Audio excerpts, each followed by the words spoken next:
Hop, read. Let's go.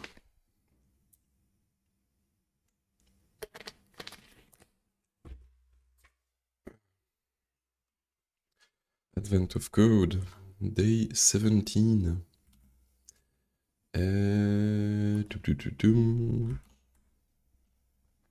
Day 17.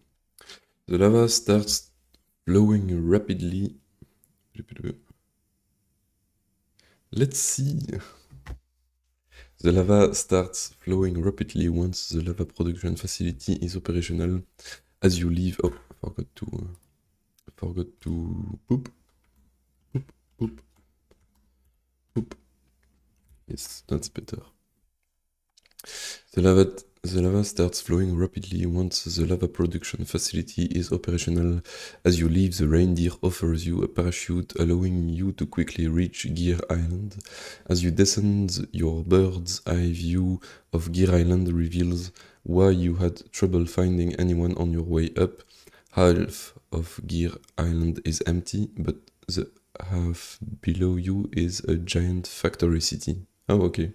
You land near the gradually filling pool of the lava at the base of your new lava fall. Lava ducts will eventually carry the lava throughout the city, but to make use of it immediately, elves are loading it into large crucibles on wheels. What the fuck is a crucible? Is that like a... Ah, yes. I mean, I see what it is, but I know it from Star Wars. Like, there is a big facility with stuff like this in Star Wars. In the second episode. Large crucibles. The crucibles are top heavy and pushed by hand. Unfortunately, the crucibles become very difficult to steer at high speeds, and so it can be hard to go in a straight line for very long. To get Desert Island the machine part it needs as soon as possible, you'll need to find the best way to get the crucible from the lava pool to the machine parts factory. To do this, you need to minimize heat loss while choosing a route that doesn't require the crucible to go in a straight line for too long. Why? Okay. Fortunately, the health here have a map, your puzzle input, that uses traffic patterns, ambient temperatures, and hundreds of other parameters to calculate exactly how much heat loss can be expected from a crucible, for a crucible entering a particular city block. For example, this. Oh, okay. This is similar to the problem on Advent of Code 2021, I think. It's the one that made me rage quit. Hopefully, let's not do this time.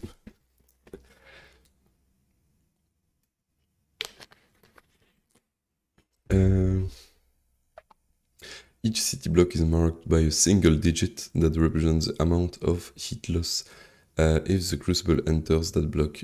The starting point, the lava pool, is the top left city block. Okay, so we start here, in the top left corner.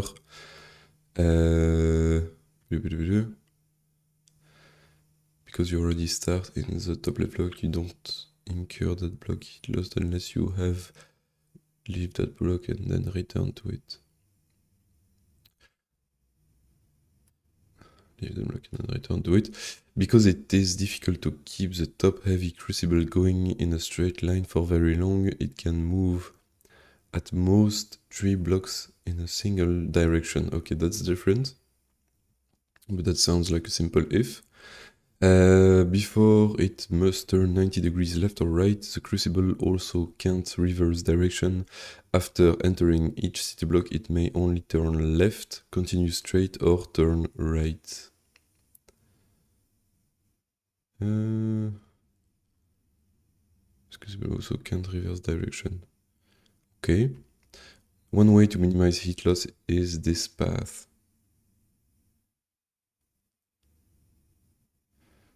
Okay. And it can go up. So when you have this kind of pattern, it's if you can only go like right or down, but here it's not the case. You can go up as well. If you could only go right or down, there is a very easy dynamic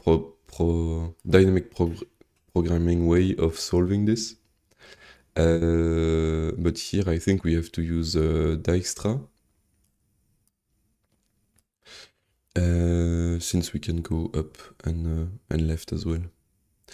Continue straight down right. One way to minimize heat loss is this path. This path never moves more than 3 consecutive blocks in the same direction and incurs a heat loss of only 102. Okay. Directing the crucible from the lava pool to the machine parts factory, but not moving more than 3 consecutive blocks in the same direction. What is the least heat loss it can incur?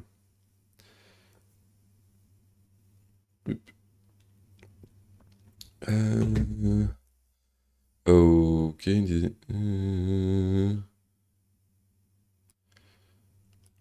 I wonder. Yeah, that's probably alright. So the numbers are just I don't know, the weight of each node, which is a bit strange. So yeah, the usually you have nodes that just have an identifier and then edges that have a weight to them or not. But in this case, it's just that all the edges to this node have the same weight, and so that's this number. And let's do, I already implemented A star a long time ago, but I don't remember Dijkstra.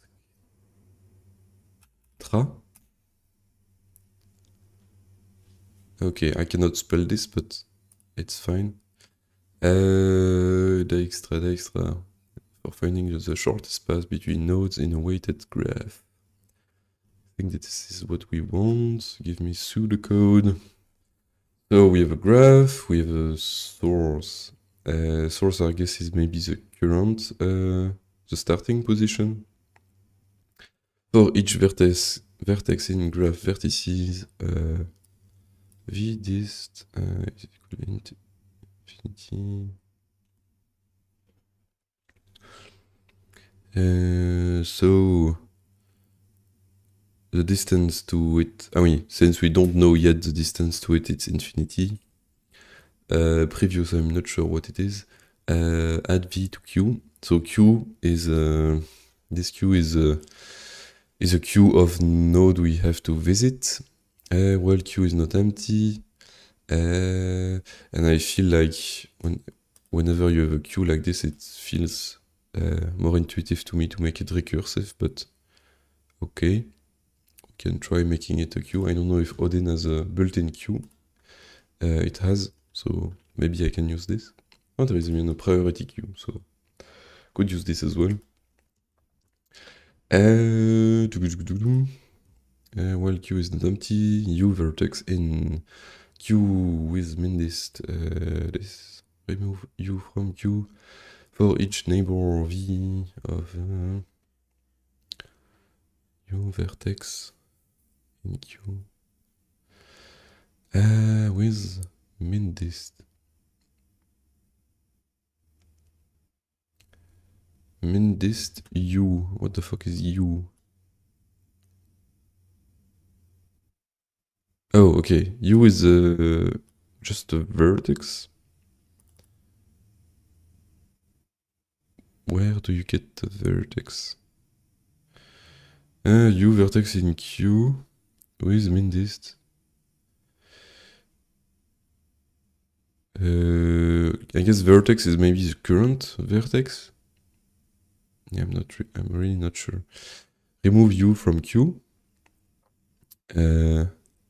Okay, so now we pop a vertex that we added to Q here. We pop one, but I don't understand the with min-dist. So I guess the queue is a priority queue. And for each neighbor v of u still in queue, alt graph edges if alt.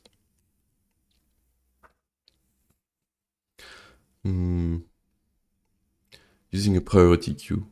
Okay. For each vertex v in graph vertices is v different than source. Yeah, that's very similar. And add with priority is the dist. Extract min, yeah, that makes sense. That's what I was imagining more here, but it's strange that they don't use a priority queue in that one. Add with priority, decrease priority, and extract min. Fibonacci heap. Subject and killing to faster computing time than a basic queue, notably Fibonacci heap, Bordal queue. Fibonacci heap I know, but Bordal queue? In computer science, a Bordal queue or heap is a structure that was named. Ooh. Binary. Alright. I implemented a heap queue once, but heap priority queue once, but the rest I don't know. For each neighbor v, if alt. The fuck is alt? Use real names. Alternative? I'm not sure. Plus graph edges. Distance, decrease priority.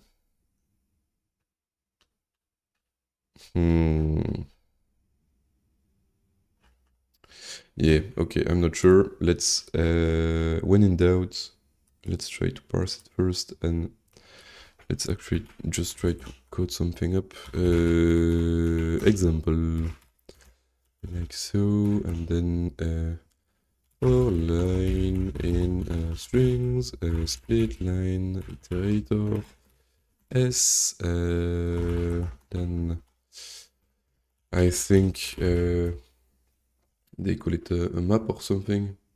They call it a map, but I cannot name it map. Because map is a type in Odin.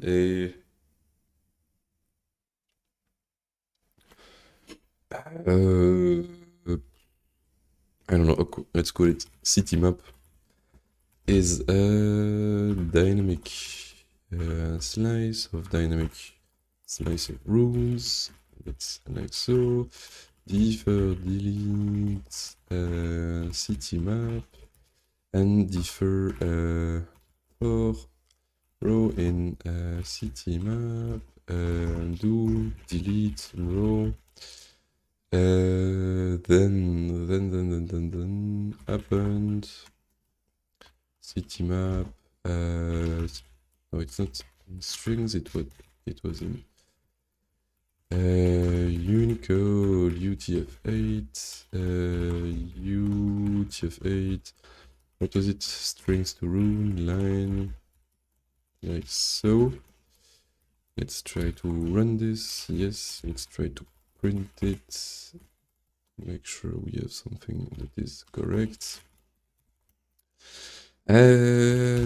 Example is 2 for 1, 2 for 1, then 523, 523. That is good. Then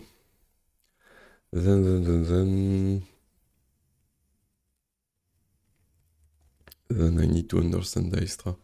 And so, but Dijkstra is only for the shortest path, but we need the shortest path with an extra constraint that it can go maximum 3 in a row. 3 in a straight line.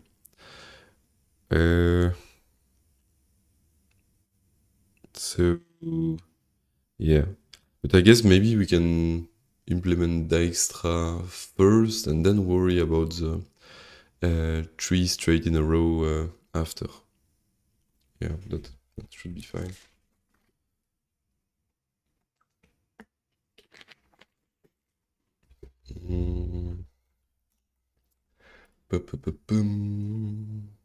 One way to minimize heat loss is this path. Yes.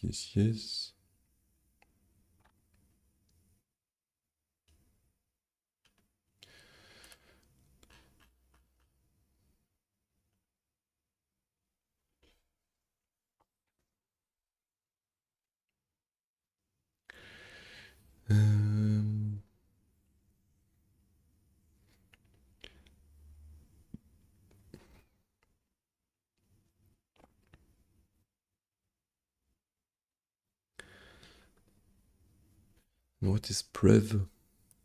So prev is used here.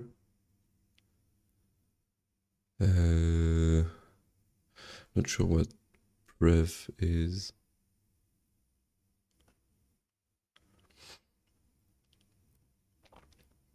Is it like illegal to watch a video, a YouTube video on while streaming? I think it should be fine, but I don't know. I remember there is a computer file video, computer file Dijkstra. Yes, I spelled it right this time. Oh, and there is I don't know, this guy, Michael Sambol. 3 minutes. Let's see. Today, I'm going to teach you how to run Dijkstra's algorithm on a weighted directed graph.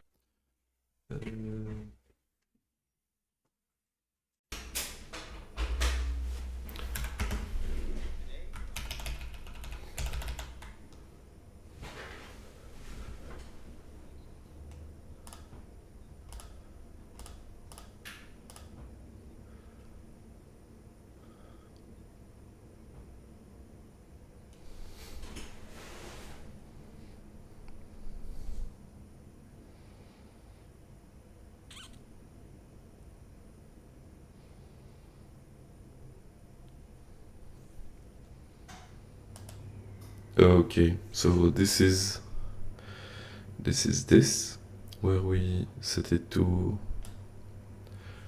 1.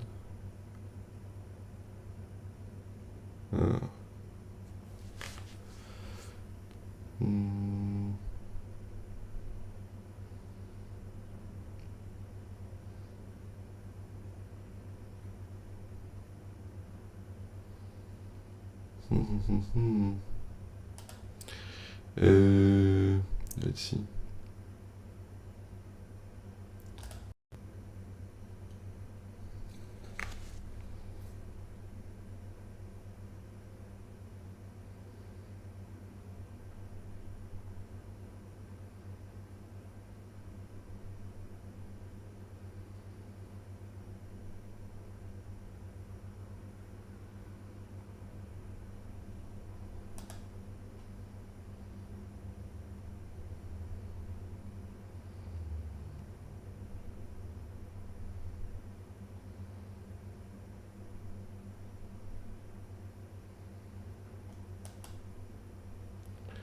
B and E become reachable for the first time.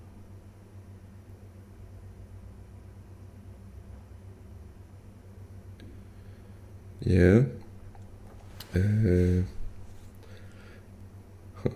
Wait, there is a strange thing on OBS. Like, it's when I watch a YouTube video, there is also, let's see. Okay, no, my voice is normal, but it looks weird, like the sound in OBS. Anyway, I got distracted, but there is a set of unvisited nodes. That's fine. That's the queue in this example, I think. Then we have distance. And I'm guessing since we are visiting C and then we're gonna visit E. Oh, okay, it's already there. That the distance to E is distance from, like, this distance that we already recorded. So the distance mapping is from the start. It's not. It is not from edge to edge. Okay, and I guess at the very end we just pick. Not sure actually.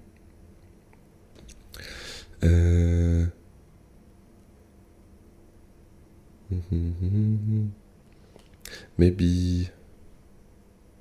Hey, salut Thomas. Thank you. Bon dimanche. Bon dimanche à toi.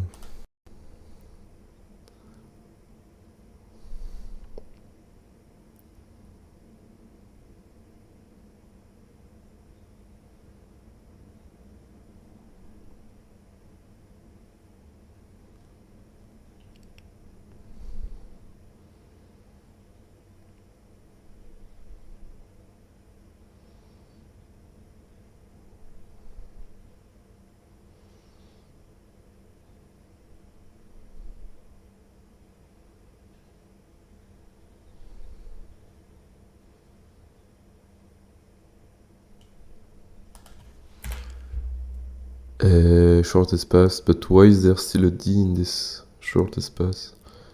I mean, whatever, let's... Ah, okay, because D can be the end as well, I guess.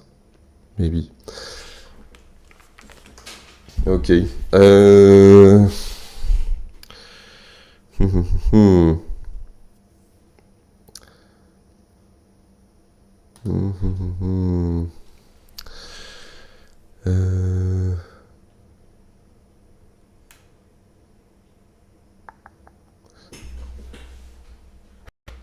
Remove this. No, it's still the same. Okay.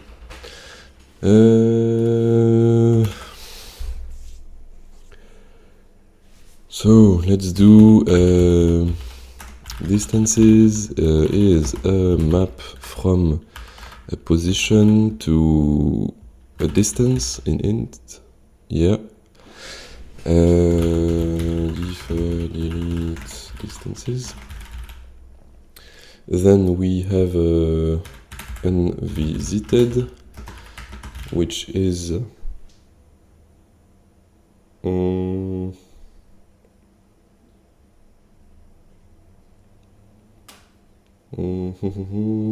actually, can I just have maybe just a visited, which is just a set of the position we already visited.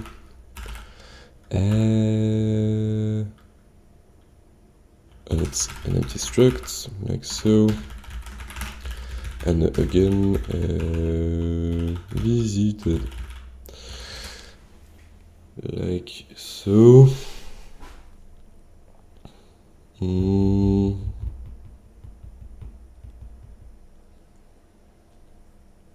Let's try to like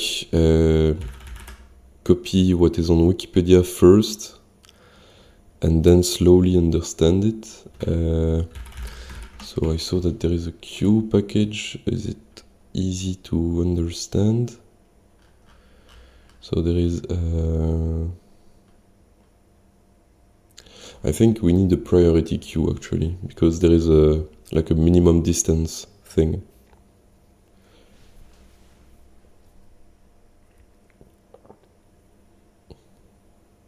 Yeah. Let's add a priority queue.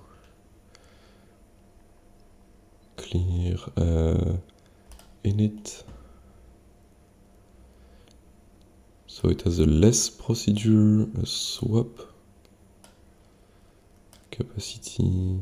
Okay, because of course a priority queue is actually just an array. Hey, your video on function pointers was great. Thank you, Q. Your name is Q. Yeah. Well, thank you, Q. That sounds weird, but thanks. Hope you learned something from it. I think people were a bit pissed that, it looks like C#, because it's like C number 1, like advanced, like the title is advanced C, and then #1 for number 1, but I think a few people thought it was a C# tutorial and they got tricked. False advertising.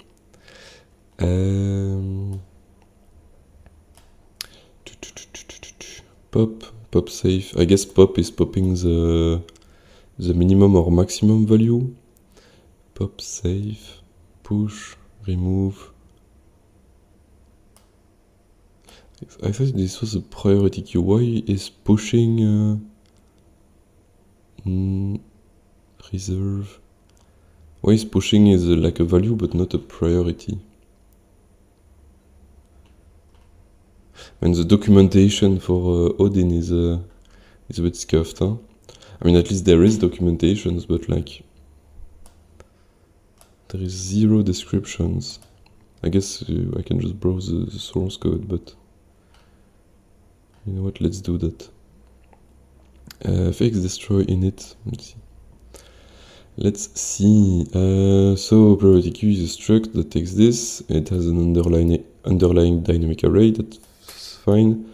Oh, and you can have functions as a struct in a struct. That's I mean, that makes sense, but it's nice that you can. Less swap. That's cool.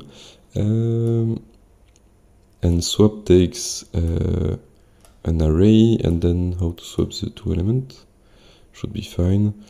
Capacity default capacity 16 because sure.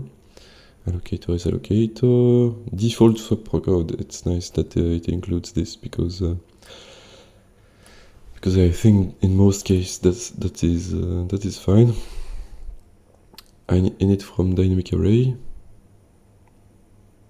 Oh, okay, I'm stupid. There is a less procedure, meaning I don't need to actually put a priority integer myself. I can just do it this way.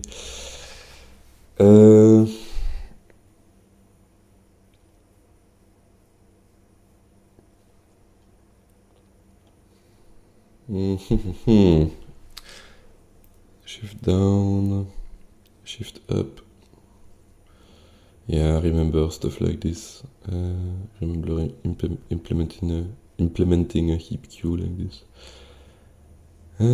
Fix, push, pop. You have plans for newer videos? Yes, I have a lot of plans. So if I have vids, and then advanced C, and I have this is my to-do list, and all the items that have a little cross in them I've already done, but I have a few more.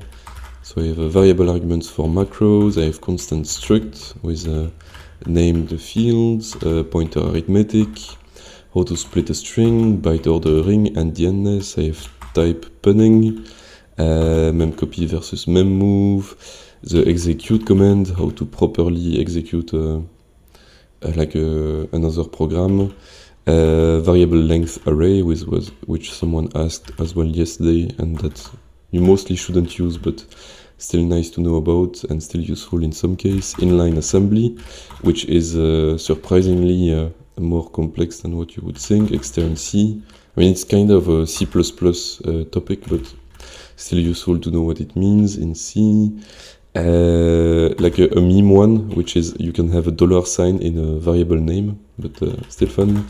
The restrict keyword, which most people will never use, but still nice to know what it is.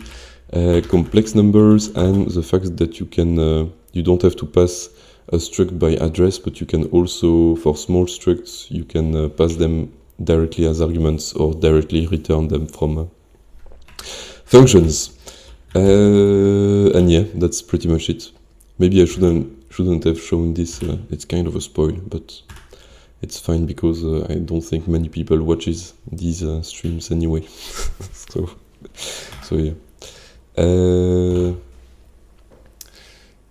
Anyway, I think yeah, at the very end it should be 33 videos, and maybe I will have a few more ideas in the meantime. So yeah. Hopefully that makes people happy. But that still doesn't make me progress on the current day of advent of code.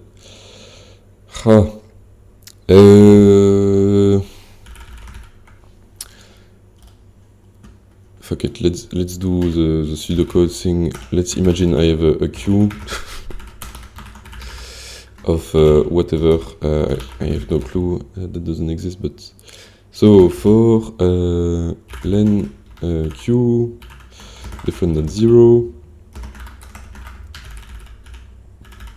just trying to copy the Wikipedia code, so it would be q pop, let's say pop min, then vertex is equal to this, then for neighbor in vertex, neighbors, that doesn't exist in my case, but few still in queue.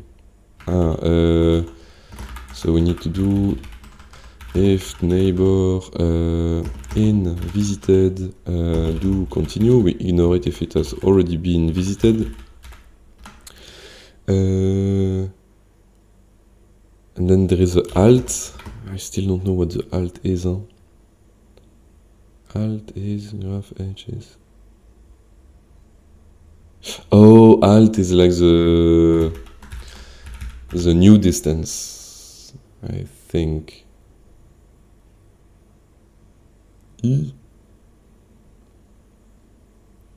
Okay, so I don't know.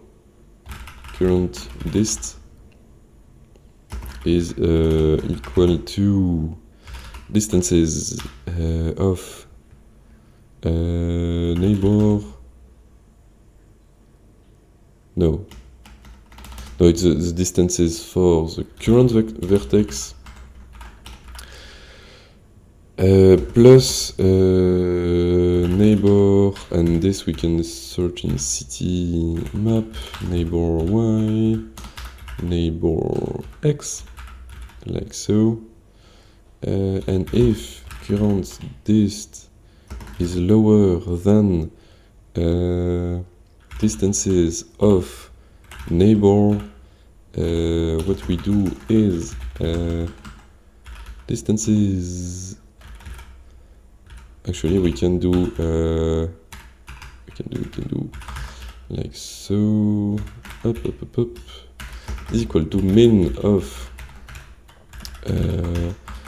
this current dist. Okay, LSP stop. Let's see. So I have a queue. Yes, and I forgot I need to push for something in vertices. I need to do q push v. So I need to push all the vertices into the queue. Then while the queue is not empty, we pop the minimum distance, the current minimum distance. Then we go over the neighbors.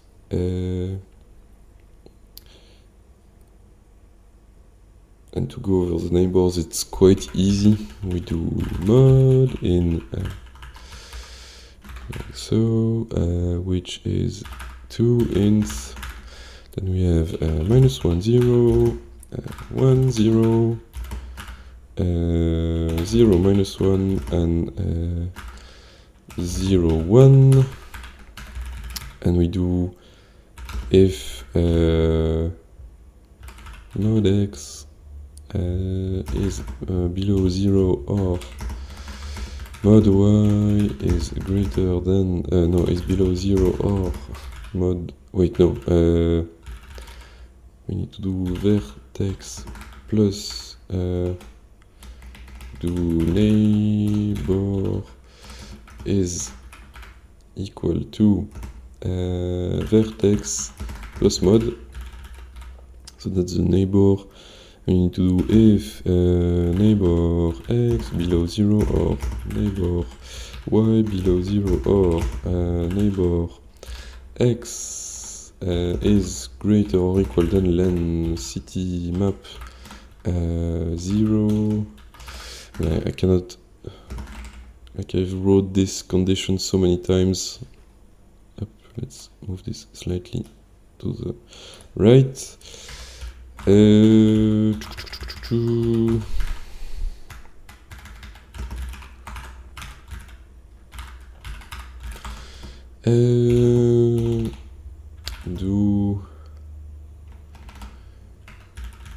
Let's put this on multiple lines because it's a bit confusing.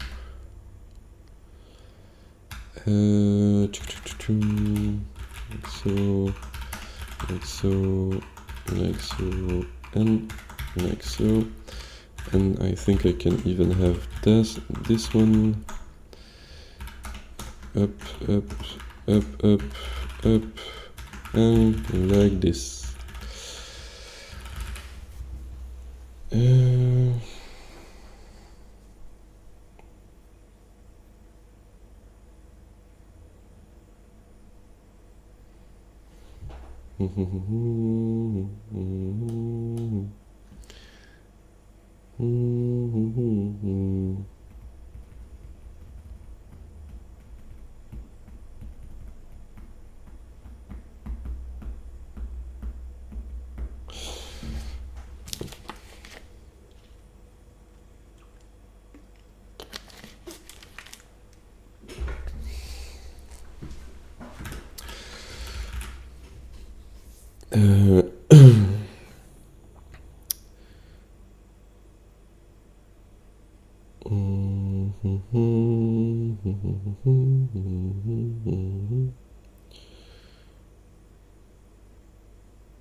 And it says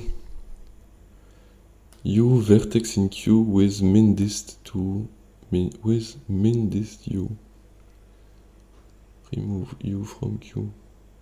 But then it's not a Q because it's just an array. Okay.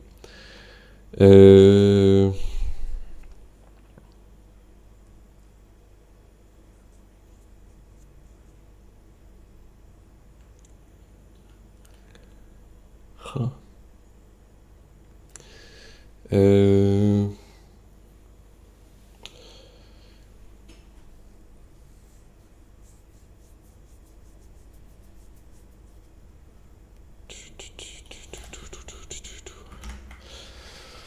And so let's say that let's say this works. What do I have at the end of this? So Q should be, Q is empty, and I have a bunch of distances, and then I can find the minimum distance. And actually that's all I need. I mean, I thought I would need like maybe the path, but I don't really need the path. I just need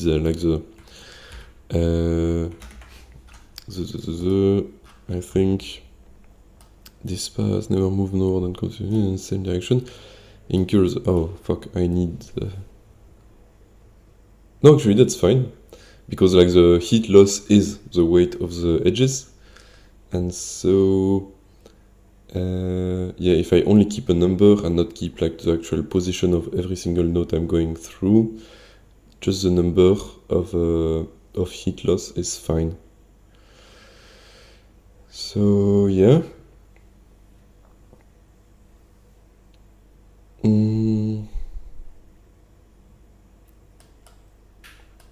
And actually, oh, but okay, Dijkstra doesn't just compute the minimum distance to one node, it computes the minimum distance to every single node, I think. No?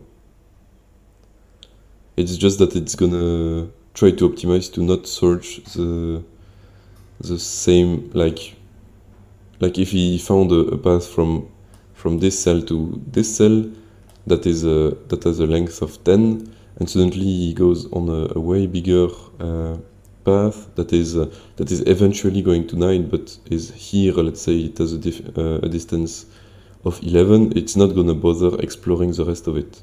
It's just gonna prune down the branches of exploration that are greater than the current minimum path. And that is what we do. Where do I do this?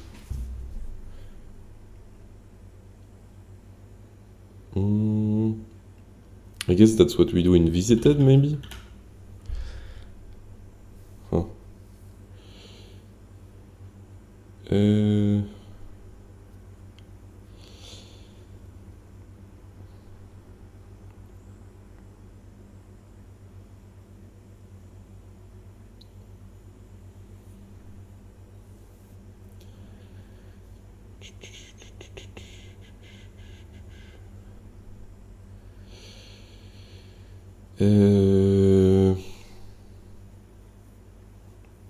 And in the problem description, it specifies that we cannot backtrack, so we cannot reverse, which I kinda allow here. Which I kinda allow in this list of modifiers.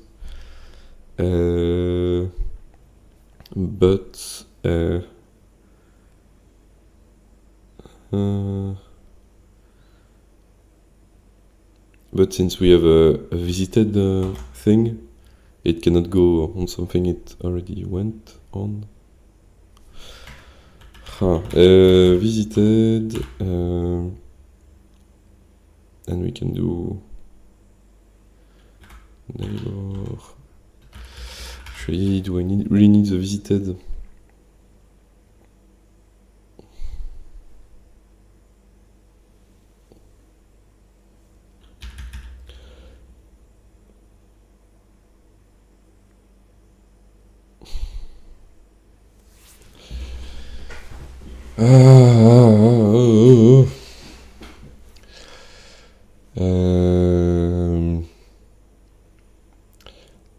I have a past trauma with this kind of problem.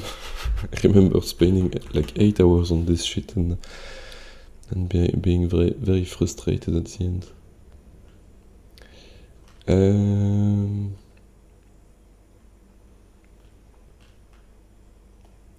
Doop, doop, doop, doop, doop, doop, doop.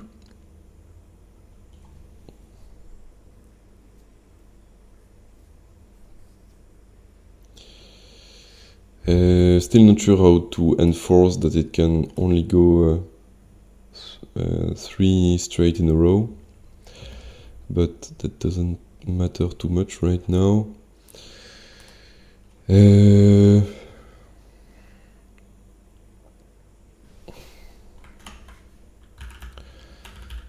so at the very end, the answer will be distances at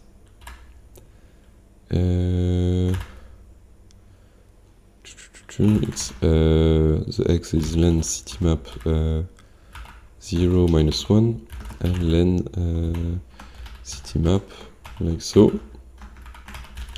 So this is this should be the final answer.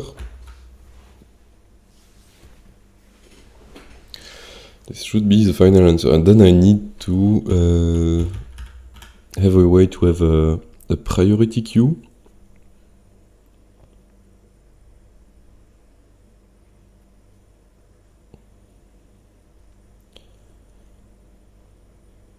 I mean, do I actually need to pop the minimum? Can't I just like pop any random node and not care?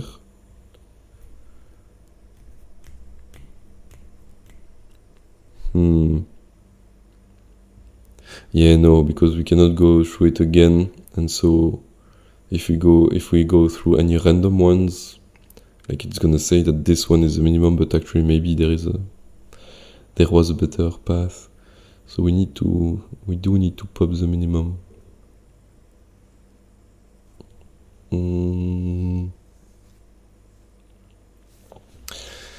And so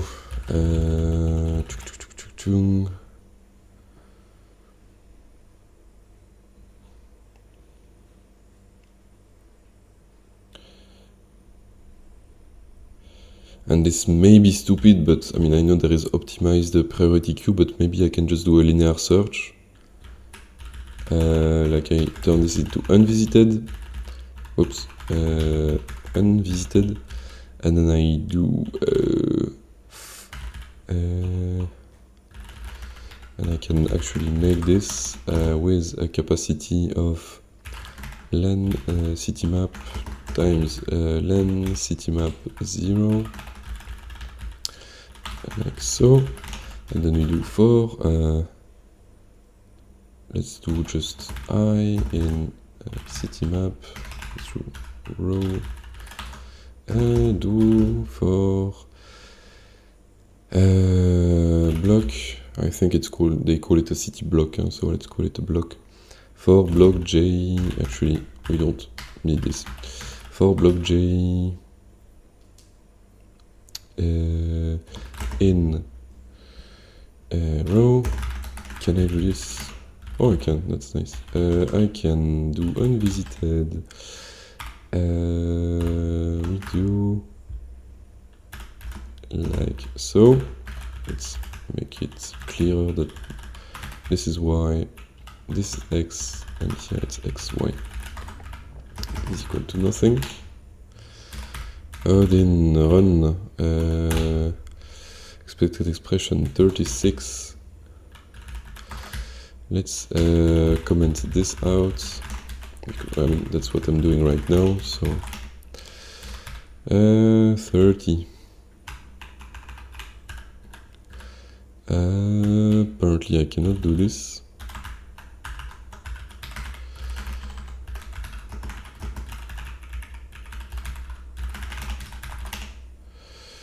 Okay, so so we need to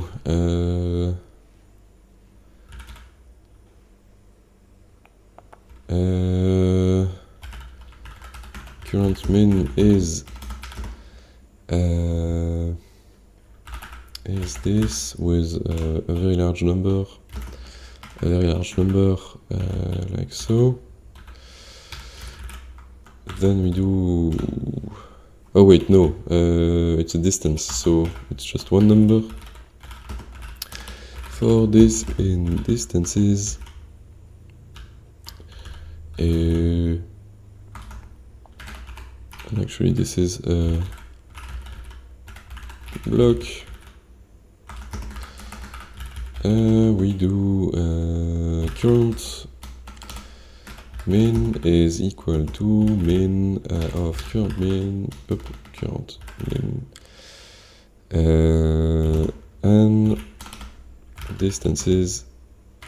And actually, can we do values or something? Can we iterate only on the values of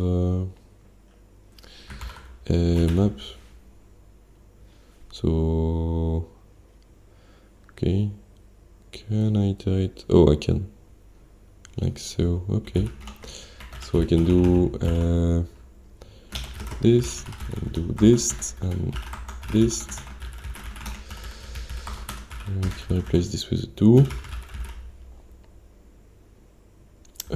Wait. And I know I need to have the block and current block is equal to just nothing up, and we do we need to do if current min if list lower than current min, we do current min is equal to list, and current block is equal to block. That doesn't work. I need LSP start. Okay, apparently that doesn't work. Not sure why. Not sure why. Ah yes, it needs to have this.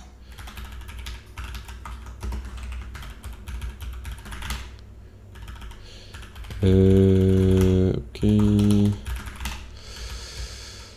Yes, I do not have a pop min, and so current block is just call it current. Undeclared named queue. What we need to do is while len unvisited is different than 0. That is fine. And this is not vertex. This is current. This is not vertex. This is current. Mismatch type binary expression.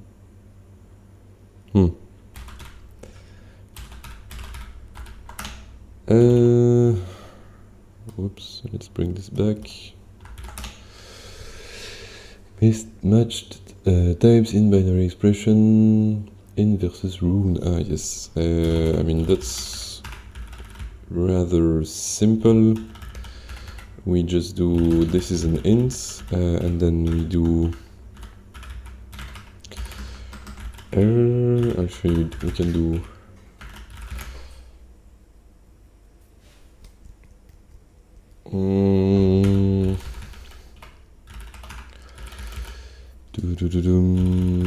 can we do for C in line? Can we do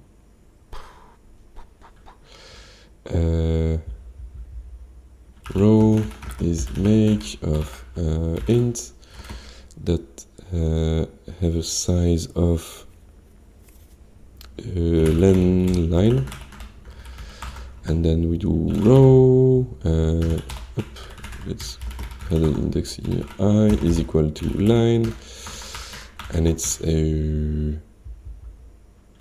is C plus minus this. So this is to convert the character to an integer, and we do this to an int, and then we append a row, like so. It loops indefinitely, which probably is normal, because I don't pop from unvisited. And what I need to do then is, since we have current, and we do need to do distances, distances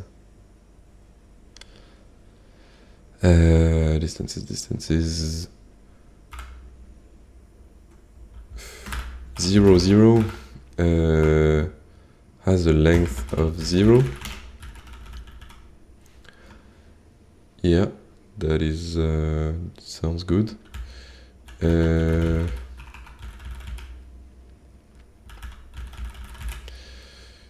Right. Small break.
Re.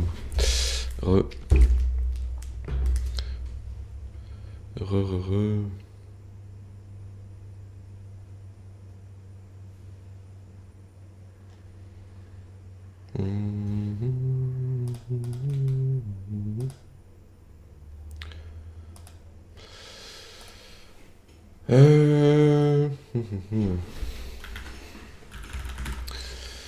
So infinite loop.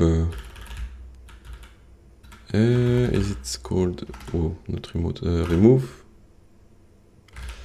Not sure how to remove. Removing from a dynamic array. Nope. Remove. How do you remove? Delete key. That's what I want. Delete key. Delete key. In unvisited. What key do we want to delete? We want to delete current, like so. Current determine polyformic type for parameter, blah blah blah.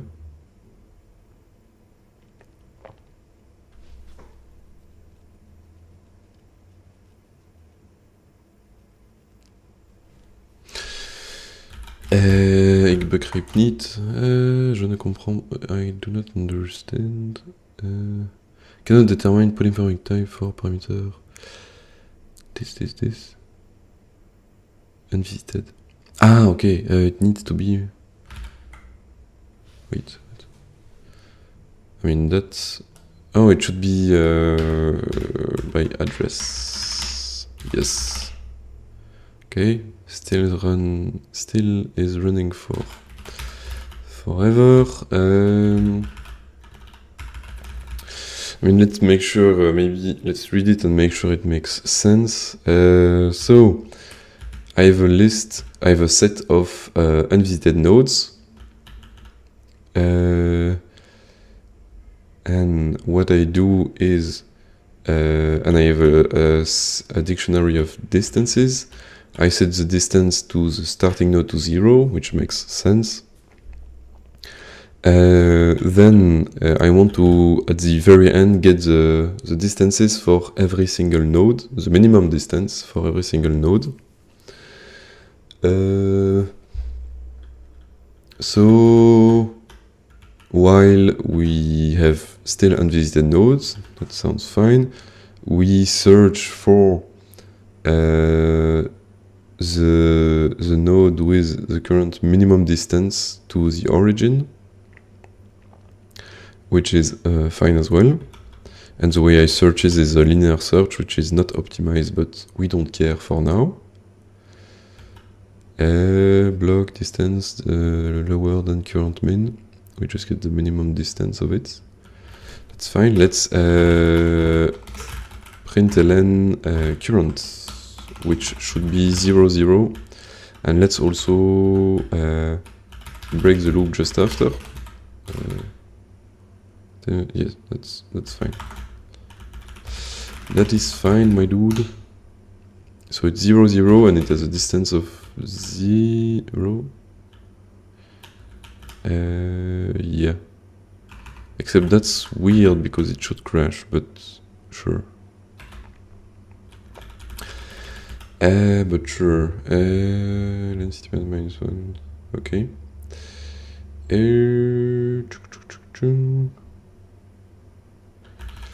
Then we have mods like so, and let's again break here, and then fmt println neighbor. That's all well and good. Let's do this condition to ignore the stuff that is outside of the edge. Yes, because I'm printing this one still. So here are the neighbors that we're gonna visit. That is fine. And then what do we do when we get a new neighbor?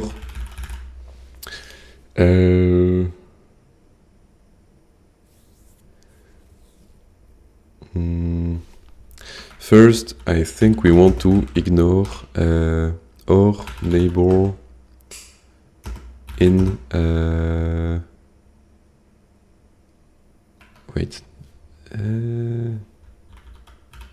not in unvisited, like so. So it shouldn't change for the first iteration, but later it will matter, I think. We don't want to visit the neighbors that we already visited, if that makes sense. Yeah. Can I have a do here? I cannot, which is fine.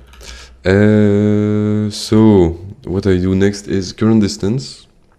So this is an unvisited node, and then what we want is distance is current. So okay, current is here. The neighbor is a cell, a block just neighboring it, and so and the value that is in CTMap is the actual weight for this one, the actual distance weight. So we do the distance to the current node, which is the total distance from the start to this node, and we just add the weight of this block, of the neighboring block. So that's fine. Then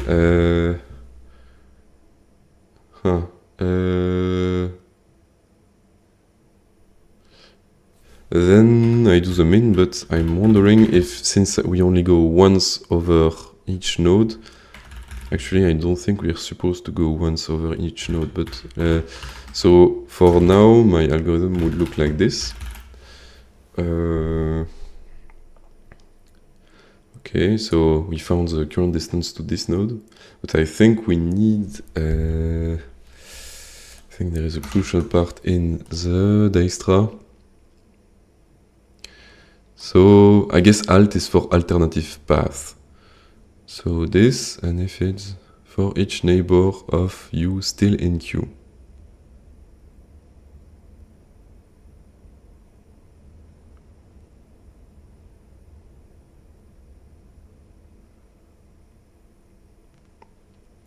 Wait, and we do distance v, and v is for each neighbor v. Okay, so v is the neighbor, and we do change the distance of the neighbors. Okay, so current dist is definitely not current dist, it's neighbor dist. Since we do this is the current distance, and this is plus the neighbor weight, so this is the neighbor dist. And so distance, but we don't change the distance of the current node, since we already know this one. We do the min of the neighbor distance and the neighbor distance with the current path. So we're gonna have maybe multiple paths to this block, and we every time we reach it in some way, we are going to update the actual distance of the minimum path to it. Okay, and so this is neighbor dist.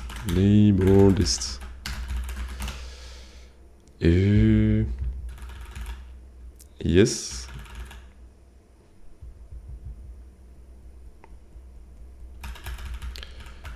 That is fine, and at the end of this we print distances.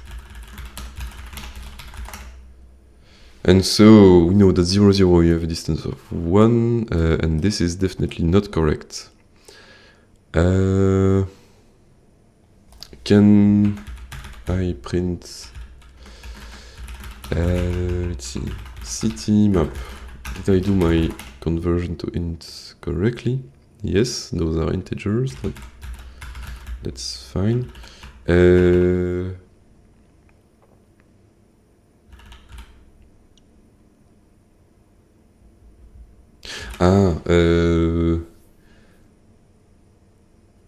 Yeah, because why does it default to 0 when I do this? Can't it's weird, because the problem is that here the distance for the neighbor is currently unset, And that means that, I mean, in my mind, it should like throw an error in this case, since I'm accessing something that doesn't exist. But instead, it by default sets it to 0, which is really strange. Remove an element.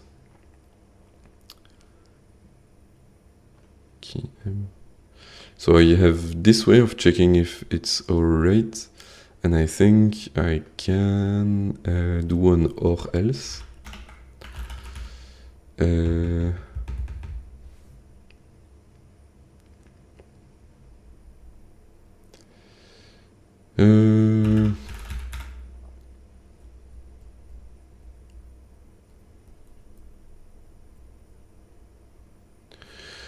Can I do if neighbor dist? Okay.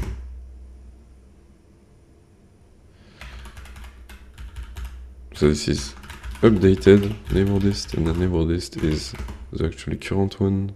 Current neighbor dist, which is distances of neighbor. And if this is okay, distance is neighbor, main distance is actually we don't need this.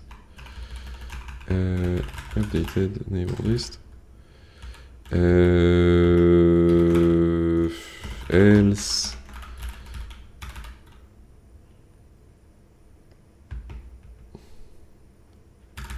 actually can I do just this or else a huge number? That sounds more like it.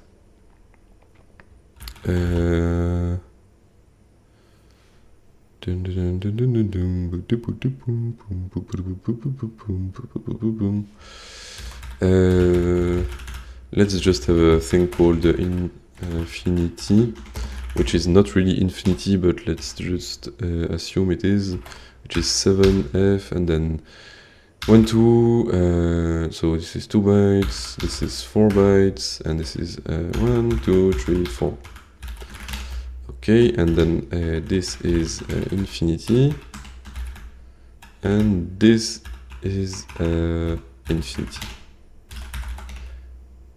And I mean, the order is switched around for some reason. Is it just random?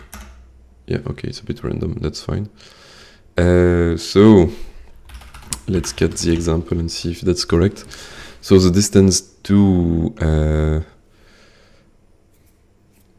1, 0 is 4 and 0, 1 is 3. That is completely fine. Let's now not break it.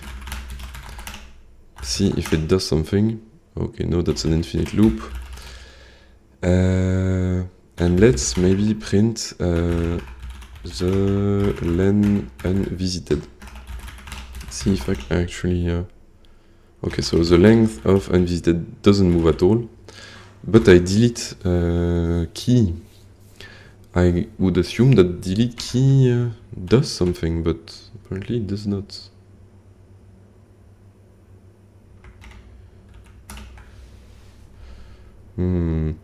Len, some map capacity clear, reserve, shrink.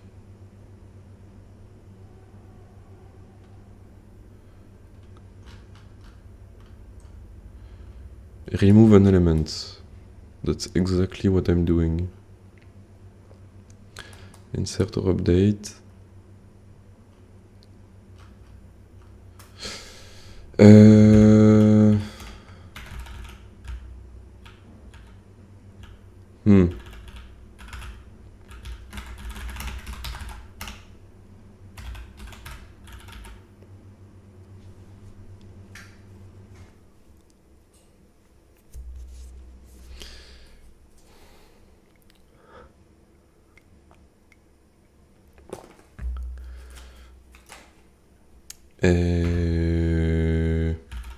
Can I also print current in unvisited? Because so it's not in it actually. So I must be doing something wrong here. And what is current? Current is always 0, 0. Let's at the very beginning algorithm. Oh, it will. Okay, that's annoying. Can I keep the break and then just print ln unvisited, a set of unvisited nodes, and yeah, this is exactly what I want. Ah, so this is true.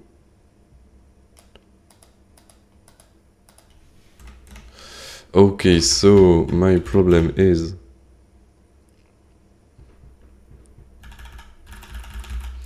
I think this is wrong because it's always gonna pick the origin.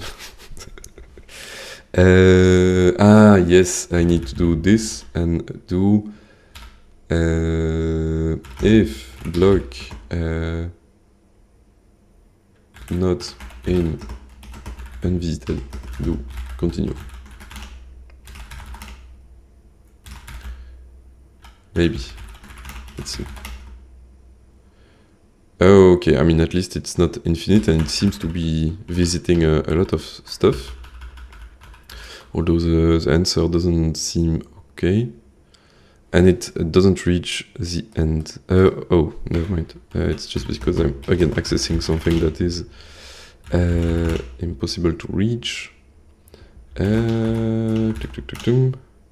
78, which is not correct. But it's still something. We can remove this because we know it seems to be working.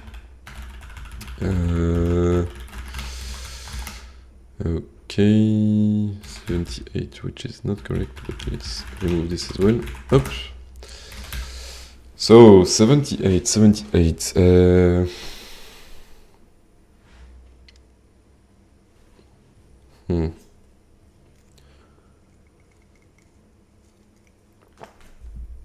And the thing is, I don't think this is caused by the fact that I'm not taking into account the fact that I can go only three straight in a row, because this is like restraining the path, but actually now I'm allowing it to do whatever it wants, which should make it lower than this. Oh, actually my stuff is lower than this. My bad, I thought it was 50 something. So actually maybe my stuff is correct. I mean, who knows? That's rare, but yeah, maybe. And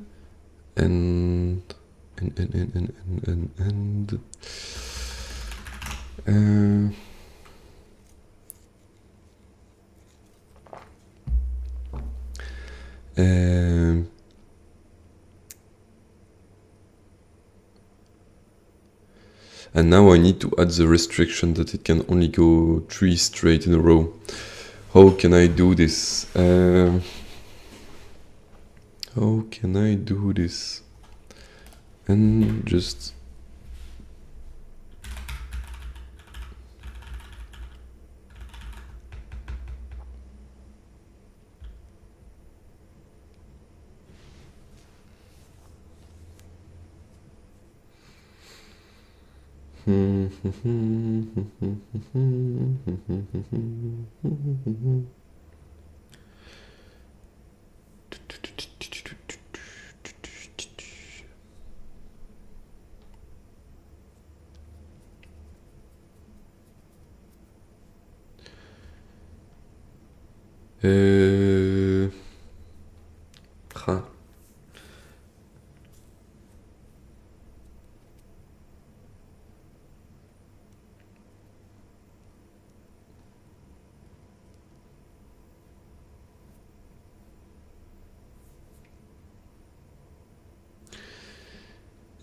This is slightly annoying.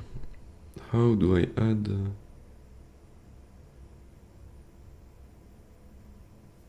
How do I add this?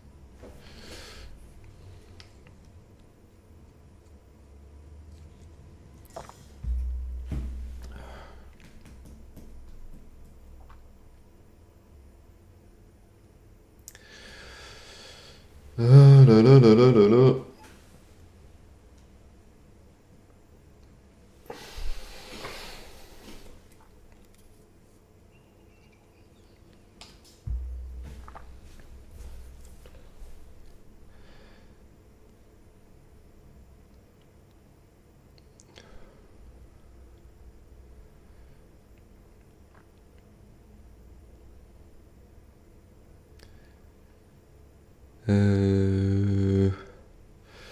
So it's here when I filter the neighbor, I need an extra filter.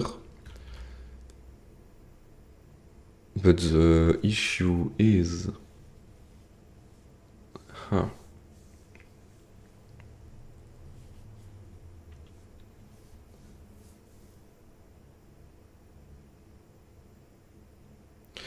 the issue is that I have no clue what is the current path. I just know the information of the current distance to this.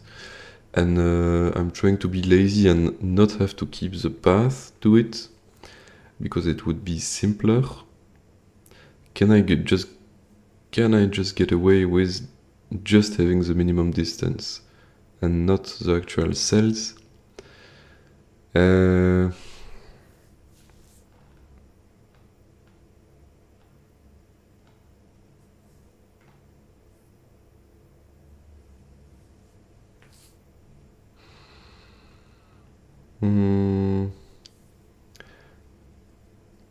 I don't think I can.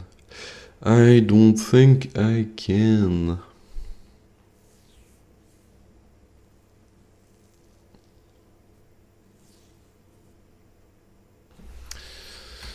So in the Wikipedia example, it keeps this prev thing, which I'm not sure what it is, but I guess it's a map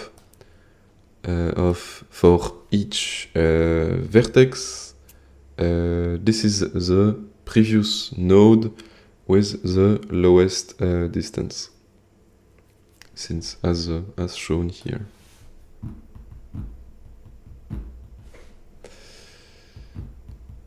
And I guess this way you can retrace your steps.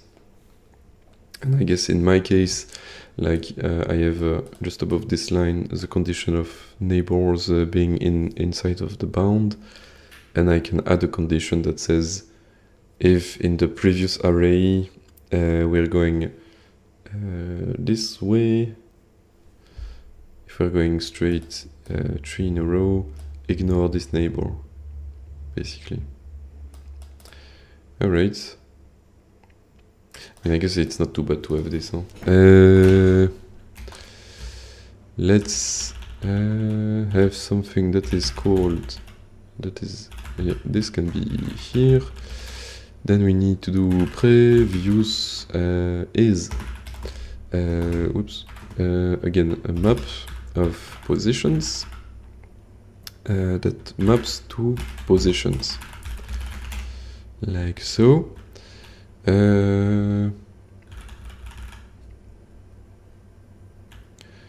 Then what we need to do is, if distance is neighbor, and again there is this is no, it's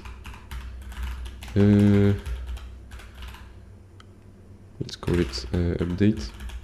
If update is lower than this, then what we do is still this. So we update the distance, and we also do previous of neighbor, is current, like so. This shouldn't need an equal sign. And do I need parentheses? Yes, I do. Still 78, that's great. But this time I can FLT print ln at the end of previous. And so we know, I mean, let's just, for example, print previous of 0, 0. Wait, no, we won't. What is the optimal path in this example? we want 1 0. Yes. And this is 0 0, which makes sense. And if we do 2 0, it should be 1 0. Yes, okay. And if I do this but 1, it is 1 1. Okay, that is not good. But maybe it's because I'm looking at this. So the shortest path from this one to the origin is through this. Because this is 5, this is 5. Ah, yeah, so, okay. He just picks one. Because it really doesn't matter. 5 or 5. Okay. Yeah, it's just the order of the neighbors, I guess. But, okay. So now I need to add a restriction here that says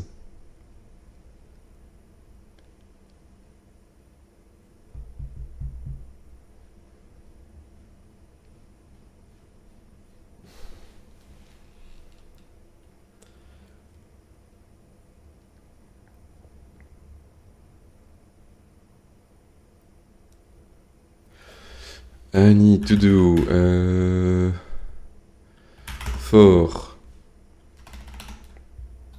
wait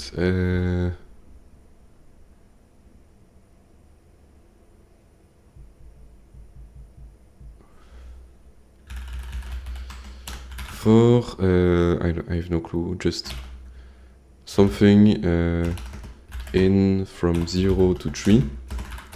We want to loop 3 times and do block, I don't know, just something is equal previous of current. And if we're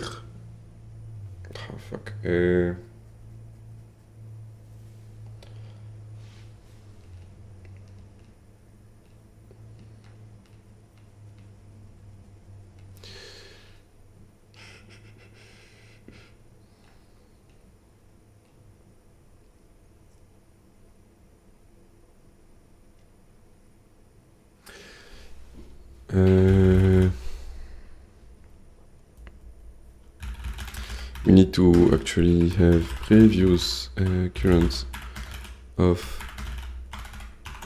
previous. This looks weird, huh? But we are actually going back in the history this way. And so this is the previous one, and we need 3 in a row. So let's imagine I'm here and I cannot go forward.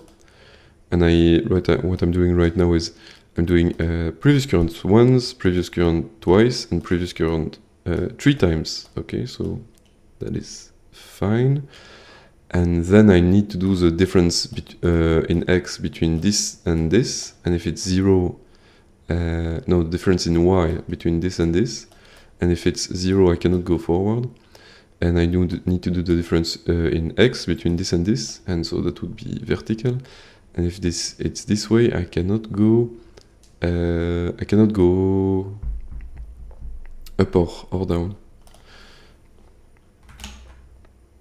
Yeah, so this is like so, but I need this is annoying to chain them like this because I guess I could have let's say undefined, which would be let's say -10. I don't want to pick -1 because -1 could be. Actually, let's pick -1. So, and we want to do something weird. We want to have one exception which does previous. I think they kind of have this in in the yes, they set prev of start to undefined. Is there like a default value? Whoop, default. Default nil. Is there? Can we set the default value of a map?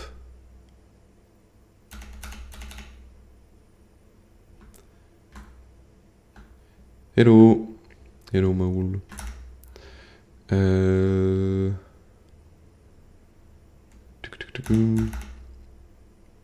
Yeah, doesn't seem like it. Whatever. So undefined is actually equal to undefined. So it's a node that loops on itself, and then we want to actually have also that 0 is undefined. Then don't actually need this, but like let's say third previous is this, and so we want to do if third previous is different, let's say x is different than undefined, and third previous x minus, and we can do the absolute value of this. I guess it doesn't matter if I do the absolute value, and current x. What do I do if this is the case? I'm not sure yet, but I know we're gonna have an else if for y, and this is y, and this is y.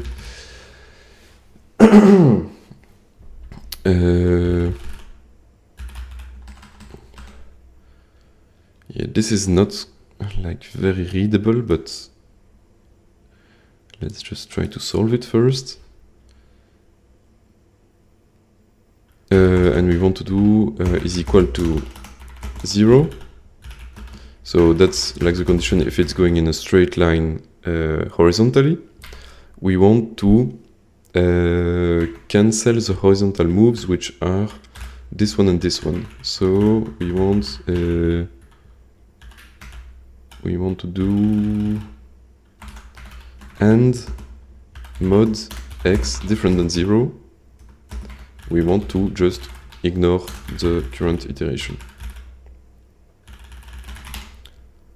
And we want to do the same if it's equal to 0, so if we're going in a straight line, and mod y is different than 0, we do continue. And why is it? I forgot to have this.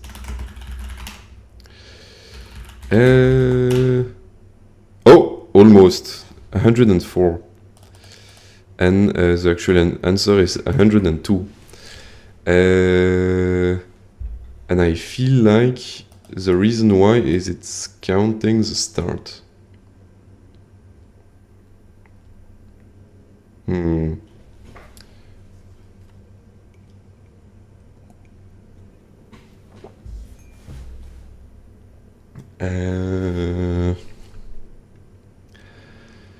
Okay. Almost.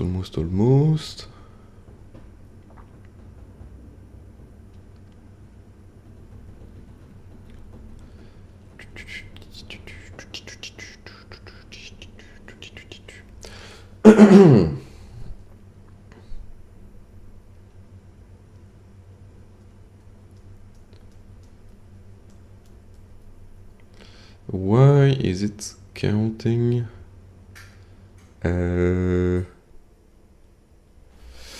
Why would it be counting the start?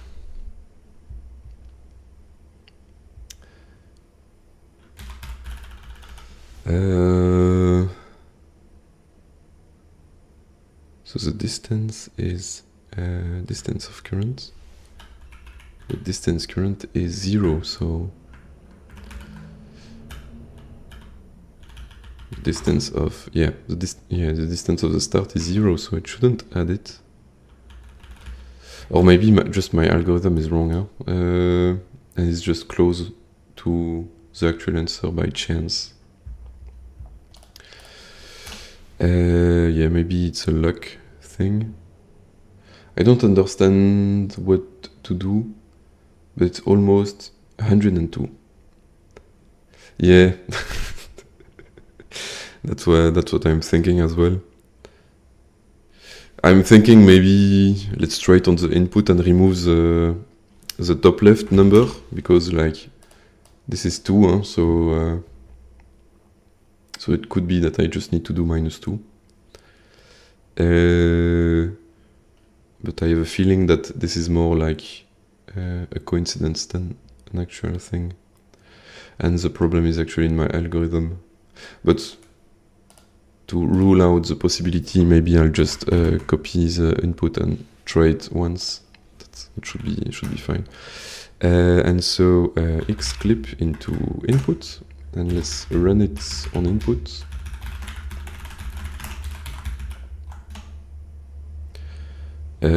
Already maybe it takes too much time, so maybe I cannot even try it on input.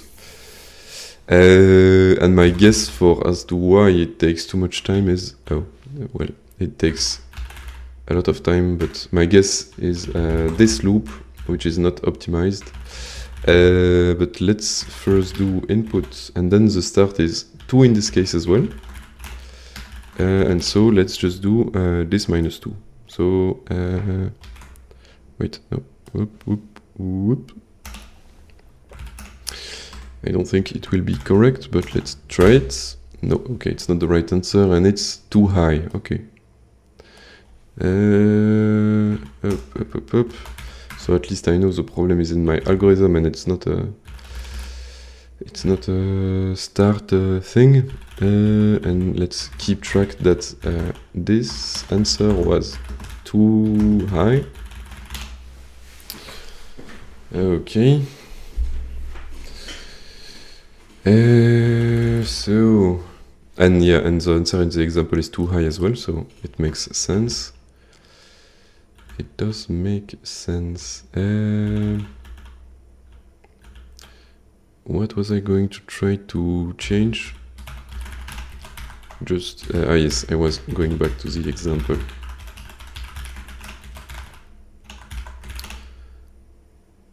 Oh, that's bad.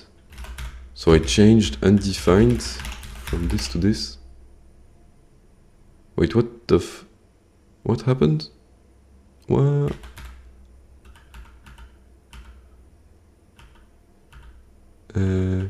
What did I modify? What?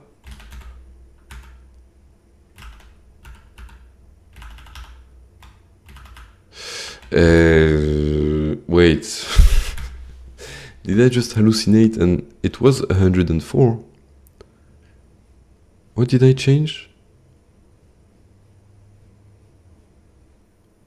Am I going crazy?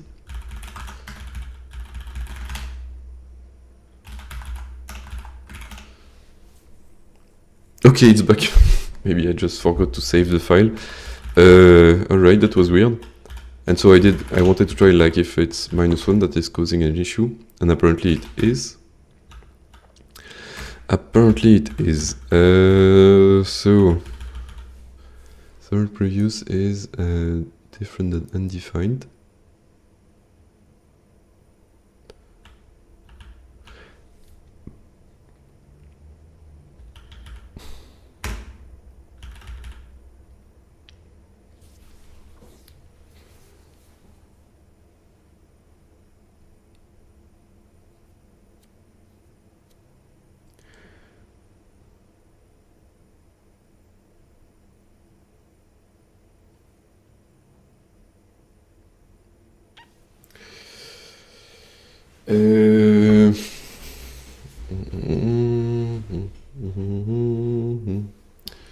Maybe my undefined thing isn't that smart after all.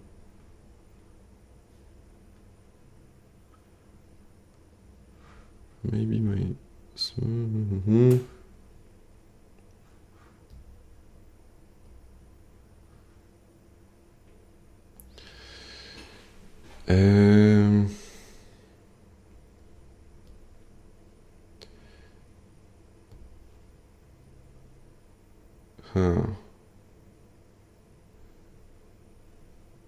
is strange.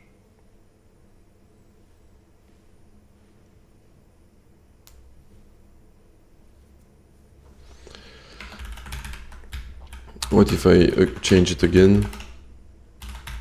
Okay, this is... I mean, my goal was to have just a value that it can never reach, but apparently minus 10.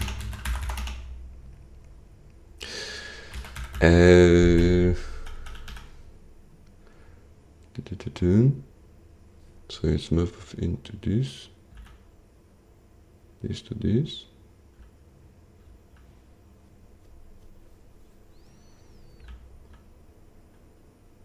And it is set for previous, for itself, and that's it. No other thing should have it.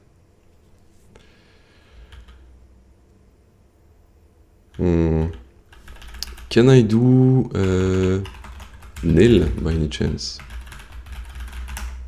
Nope, cannot. Cannot.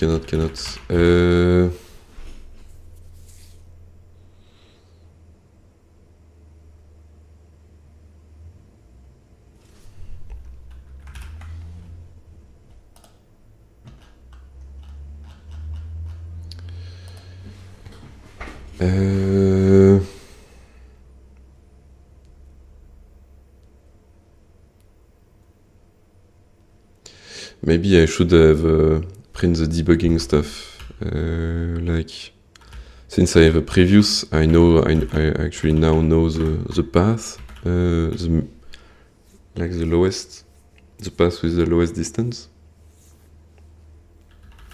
So what I can do is do for I don't know, just p in previous. We do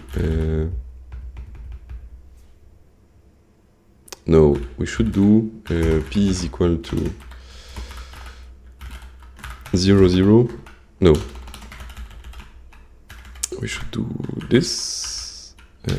Yes. So we start at the end and we do while p is different than 0, 0. We do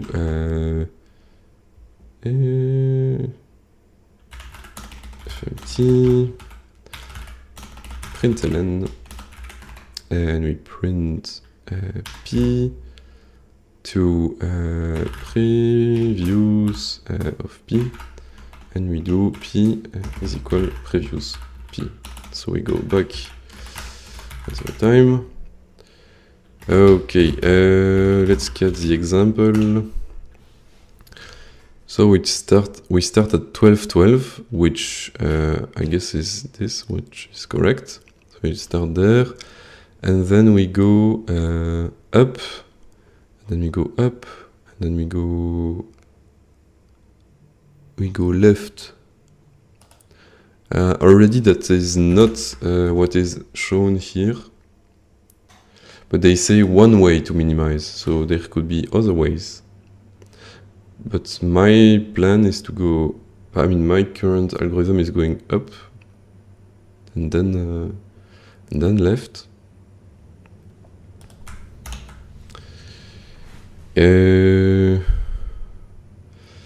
So in his example, he's doing like this. But actually this seems faster.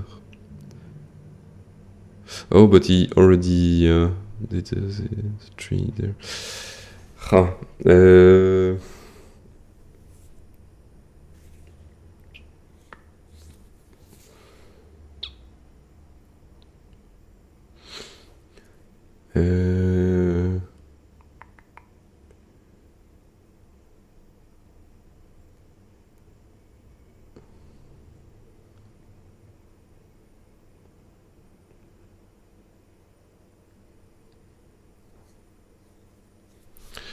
Let's have something.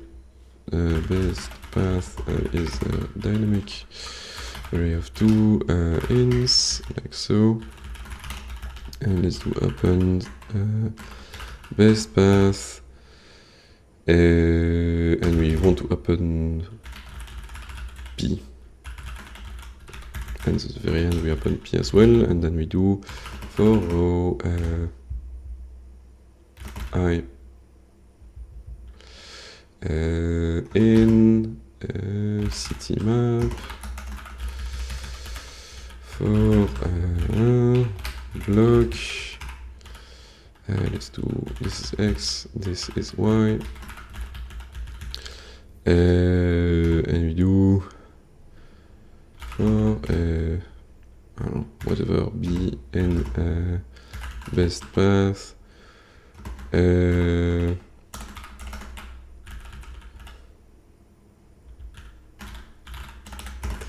Yeah, this is garbage code, but let's do false. If b y is equal to y and bx is equal to x, do f is equal to true, and if f, then we fmt print, and we print a dot. Else we just print block like so, and here we fmt print ln. And I'm missing this. Okay. Wait, what? Oh, this is in row. So, okay, so now I've drawn the actual path, which should help me, and it helps me telling me that my algorithm sucks. God damn it. It's just doing a stair and then going all down, but like, this shouldn't be possible already. Ah la la la la la la la.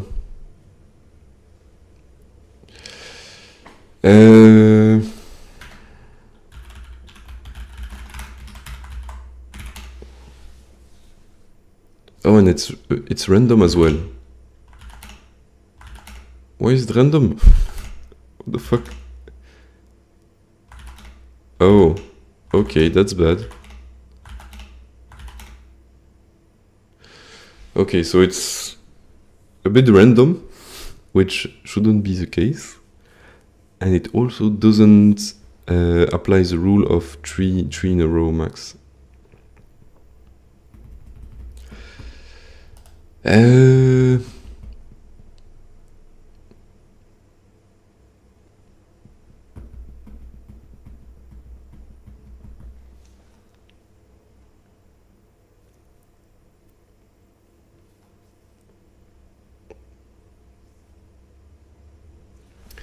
Do we actually hit those conditions?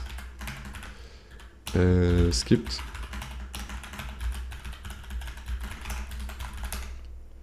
Okay, we do hit them. We do hit them.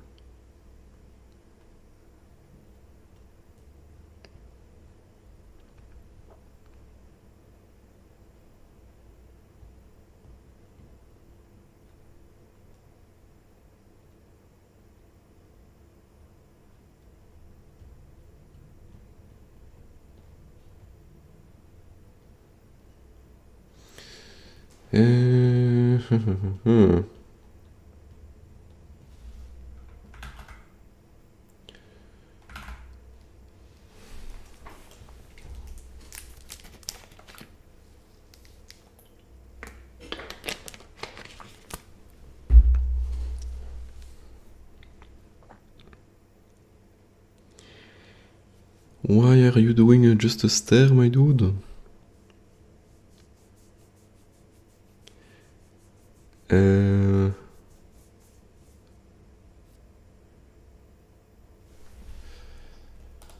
Okay, let's do a weird thing, which is if current y is equal to, let's say 11, and current x is equal to 12. So we want to check for this one, and I want to know what is the third previous in that case. We want to print ln third previous is third previous, like so. Let's remove this, and so already it happens 2 times, which shouldn't be the case. So in this case it's 12/8, which is correct, I think. It's just 11 minus 3, yep. And then I want to, so it's different than undefined, that's for sure. And I want to println just this condition. Is Python your favorite language? Definitely not. I don't know. It's definitely my best language, but the more I do it, the more I hate it. Because I cannot take it, the dynamic typing and so on. Like, it's a very good language if you want to prototype something. Yeah, I mean, obviously this is not Python, but but yeah. Yeah, at work I do a lot of Python. Hi, by the way. And yeah, it's very nice to get a prototype running. So if you want to do something very quickly in like 1 or 2 days, it's fine. But as soon as your project becomes you spend time in months and not in days, Python becomes unmanageable, in my opinion, and sometimes slow, and sometimes it's like it does a lot of stuff for you, but the more you advance in time and you the more you better your product, the less you want Python to like do stuff for you, because sometimes the stuff it does for you is not what you want actually. Yeah, it's not so fast, but it's not just that. It's like it allocates stuff for you, or like yeah, there is also the GIL problem where you cannot really have multi-threading in Python, and like you can check the type of your variable, but not really. And on a larger code base, this becomes unmanageable. Yeah, I mean the tabs thing is like, it's more like eye candy thing. It's not really like a deep language critique. Like tabs, curly brace, who cares? But I think it's more about like what it does under the hood, for whether it's speed or just stuff that you don't expect, and it does it for you. Which is, again, nice for prototyping, but not always. Where was I? Third. Yes, it's Odin. The remain with me of Python. Well, Odin is like wants to be like a successor to the C programming language, so it's very far from Python. But actually, I'm not sure what reminded you of Python in this. Like we do manual allocations, which are definitely not Python.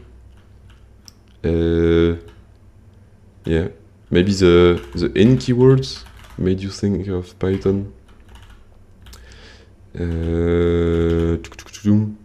But yeah, if you're into I don't know, if you're into C and you hated C++ when you learned it, I think Odin is a very good alternative. Although it's a bit unknown, so you will never find a job in it or stuff like this. Huh? Does it support pointers? Yes, of course, there is pointers.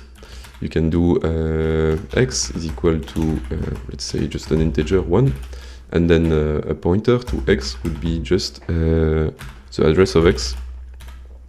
And to, I think there is automatic dereferencing, like in Golang, so if you just p, it will understand that you want, like according to the context, if you do p plus 1, it will, I think, understand that you want to dereference p automatically. But you can still do it manually with the caret character. And that's also, and the why it's a caret and not a star is because I think they say it comes from Pascal, and in Pascal they have a perk, the caret thing. And that's also if you declare a procedure like proc p, and you want to have a pointer type, you just say pointer to int, and that's it. So yeah, it does support pointers. So yeah. As I said, it wants to be like a successor to C, so it's rather low level. Huh?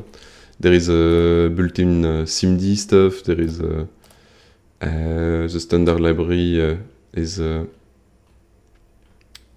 quite good actually. Huh? It's just that there isn't like a lot of third party. Where are the semicolon? But why do you want to type a semicolon when you can just have a new line that you don't see? Again, this is the eye candy, huh? Just a semicolon, no semicolon.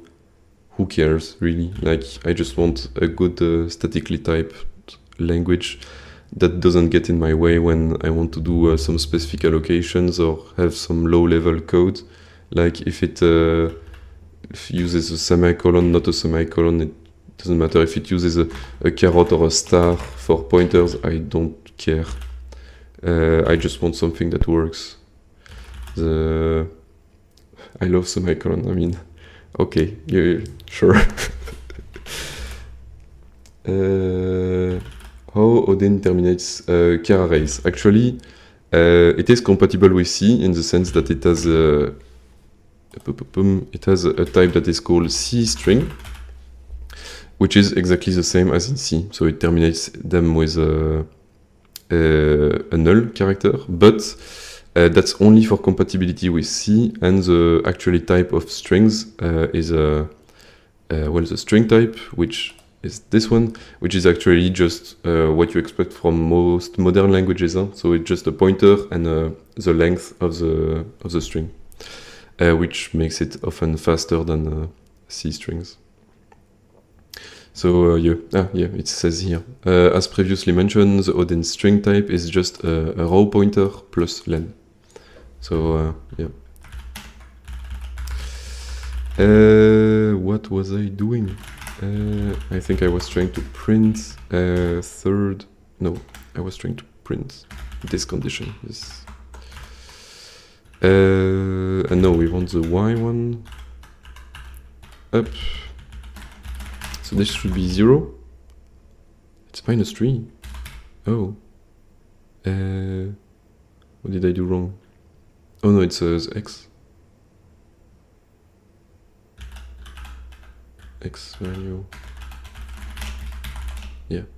So that's 0. And so it should hit this. Does Odin support generic containers? Yes, it does. But to be honest, I don't use generics very often now. Like, this is very specific stuff, but it does.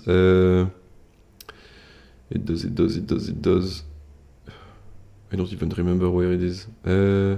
Parametric polymorphism. Yeah, so this is Odin's generic, and the way you do it is just by having a $n, which can be just any type. So in C++, you would have template T, if I remember correctly, and here it's just $n. And I think the cool stuff in Odin is, I mean, I guess there is that in C++ now also, but there is where clauses, where this is like compile time checks. So if you have, that's how you say that, for example, $e can only be some kind of numbers, and it cannot be like any type whatsoever. So you do where intrinsic type is numeric e, so that assumes that that tells the compiler that e can be any number type, but it needs to be a number type. Like you cannot pass a struct to it or stuff like this. So yeah, I mean, I haven't done generics in Odin yet, and I don't think I will in a long time. But yeah, it has them. It also has a function overloading. Yeah, so procedure overloading. So if you have a bool to string and an int to string, and you do like those are procedures, and then you have just a toString that says that it's like overloading those two. And when you call toString, according if it's the argument is a bool or an integer, it will switch procedure. And that's again different than C++, where you can overload the toString just by changing the type of arguments. But here it says, but that's implicit, and so Odin is doing explicit procedure overloading. You have to explicitly state that this is an overloading, which I think is nice because, yeah, implicit overloading can really, well, be unintuitive. Like you don't really know exactly what's going on sometimes, but this seems, yeah, like a good compromise.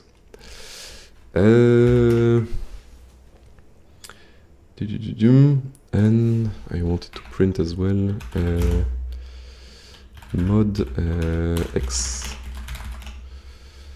So wait, where was I? Oh, okay, I did something weird, but so x is always equal to 0, and I said x is equal to 0 is different than 0. Okay. I mean a vector or list that can contain. Ah, yes, of course. Yeah, yeah, of course you can make your own generic thing, but there is a built-in ones, and the built-in ones are array, slice, map, which is like a Python dictionary or like a map in C++. Or a hash table, and so where are variable declarations, packages, control flow? By the way, this is the overview I'm looking at, and this is a pretty self-explanatory. Branch, control flow statements. Can you search? And it has like slice, but also dynamic slice, which is like a vector in C++ or like a list in C. Can you give me slice? Yes, slices. Thanks. Yeah, no problem. As you can see, there is that's an array. So if you put the length directly in, and if you don't specify a length, it is a slice. And a slice is what you would expect. So a pointer to the start and to the end of an underlying array. And you can allocate a slice with make.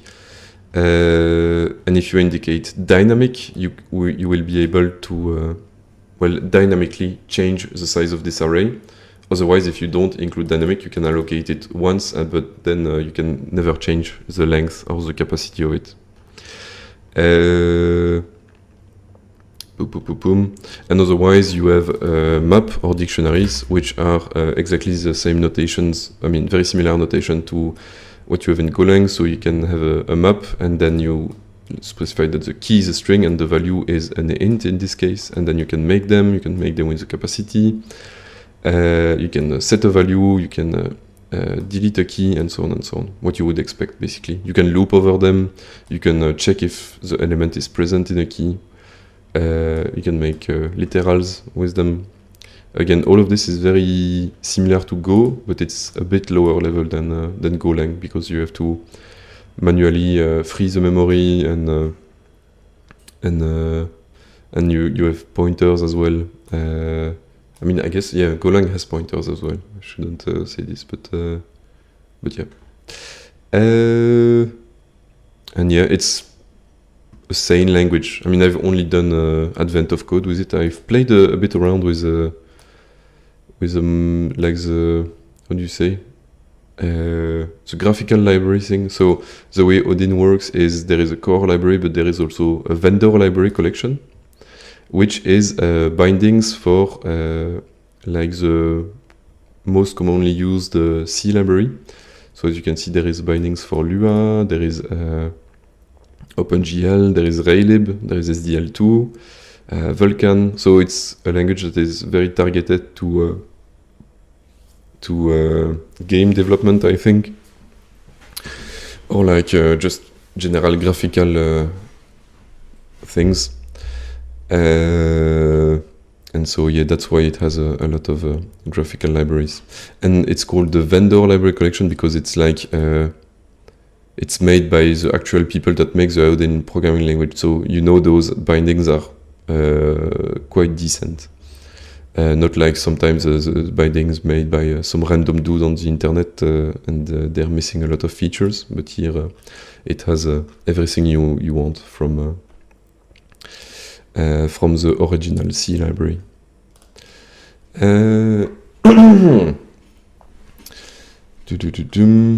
Anyway, back to Advent of Code.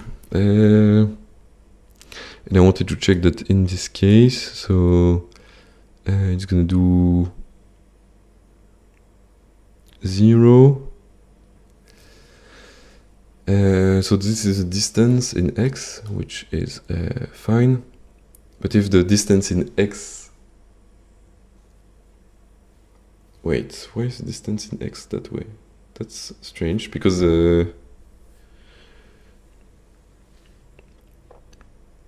okay. But that means if the distance is x is the same, that means they are vertical, and that means I need to cancel any vertical move. So that should be y here, and this should be x here. My bad. And so, okay, now the result still is garbage, but the path at least makes more sense because it's doing every time maximum 3 in a row. Yeah, so in 1, 2, 3, 4. Oh, fuck. Maybe I'm just doing one too many. So it's 1, 2, 3, 4. But it's 1, 2, 3, 4 in one direction. Yeah, okay. It's like this is 1, 2, 3, 4, but this one was going that way. Does it matter in my case?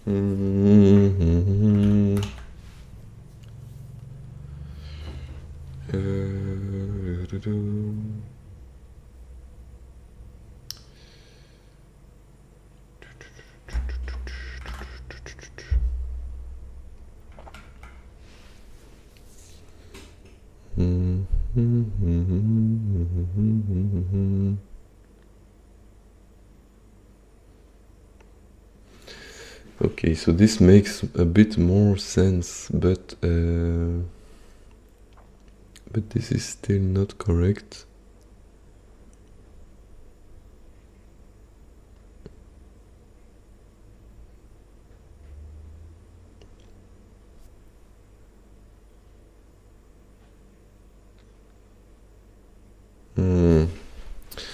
So it's arriving here, but then in the example it's continuing this way, but in my case it's going down,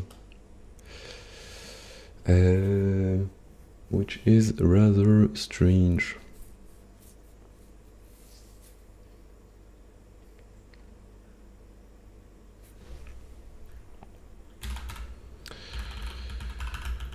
So I think I can remove this. And it's still a bit random, which is concerning. But oh wait, I had almost the exact one. So it's this way, and then this way. Oh fuck it. Okay, no, it's not. It's almost good. Like it should be go one further and then this way.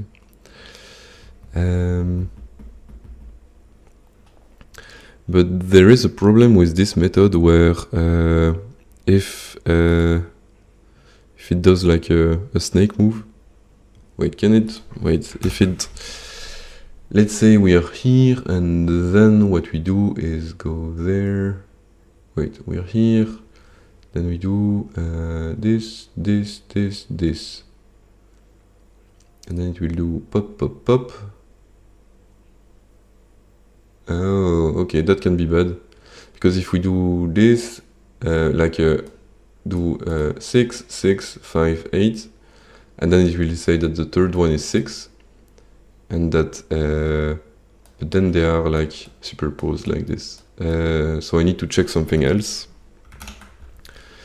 I need to check that this is 0, but also, and this condition is getting out of hand, so this should be 0, this mod y is still this way, but also the distance, and so this absolute distance of y should be equal to 3, I think. No, and it's distance in, no, in y, okay. Okay, okay, and same thing here, but it's a distance in x should be equal to 3 if we want to skip it. And this, and I don't like having stuff aligned like this, so I'm gonna do this. Yeah, my bad. Like so, like so, like so, like so, like so, and like so.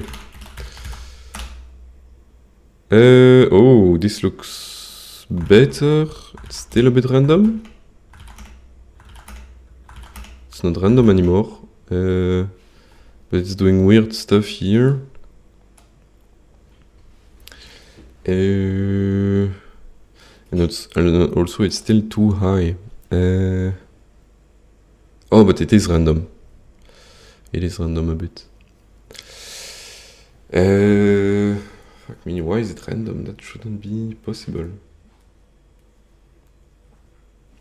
Okay, little break, but I think I'm getting there.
Yes. Read.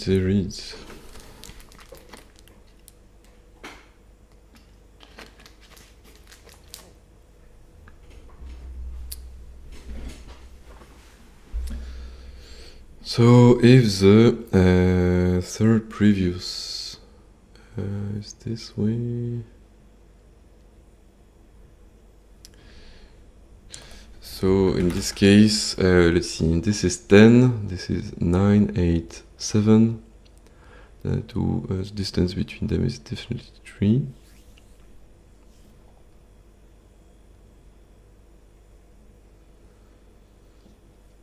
And then it cannot go this way.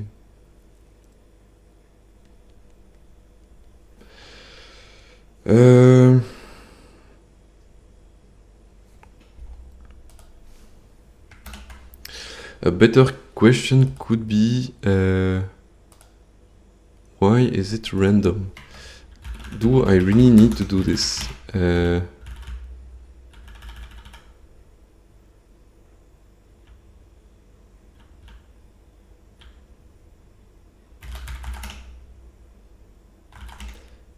I actually don't need to, and it's still random if I do it this way. And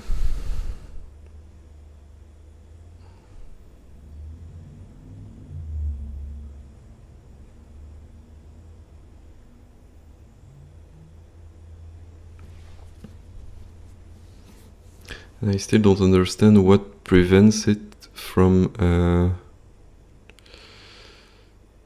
finding the minimum, the actual minimum.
Let's println third previous, just to make sure that there is no random weird values in there.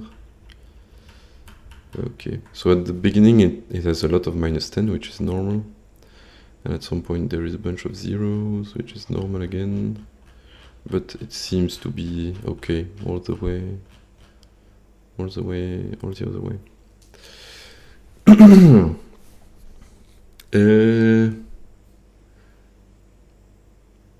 So it's almost taking the correct path, but not quite.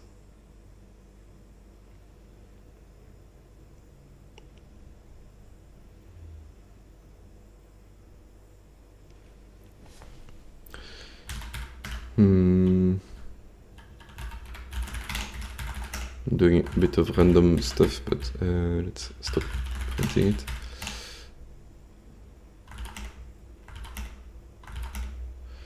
Yeah, this is even worse.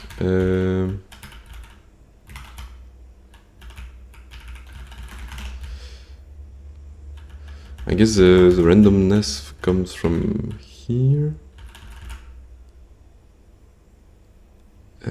If block is not in unvisited to continue.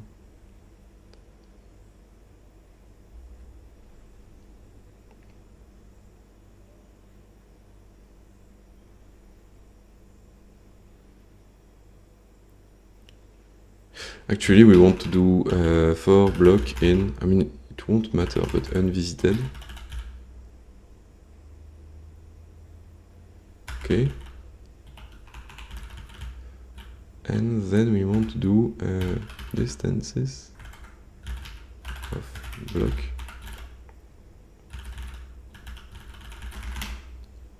This.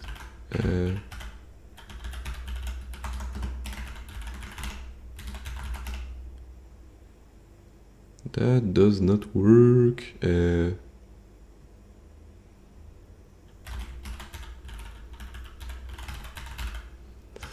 Why are you looping, my dude? Currents. And at some point it just dies.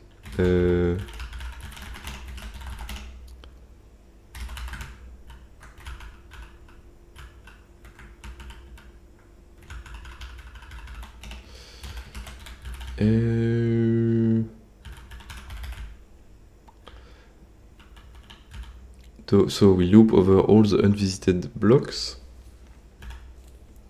And if the distance... Ah, yes, but the distance... I need... or else infinity. Let's do this is equal to this. This.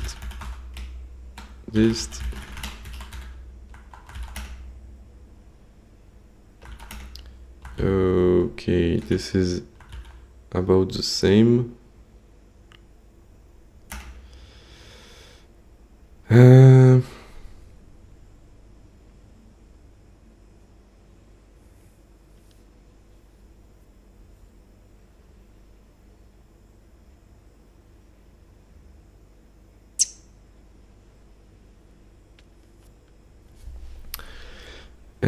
Should this be allowed? Like going, oops, left, down, right, just directly.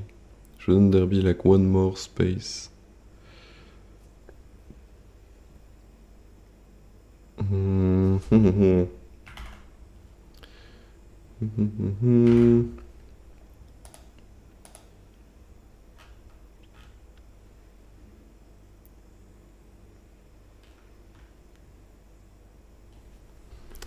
Let's reread the description. To get to Desert Island, the machine part it needs as soon as possible. You'll need to find the best way to get the crucible from lava pool to machine crosser.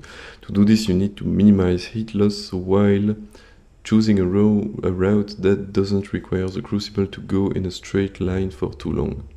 Fortunately, the hells have a map, but input that uses traffic patterns, ambient temperature, hundreds of other parameters to calculate exactly how much heat loss can be expected from a crucible entering any particular city block.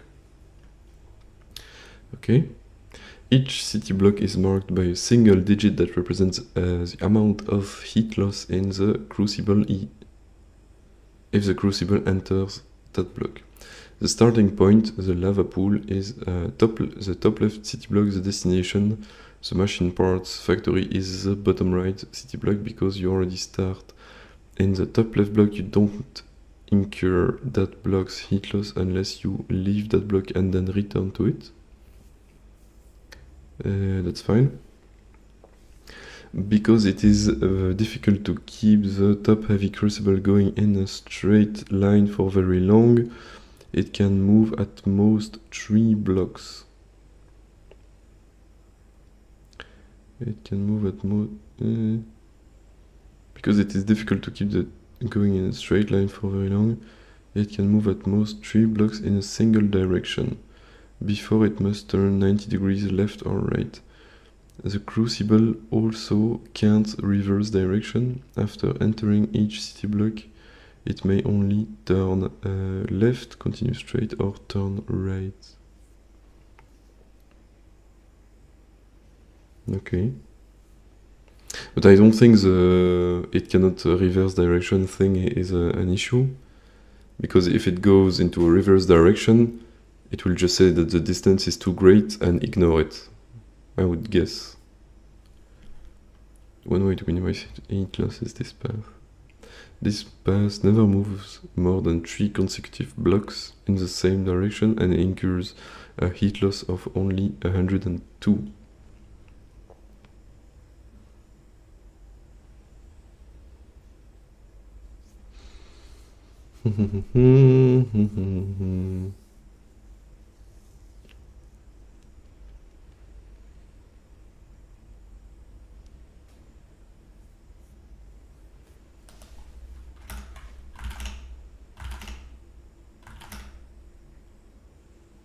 Why would it be random? It shouldn't be random.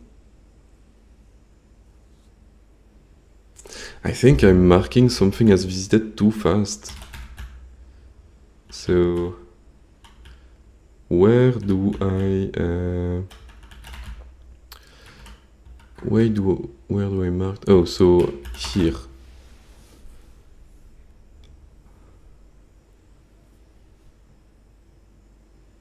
I mean, no, it does make sense, huh?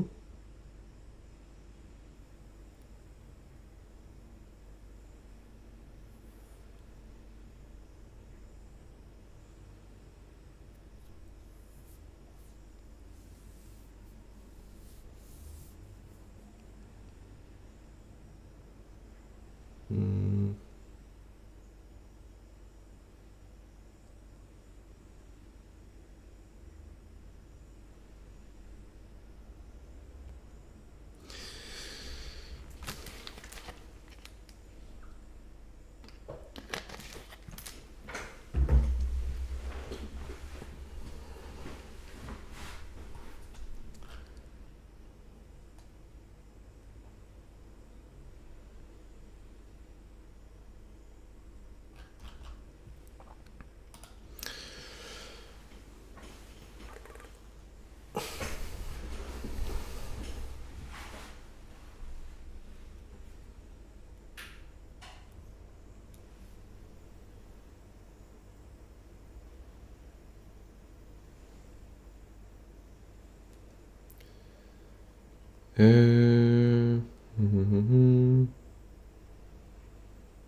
Oh là là.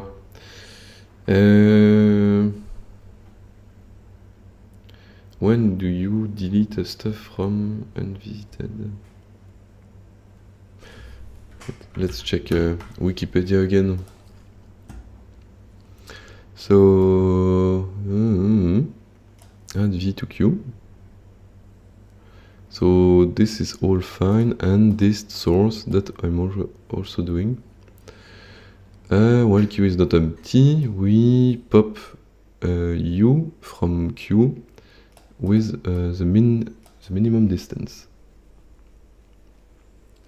which is what I'm doing. Yes, for block in unvisited.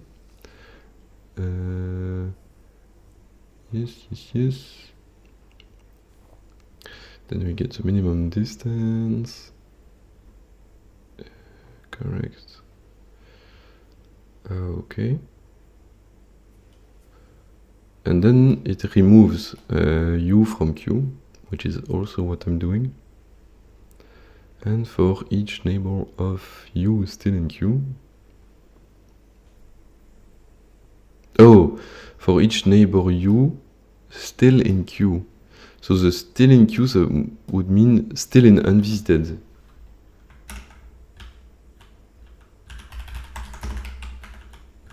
So you want only the neighbor that are unvisited. So yeah, that is correct.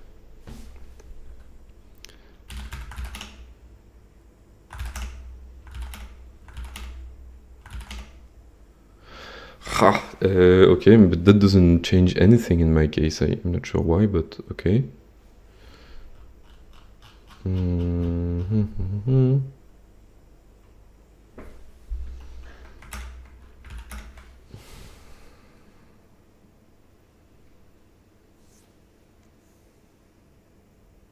Wait, no, that's a priority queue.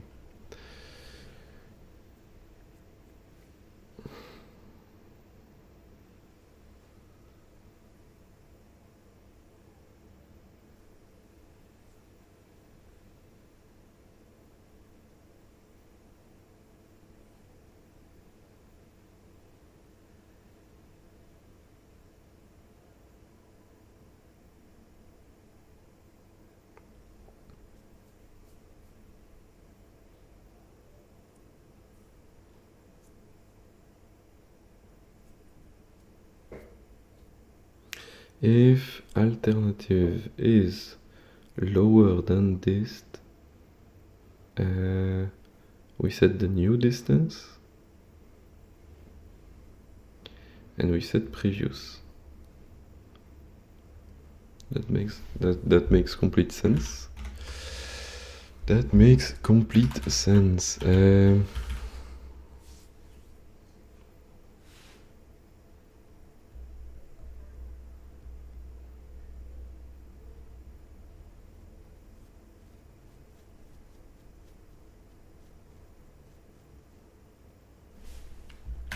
And actually, let's, because I'm printing this, but actually I'm not sure that this is correct.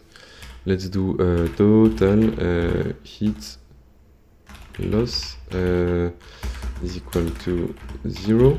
And then we do total heat loss plus equal city map py px. And let's print println total heat loss total heat loss. So it is always the same. Okay, that's a sanity check that is done.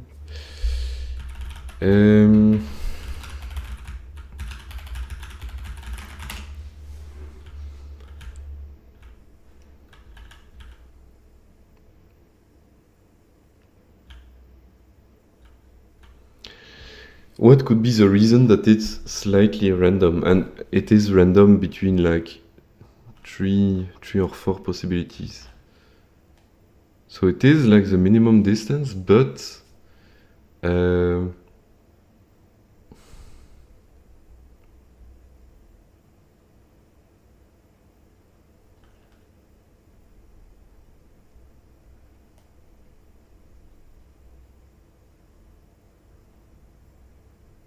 it's not visiting the node in the same order every time.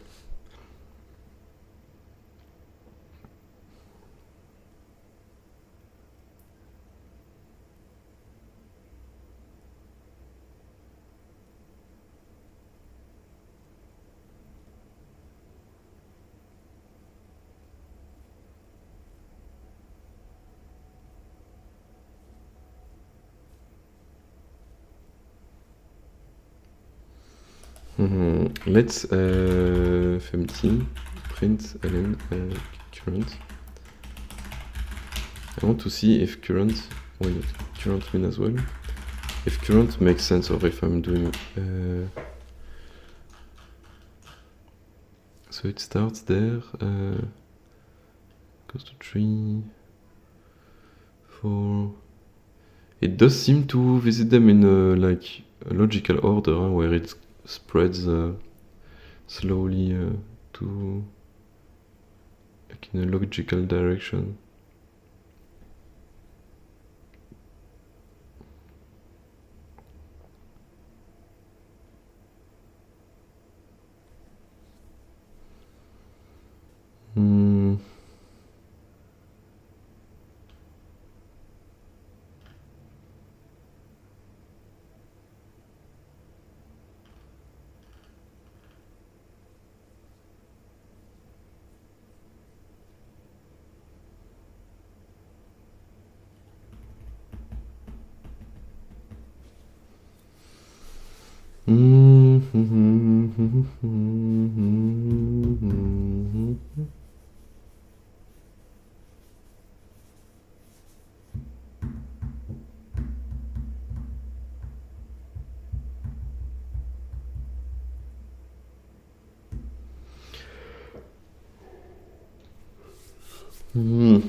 conseille de faire 42.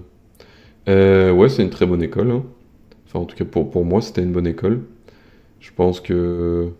Je sais pas, peut-être que ça dépend du type de personne que tu es, mais oui, par défaut, je recommanderais. Euh, et par le type de personne que tu es, je veux dire, si tu es le genre de personne qui sait prendre de l'initiative et oui, te débrouiller par toi-même. Donc si tu as par exemple appris un peu la programmation en autodidacte ou enfin pas forcément la programmation ou appris d'autres trucs en autodidacte, genre apprendre une langue ou quoi, sans qu'on t'ait demandé de le dire et que tu as juste été curieux ou un truc dans le genre et que tu as fait ça un peu sur un coup de tête ou quoi, ben je pense que c'est une bonne école pour toi parce que bah, il y aura personne pour te dire quoi faire. Ils vont juste te foutre une tonne d'exercices dans la gueule et tu résous les exercices avec les gens qui sont à côté de toi et Internet et tu apprends très vite si tu es déterminé. Enfin, j'ai passé un très bon moment là-bas. Après, j'ai fait école 19, pas école 42, mais c'est bon, c'est l'école 42 en Belgique, quoi. On a le même cursus. Il y a juste, il y a juste moins de gens, je suppose. Mais c'était quand même très bien. Donc voilà. Après, si t'as pas encore fait la piscine ou ce genre de truc, et peut-être que tu sais programmer un peu, je pense que je te conseillerais de quand même un peu, genre peut-être 1 ou 2 semaines avant de commencer la piscine, genre mets-toi bien dans le truc et révise bien le C ou le shell, euh, juste histoire de pas être complètement ébranlé quand tu commences le truc, quoi. Mais oui, en règle générale, je conseille ça à tout le monde. Même si c'est, en vrai, même si c'est des gens qui savent pas programmer, qui sont juste curieux, si c'est juste pour qu'ils fassent ça genre un mois très intensément pendant leur vie et ils vont s'amuser, quoi. Mais, euh, mais ouais. Est-ce que tu as un background en informatique? Enfin, je sais pas, hein. Je dis background, mais ça peut être autodidacte ou déjà avoir fait des études, etc. Enfin, voilà. Euh,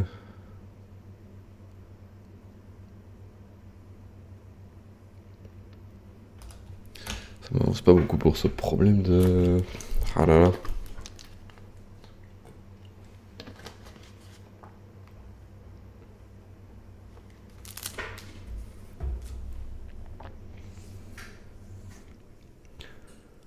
Euh, J'espère que j'ai répondu à ta question, Snowtech.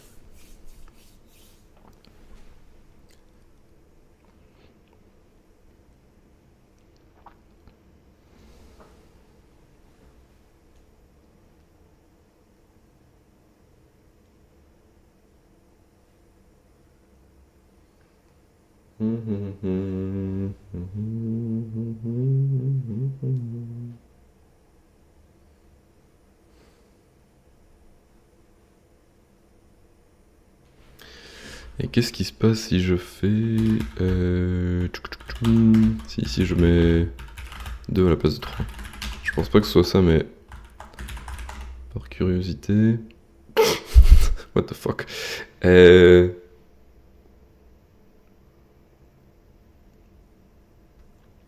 Ok. Qu'est-ce qui se passe si je mets 4?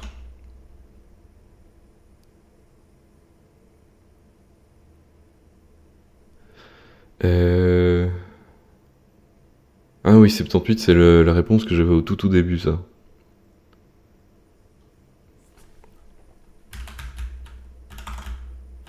Donc si j'enlève complètement cette chose, je peux faire 78 tout le temps.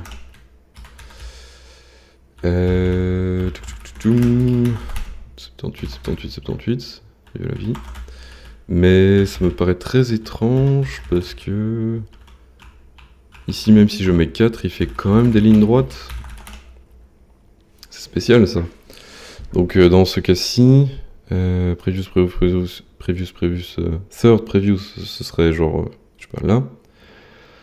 Et donc, x moins x, ce serait quelque chose, ce serait...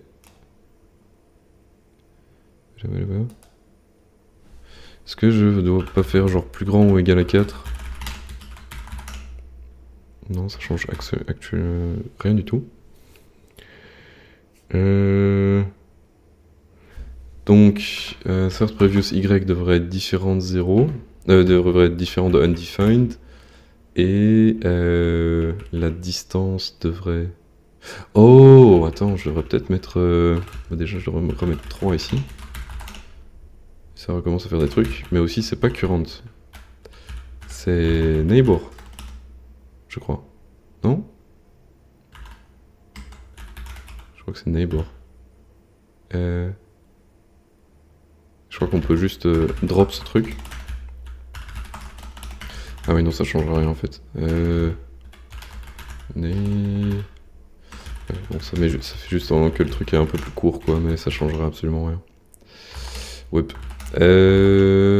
Ok, j'ai toujours le même problème. Mais maintenant, c'est un plus court. Let's go.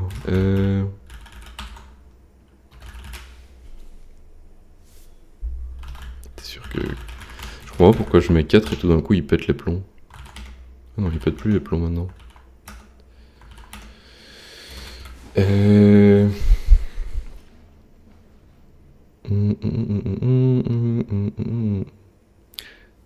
Oh yeah, I've been talking French for the past for the past 10 minutes. You put my brain in French mode. Fais des tests unitaires. Jamais de la vie, mec. T'es fou, toi. Faire des tests unitaires sur un Advent of Code. Et faire des tests unitaires sur un algo comme ça. Mais tu as raison dans le sens où je devrais simplifier le problème pour le résoudre. Donc faire une version simplifiée de l'exemple, peut-être. Je vais pas commencer à faire un système de test unitaire.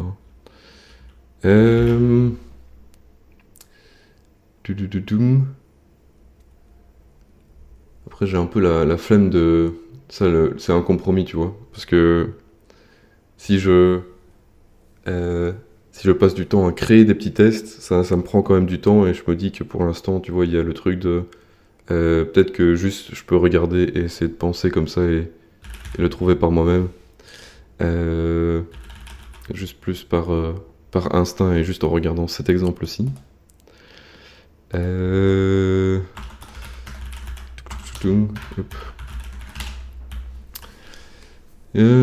But I'm not sure.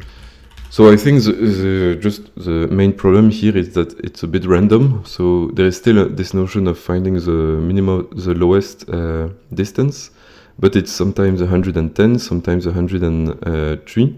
And the only time I have a randomness is in this thing, where since it's a dictionary, a map, and so the order of the values that I'm iterating on are completely random.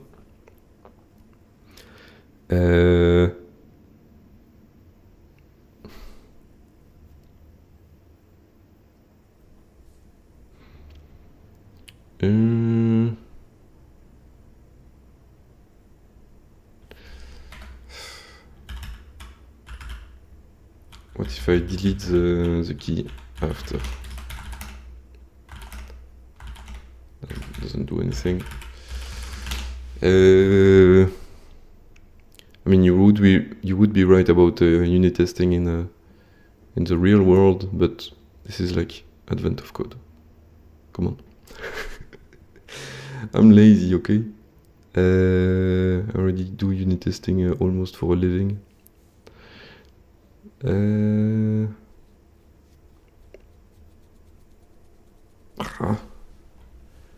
is so annoying. And I feel like this condition doesn't change anything. Like, what if I do an absurdly long number? Okay, if I do this, it does make sense, because it allows for a very straight line. straight lines. Let's say 5. Test is doubting. Testing is doubting. Yeah, that sounds like a generic programming saying, but never heard that. But I am highly doubting, but I don't want to test. I am testing right now with a smaller example. It's not like I'm doing this on input, on the actual input. So in a way, this is a simpler example. But maybe I should build an even simpler one. But as I said, I am lazy. And also, I think I found already something that doesn't work. Because so I go, if I take this one, let's just do what I was doing before. If current, can I do this? And it's x should be, I don't know, I think 11, and y should be 0. Not sure I can do this. Oh, I can. So I want to, like for this one, I want to actually, print ln third previous. So it's 8, 0, which makes complete sense. But then,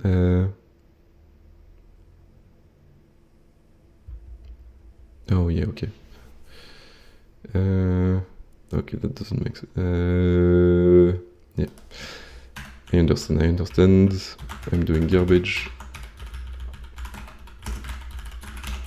Boom. Wait, no, and so it's the x distance. So it's 4 and 3.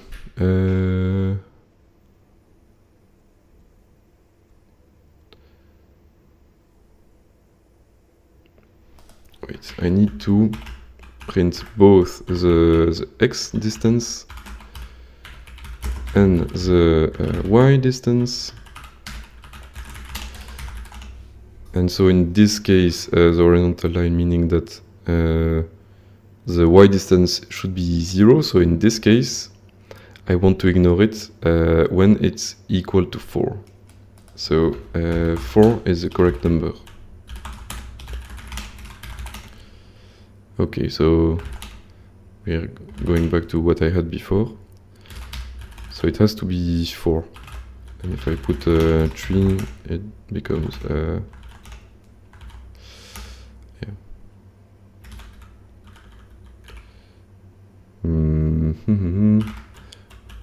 I think I need to make it equal.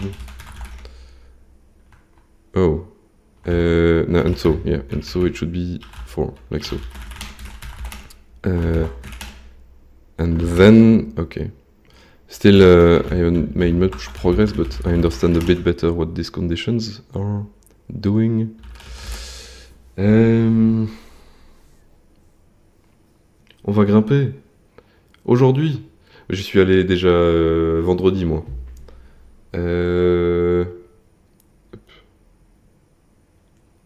Mais... Et j'y vais mardi en plus aussi. Bah tu sais quoi, pourquoi pas. Vas-y. Voilà. Quitte à ruiner mes mains, allons-y franco. Bah dis-moi juste quelle heure et ouais, je suis OP. Hein. Ça passe bien. Hop. Je vais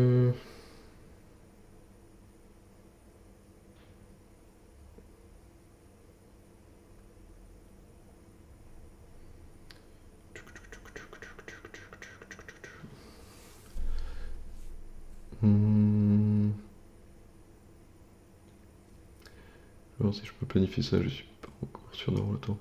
Putain, tu me hype et puis après tout d'un coup... Ah là là. T'as intérêt à avoir le temps. Hein. Non, bah ouais. C'est pas grave. Dis-moi si tu peux. Sinon, chaud lundi, mardi. Bah lundi, mardi, j'y vais avec mon frère, mais c'est à Liège, du coup voilà, c'est un peu loin. Can you have the problem you are trying to solve? Ah yeah, I mean, isn't it the title of the stream?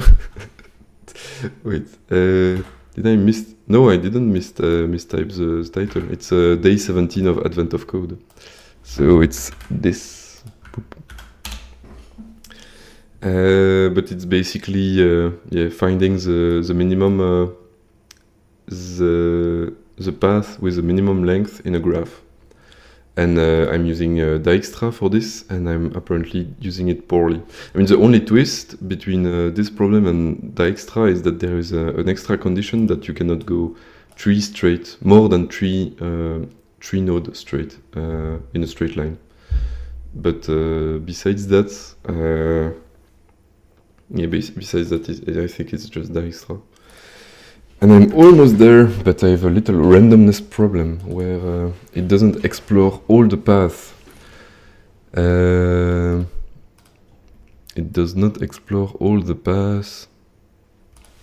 And let's just run it a bunch of times and see the minimum. So 19, so 10 is the minimum. This is the stupid way of solving it, but... So I'm never doing less than 110. And I'm never taking the correct way, huh? So...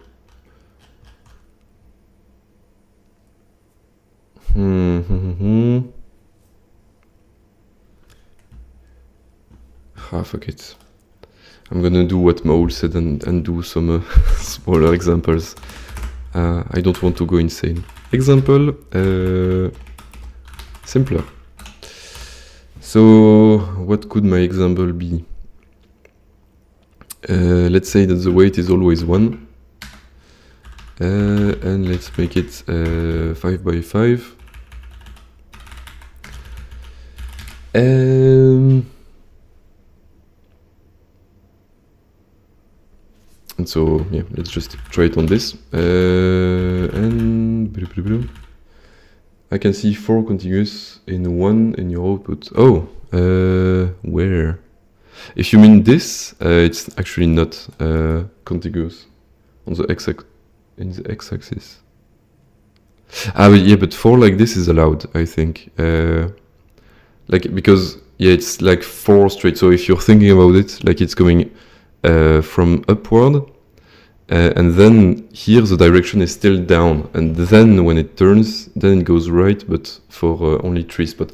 Actually, it's easier if I show you on the way they show it. So that's the correct answer that I'm supposed to get, and if I go 2 right, then down, then here you're allowed to go 3 times to the right. But like the first one doesn't really count, as you can see. So it's like at most 3 blocks in a single direction. So the in a single direction is key. And yeah.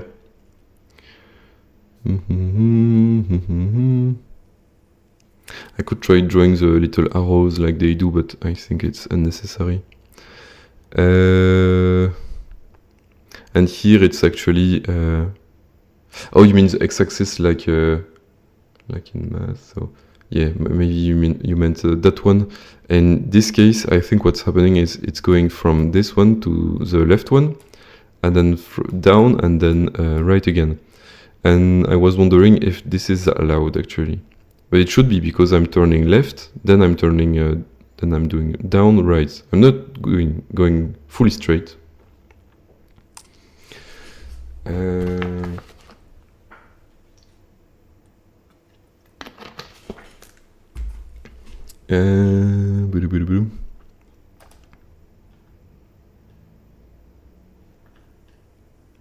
But maybe I'm actually wrong and this is not allowed, huh? I mean, it definitely isn't allowed in the example, so yeah.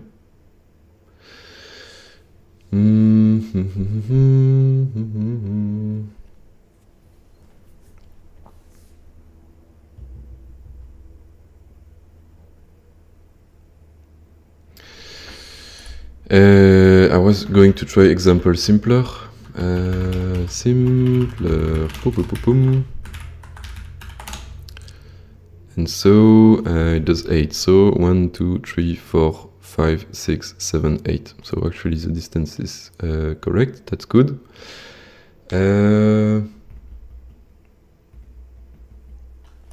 Then let's say example simpler. I put like some 9s here to force it to take the way around it. And let's say that here I put a bunch of 9s as well. So here it does 1, 2, 3 in a row, and then here it has to go there, so it's fine. It's right. So it is finding the shortest path indeed here as well.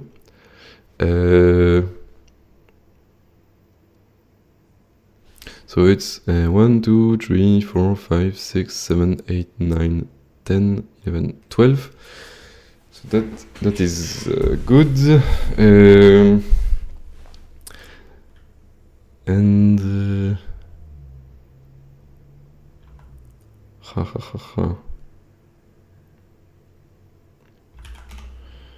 and if I put an 8 here, it has to go on it anyway.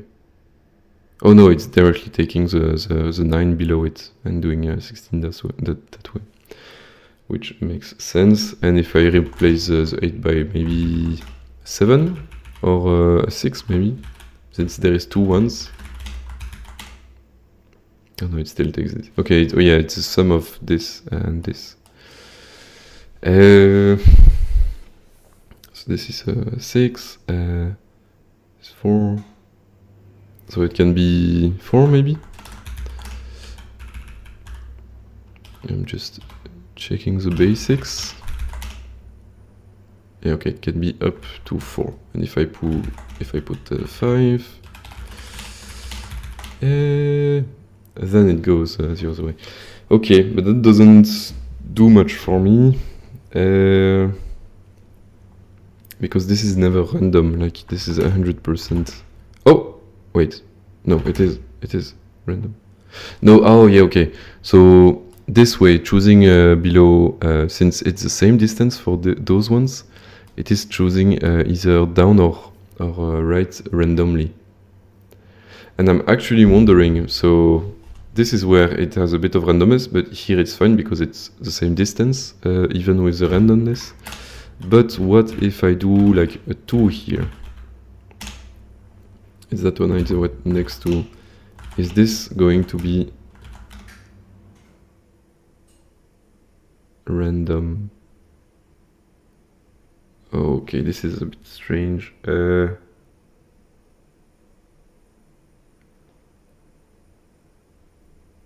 Wait, let's not play with this anymore. Let's just cancel this. And so it should always first go down, but I expect there is some randomness. Okay, so here there is a randomness. So between these and these. Yeah. Okay. But if I put a 2 above the existing 2, it should never be random. It should never go... Oh, stop. Okay, not random, not... No. Okay, seems to be always the same path this time. And then if I put a 2 here and a 1 here, it should always take this path. Oh, why is it? Oh. An infinite loop. Okay, that's bad. That is quite bad. That is quite bad.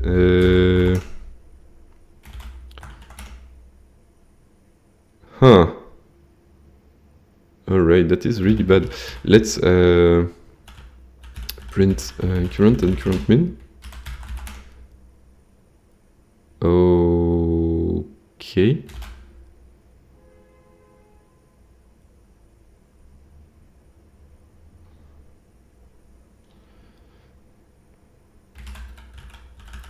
current min is infinity, so that makes sense, I guess. Oh no, so current is let's put current to undefined. Undefined. Whoops. So that one went fine. But I do not get it. Like,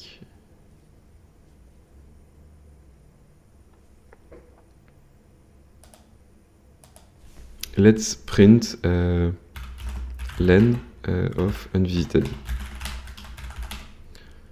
So let's see. Len unvisited is still 1. Can I do for be in here print len block we print block. So I want to know which one is still inside the thing. So 0, 4 is inside it, and block and dist. I want to know and I guess distance is infinity for this one as well. So for 0, 4, the distance is infinity. Meaning that it never reached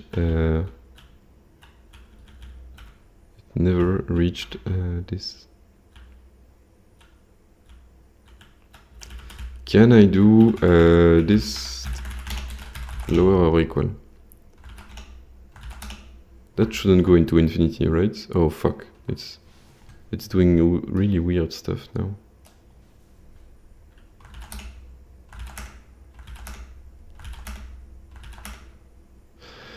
So 0, 4 was the problem. So x0 this and 4 0, 1, 2, 3, 4. So this one was an issue.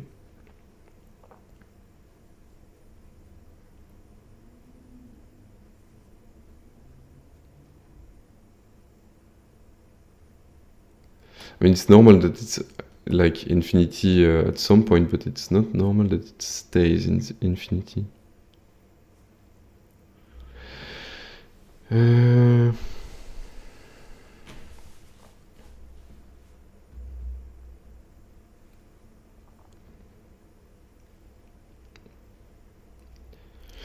also we had 17 and then suddenly we have 24 like this. That's pretty bad.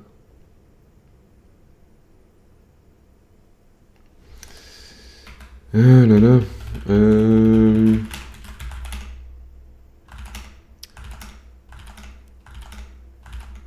Yeah, it suddenly jumps to 24, but that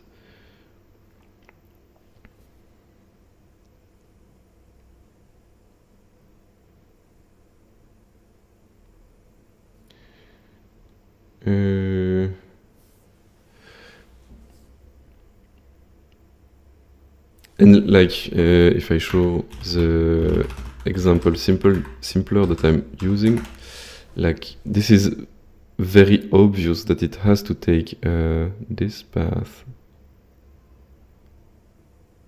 It's just that sometimes it starts there, I guess, and then it never visits the other one.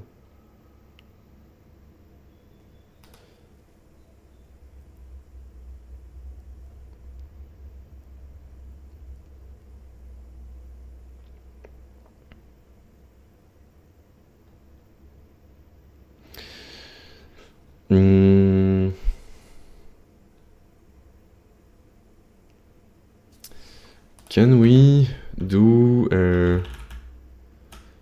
at the very end, I'm printing the stuff to the destination, but can I do x minus 2 here, like printing the two neighboring squares to the end as well?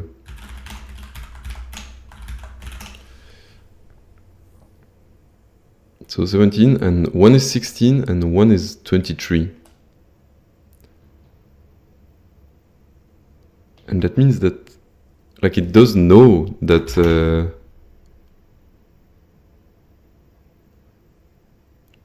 oh wait, what the fuck? There is a third one.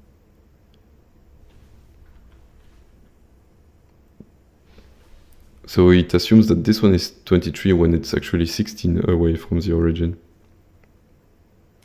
Because 10, 11, 13, 14, 15, 16. Yeah, okay, it's taking a slightly shorter path, like so. So 16, but it just does not found it. It does not find it.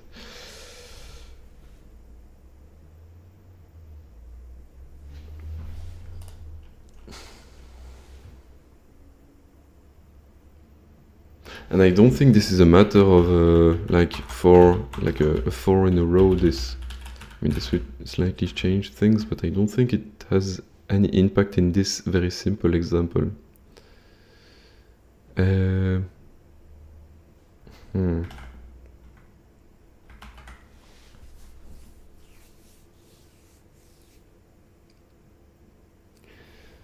Update. So the updated distance is the distances of current and city map. My guess is that I am because I followed the Wikipedia example, but I do not understand why I need to remove from unvisited as soon as I am that square.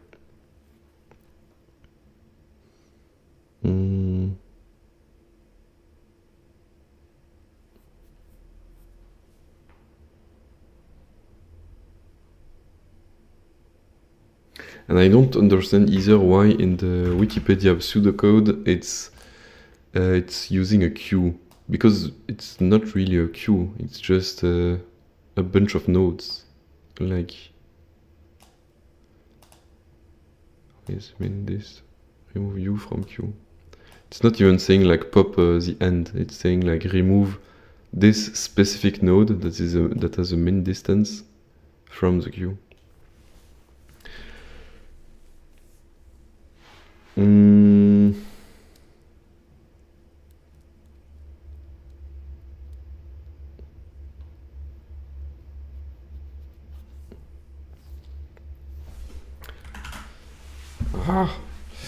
I'm getting hungry as well.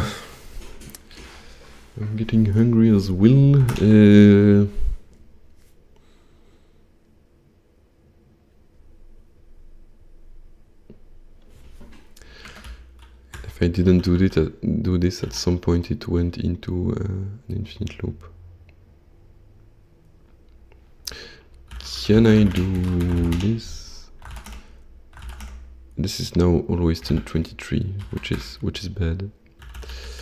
And if I do if current is equal, I mean this is like hopeful coding, but do continue.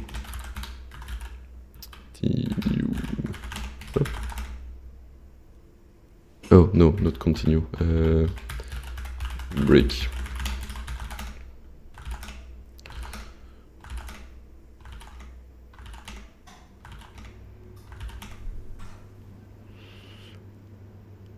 Yeah, I mean, I guess we don't have an infinite loop anymore, but we still have the issue of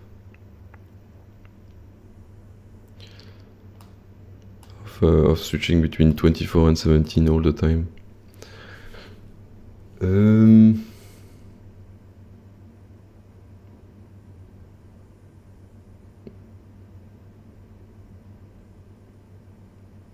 I guess the issue is that so this is a bad one and this is a good one. So it starts by the right neighbor, then it continues this way because it's cheaper.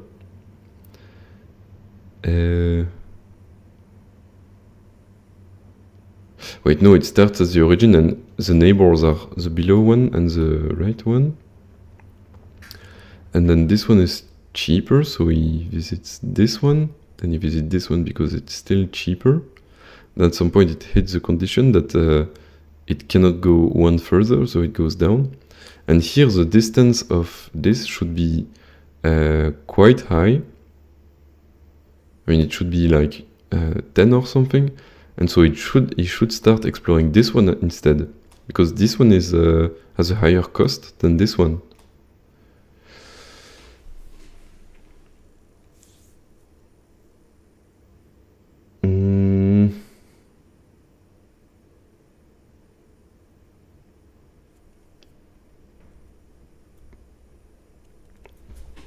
Let's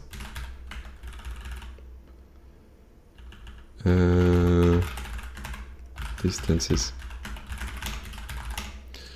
But yeah, that's a bit messy, huh? That's a bit messy to read.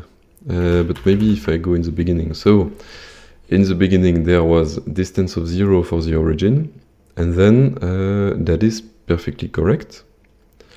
And then for the second iteration, this is correct, this is still correct, this is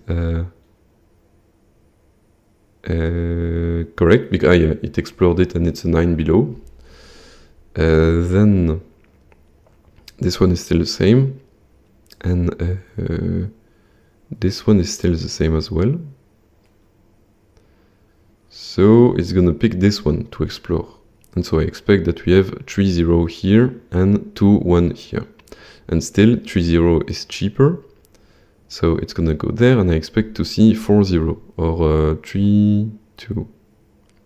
Ah yeah, but now it just hit the condition that it cannot go more than 3 in a row. So it's gonna pick 3, 1 to explore. Wait, no. Now it knows that now reaching this point,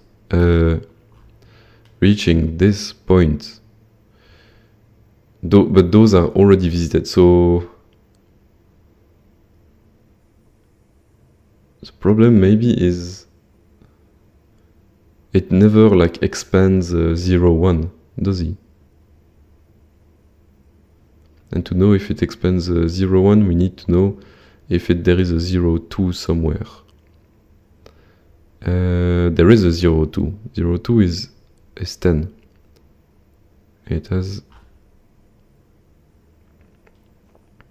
So yeah, it understands that this one is 12, this one is... what was it? 12 as well? Oh, fuck. But here... Oh, that's because they are actually equal by this point. Wait, no, they shouldn't be. So this is 10. So 0, 2 should be 10. 0, 2 is 10. And 3, 1 is 12. So we should definitely pick 0, 2 to explore next. Not like 3, 3 or 4, 4. Like... Why is he going in this direction if he knows that this is definitely not this is definitely the shortest path. So I think what I'm missing for information is I should print the one he selected to visit and the distances at that point, which will make the output even more messy. But I think it's important. So he decided to visit 1, 0, which is the one on the right, which is fine. That's fine. Then it reaches 3, 0, and it knows that 3, 0 distance is 3, but he hits the condition that he cannot go more than 3 in a row, so it explores down. It explores down, so it explores down like so. Oh wait, that's actually... oh fuck, that's 17, so that's the correct one, and it's doing a correct job then. I need an example where it's going bonkers with 24, yes, exactly. So 0, 0, then it hits this one, and then it hits this one. 0, 1, then it's going to... 1, 1. That's not possible. Why are you doing 1, 1?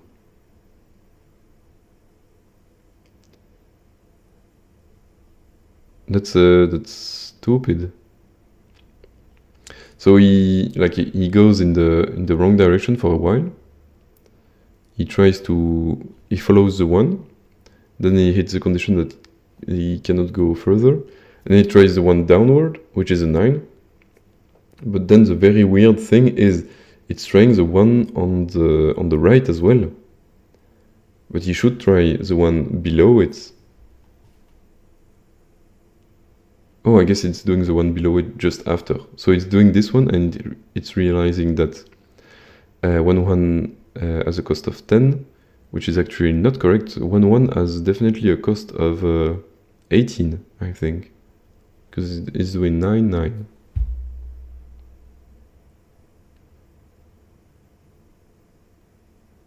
Oh, okay, yeah, no, it has a cost of 10 because if you go above it, it has actually a cost of 10. Okay. And so he visits it, but he keeps the distance the same because we already visited it in another direction and it was lower, so that's fine. Then he visits 0, 2. 0, 2. And he gets that 0, 2 distance is of 10, that's fine. But what I want to know is, yeah, okay. Here it goes to 3, 1.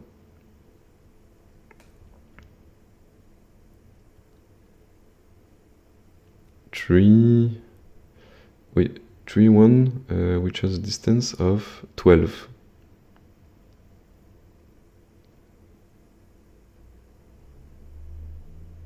And 1, 3 has a distance of 13. 1, 3 has a distance of 13.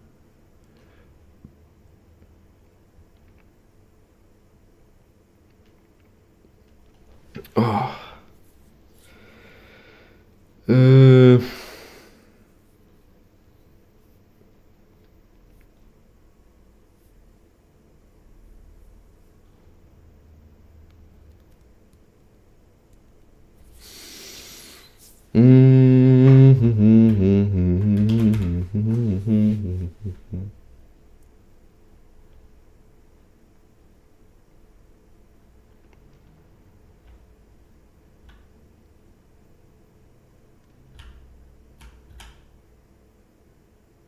I think doing this is a mistake. I don't know why Wikipedia does it, but like if we have a neighbor and it has been visited, we still want to update it, no?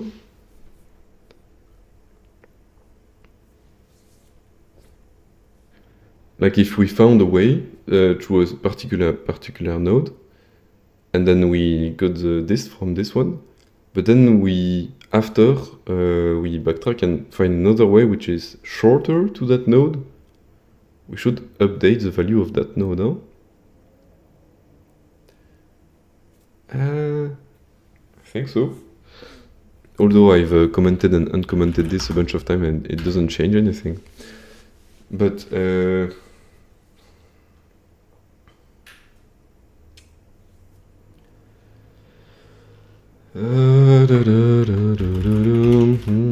whoa, yes, this as well. Yeah, it doesn't change anything. But huh.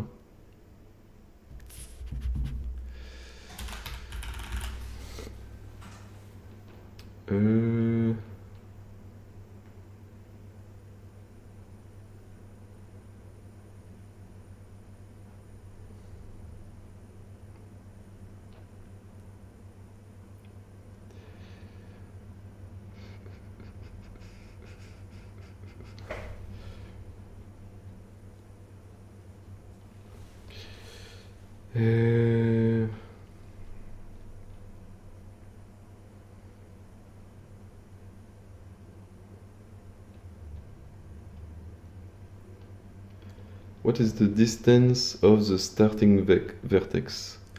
The distance of the starting vertex is, well, it's 0. Because, I mean, we are already there, so it should be 0. Why? Yeah, I set it just here, as you can see. 0, 0 is 0.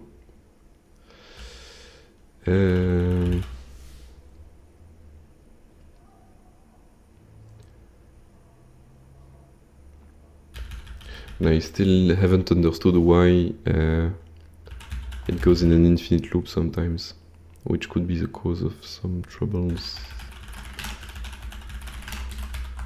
What was the one that you was going on about? -10. Yeah, but what was... and I did...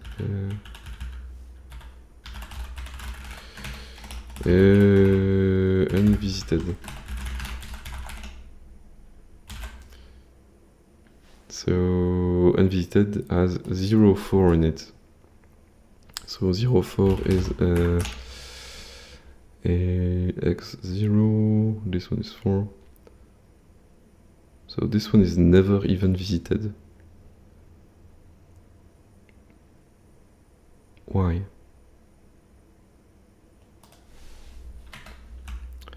Do I have a bug in my thing here? Greater or equal than len city map 0. Neighbor y is greater or equal than len city map. We ignore this. Should be good, no? Can't we have something like if neighbor is equal to, what was it? 0, 4.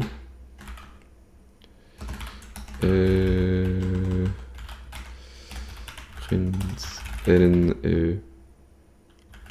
whatever neighbor. Let's see if we are trying to visit it at some point. We are. And then are we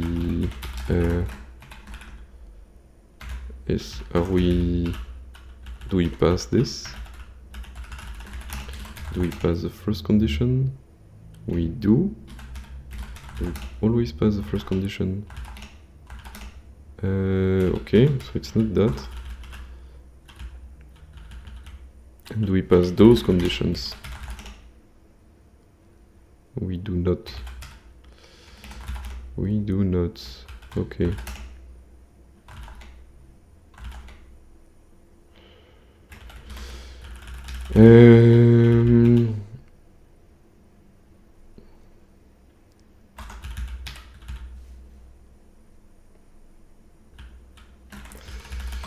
This is horrible, but neighbor third previous, and let's do the same for this one. Let's try to understand. So third previous is 0, 0. Okay.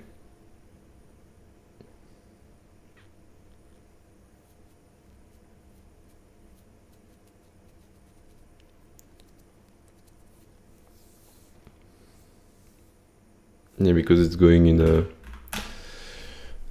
a straight line like this, and so it should be ignored. But like when we reach it from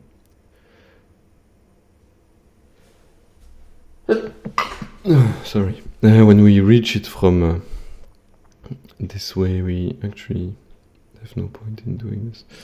Okay.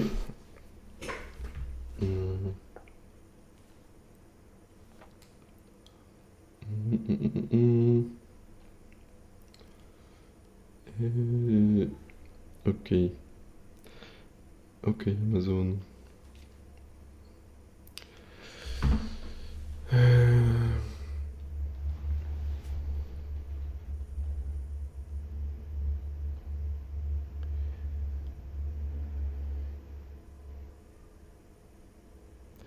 Can you explain from line 58 to 61?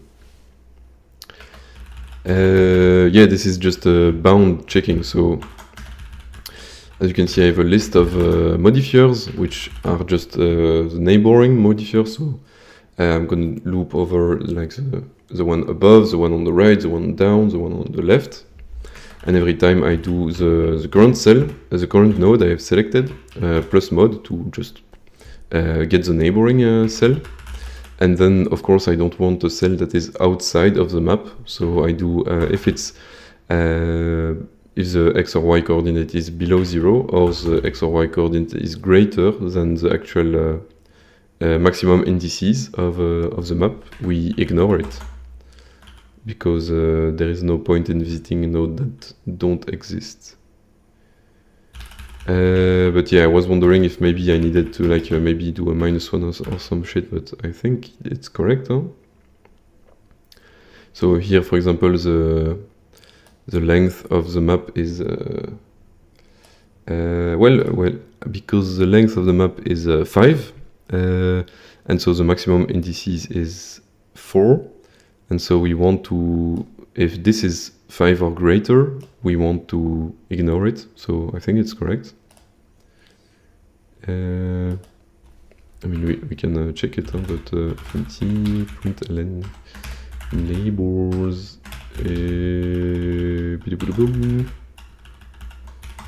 Up, let's remove all the junk. And so as you can see, there is a bunch of mine. Oh yeah, that's also my infinite loop weirdness. Oh man, this is really dirty now. But as you can see, the only time it goes into this condition is when it's either a minus sign or it's 5. And 5 is outside of the bound, so we indeed want to ignore it. So I don't think this is the issue. Yeah, I don't think this is an issue.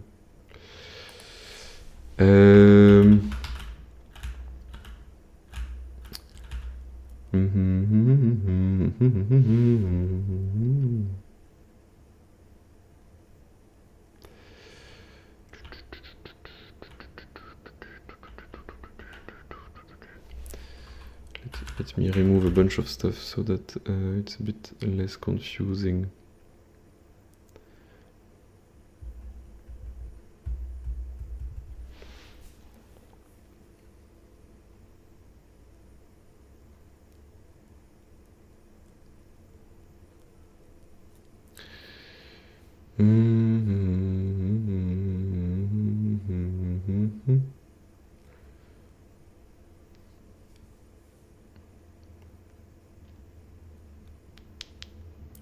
But what I don't understand is that it's going this way, like when it's wrong, when it's 24. Okay, so up 24, okay, so that's the wrong way. It's doing this, and then here it reaches this square, and then it the minimum distance now is this one. And so he should explore this one. He's gonna explore the neighboring one, but obviously this one is not correct. And then he's going to explore this one, and then maybe this one, and then maybe this one. But like it's going, what? Do we have to implement it with iteration, not recursion? Yeah, that was my initial idea, to do it recursively, but the Wikipedia article is iterative, and I really don't think it matters. My instinct would have been to do it recursively, but yeah, I'm already having enough trouble with the iterative example, and I don't want to rewrite everything. And I think I'm close to having the correct answer.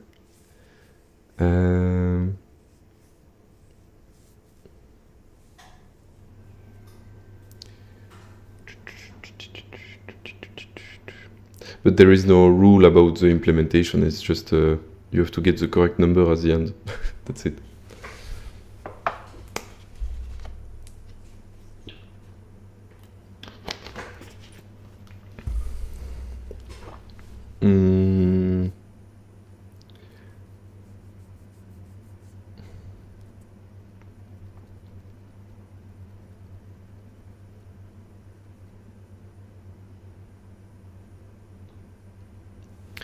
So this is 1, 2, 3, 3 plus 9, which is 12, 12, 13, 14, 14 plus 9, which is 23, and 24. This is 10, 10, 11, 13, 14, 15, 16, 17. So this is obviously the shortest way. why doesn't he see it?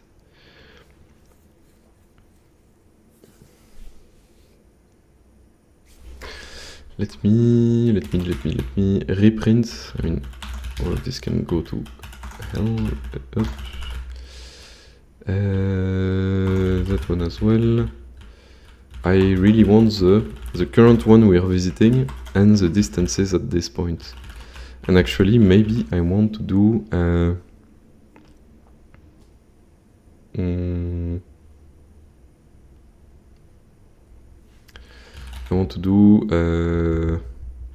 for this in distances, do if the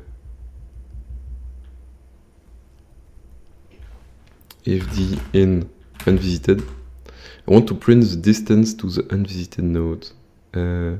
Actually, isn't that do fmt print? No, just print and that's key d, and that's key, and then key d, and comma, like so, and then just like so. Is there another print somewhere that is going to ruin it all? No. Okay, wait, is this messy to read? I think so. Let's just change this to this. Okay. So we're visiting 0, 0. And then distances is empty. It's calculating 17 distance. It's not calculating 17 distance. It is sometimes. So here you can see 17.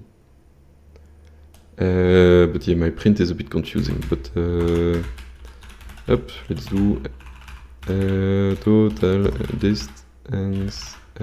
Where min distance is this. Min distance is 17 in this case, which is correct, but sometimes when I run it, it's 24. Just because, oh, and that's a new one, just because it's exploring a different path.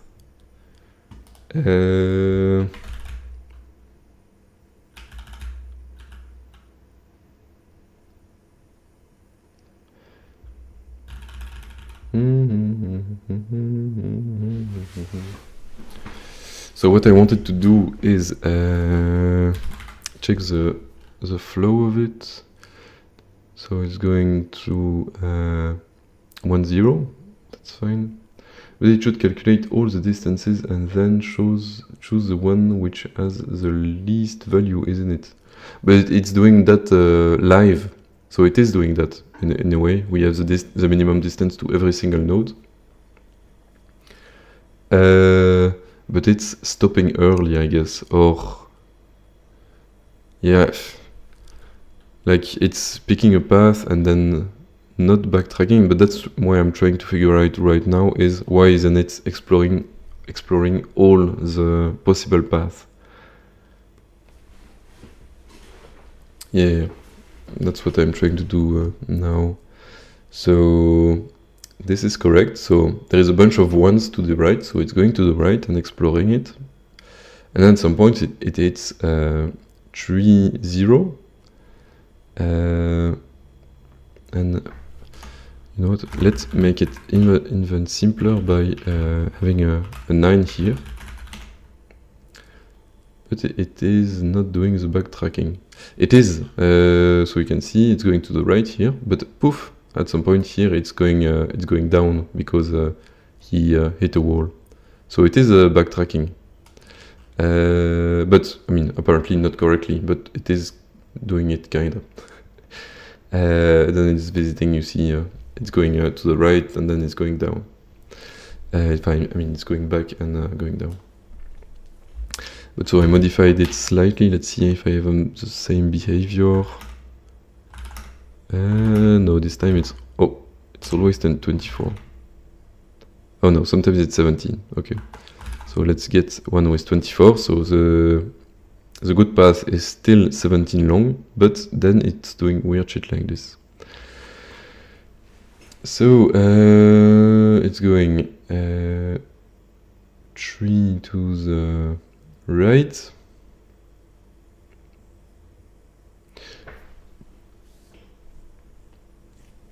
And then at some point here it cannot go further, and it goes down by 1.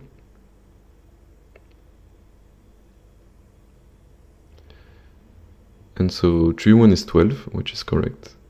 And 2, 1 is this. Actually, I should print the distances just, I should do this just after I've updated them. That would make more sense, that would be more intuitive. Let's try to get a 24, we got one. Let's try to get a more obvious 24. That's correct, okay, that's a bad one.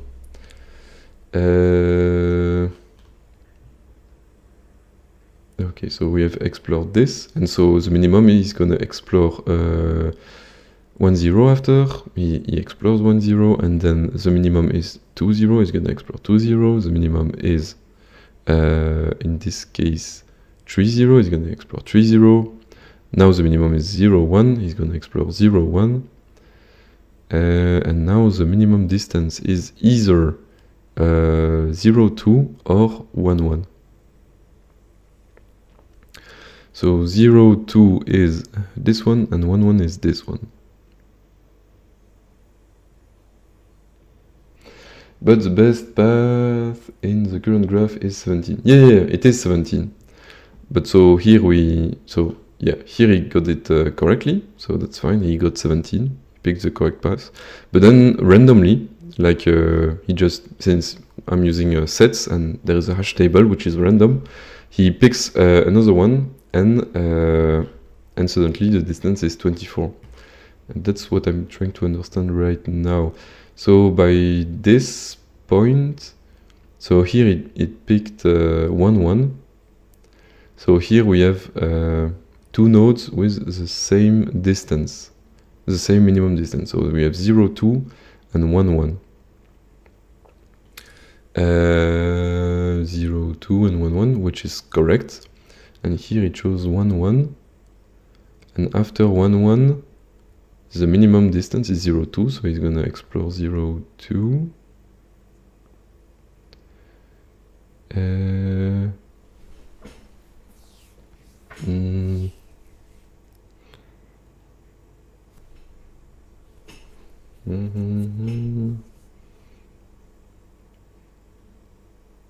then we have 2 that have the 11.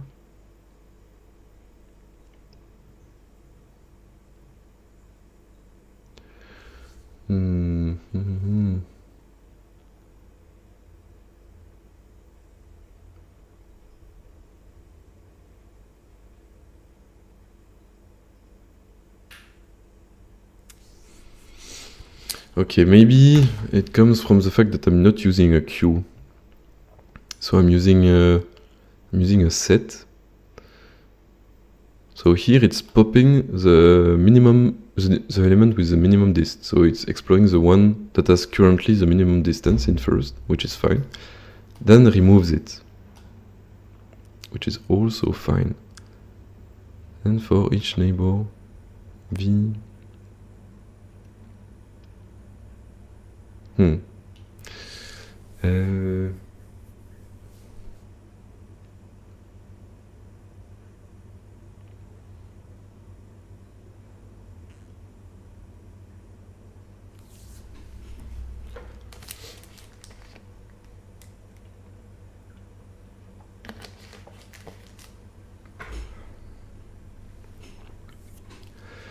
For each neighbor v of u still in queue.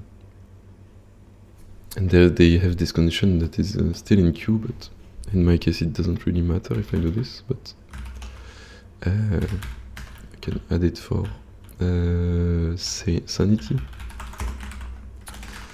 So if it's not in unvisited, if you've already visited it, we continue. That doesn't change the weird behavior I'm having.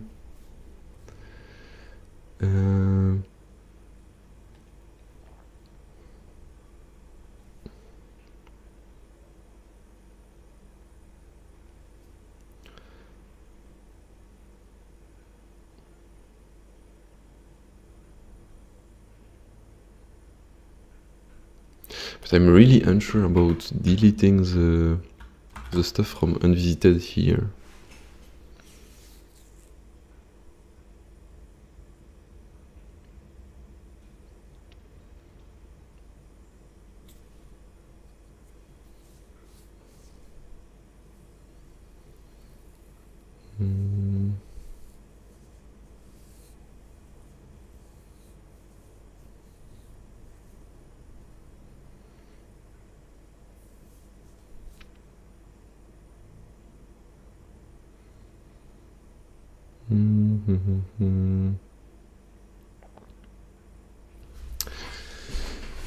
Ah là là.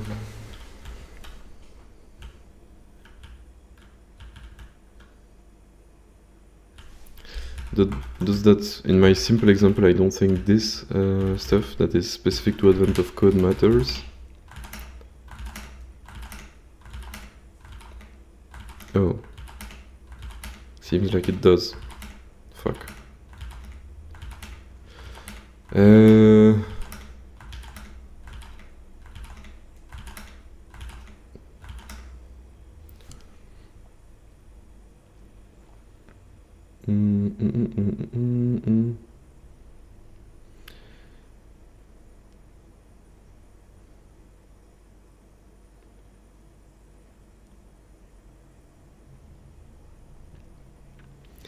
Can I make it so that it cannot go in the bottom corner?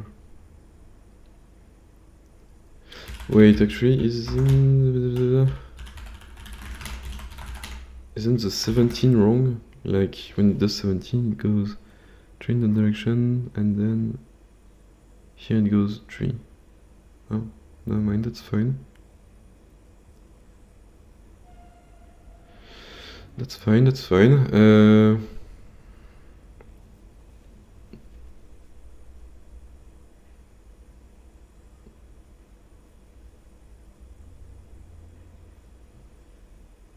Oh, but maybe I shouldn't continue.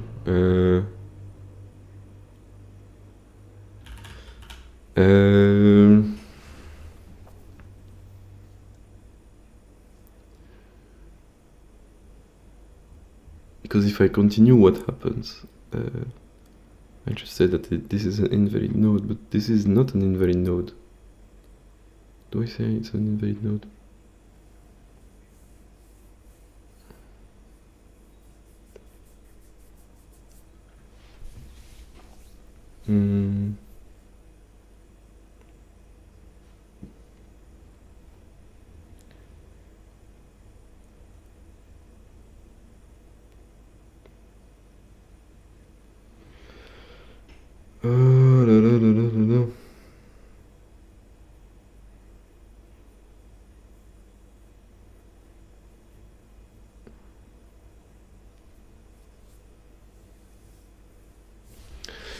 Yeah.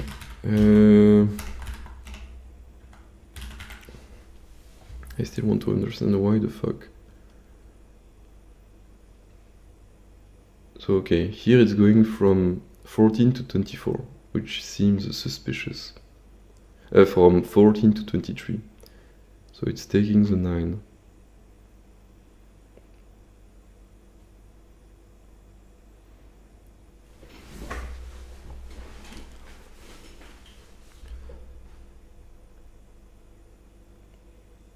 So it is exploring those ones.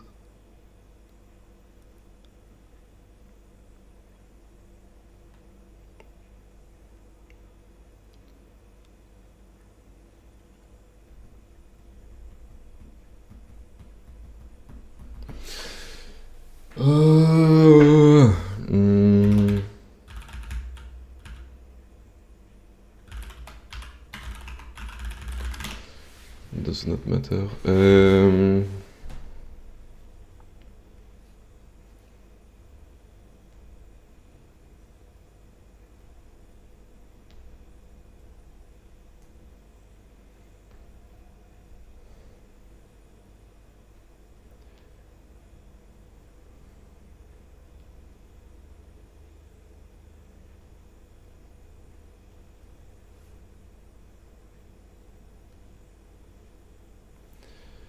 I'm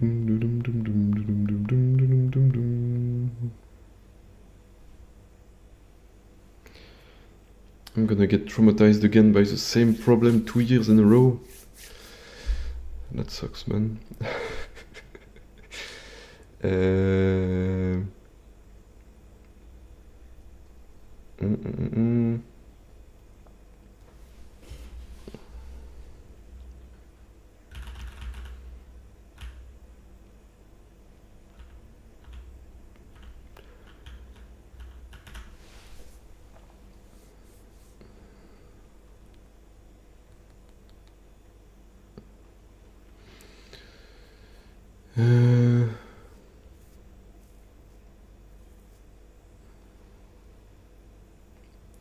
Can you explain line 51? Yeah, it's like it's a list of modifiers for so we have the current node that we are exploring, and we want to visit all the neighboring nodes, and so I just do the current one, that is -1 on the x-axis, then +1 on the x-axis, then -1 on the y-axis, then +1 on the y-axis. So I'm literally going up, right, down, left. And that's it. So this is just an array of length 2 array of ints, and you can do array addition. So, and current is also an array of 2 ints, so you can add like they would be vectors. But I mean, it doesn't really matter how I implemented this in Odin. I'm basically just going up, down, right, left, and that's it. And yeah, those modifiers are just, I'm just looping over them to loop over the 4 neighbors.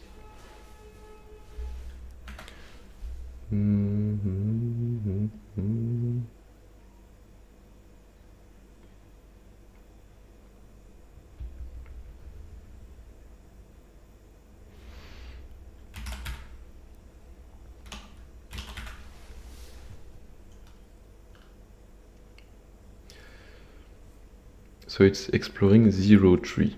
So 0, 0, 1, 2, 3, it's exploring this one. And it should find, so it's exploring 0, 3 here. And it should find that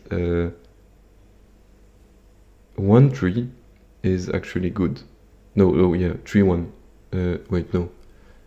No, 1, 3 is actually good. So it takes, where? Wait, it's hard to read with this thing. I want maybe this. Okay, that's slightly better, but that's not a good example. 24. Okay. So at some point it is exploring 0, 3, 0, 2, 0, 3. Okay. And so you should find that 1, 3 is actually a value of 13. But here, okay, and then it's going on 2, 2. Ah, yeah, because 2, 2 is actually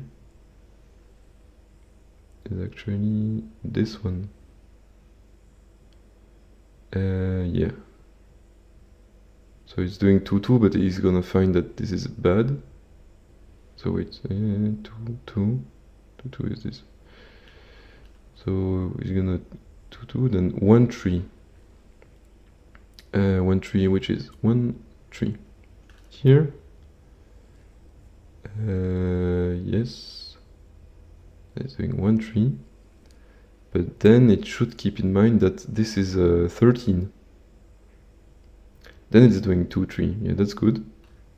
So, no, 3, 2. So 3, 2 is... Wait, what? If I'm not wrong, initially the current will be... yes, of course, but then I have what I explained earlier. So it's gonna be -1, 0. That's fine because I have a condition that says if we have a -1, just ignore it. So yeah, it's fine. If the index is out of the bound of the map, it will just ignore it. So it's okay. It will only get valid neighbors. Where was I? So it's exploring. It is exploring 3-1, then 0-3, then 2-2, then this. Then this is wrong. No. So 3-2, which is this one. Oh. So he found out that this is correct, but I want actually 4-1 in the correct case, right? Yes, I want 4-1. What is the state of 4-1? 4-1 has a distance of 21.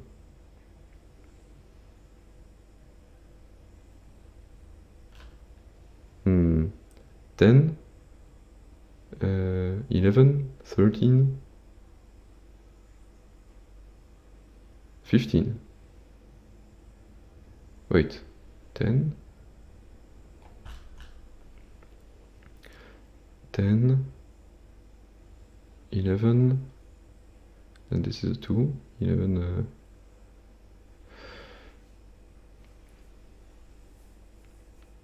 13, and then 14. But okay, so the actual value of 4-1 is 13.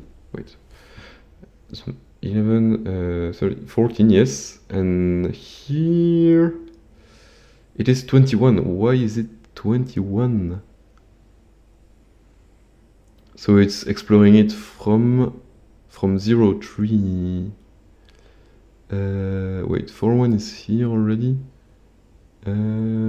So 4-1 is discovered after 3-1.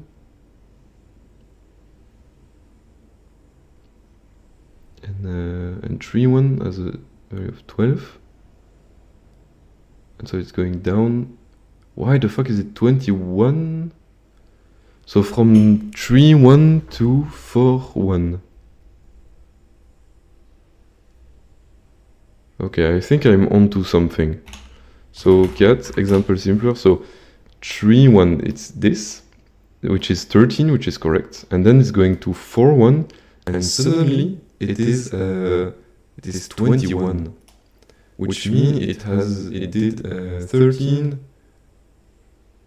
Yeah, I don't know what it did. Like, why did it do this? Wait, 21 minus 13, that is 8. Yeah, there is no way that should be possible.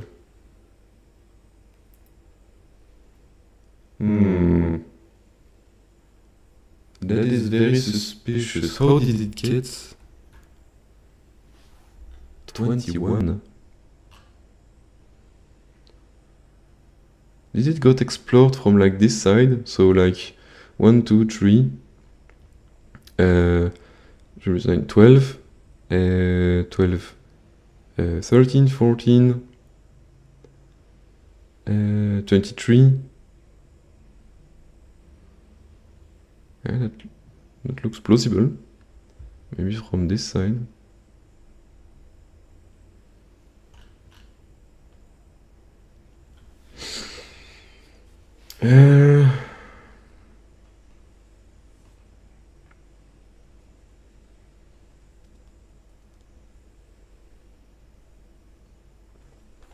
Okay, this is bad.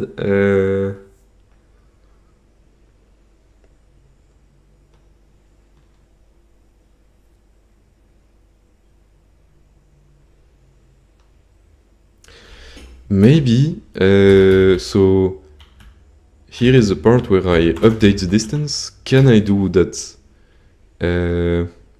unvisited neighbor? We want to add to make sure it is unvisited by that point. Fuck.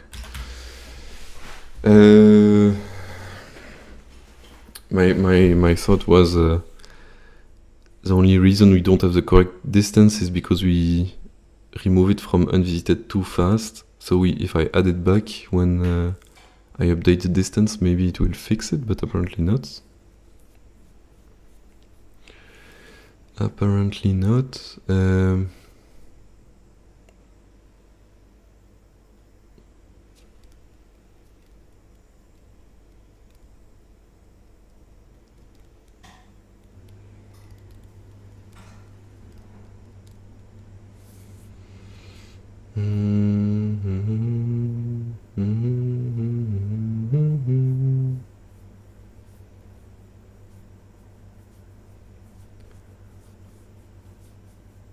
I don't know.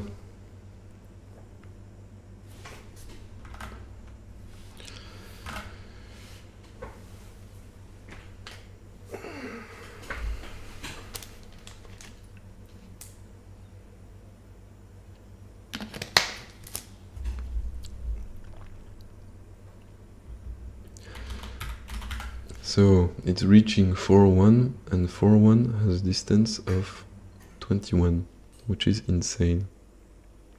I mean, which is not the correct answer. So by that point, he's correct.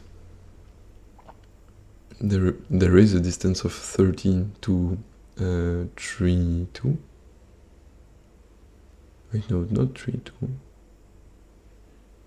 Oh, 1, 2, 3, 12. So this is 3, then 1, 2, this one.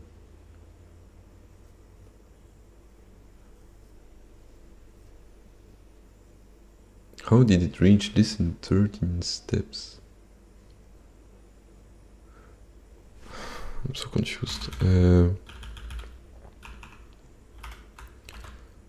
So it's the distance of current plus the distance of neighbor from current, which is exactly this. This relevant distance is neighbor.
La la la la la la.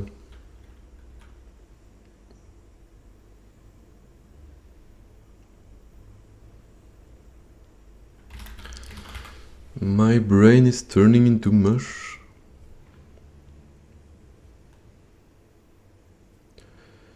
Ten.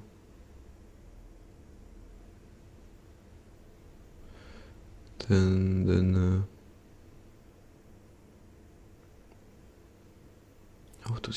How does he get to 13? That does not make any sense.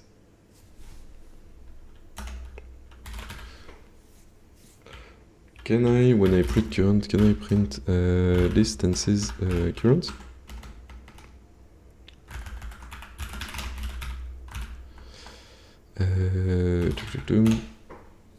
Okay.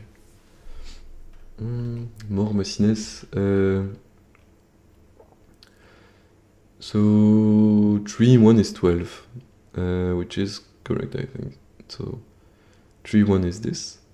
And so 10, 11, 13.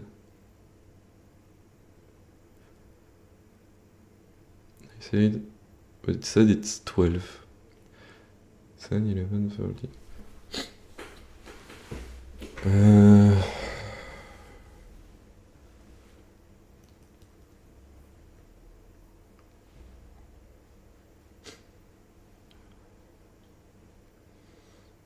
Mhm.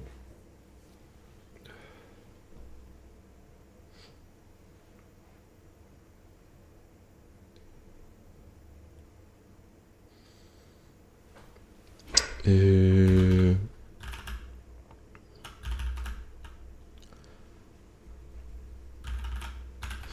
Let's remove this weird thing.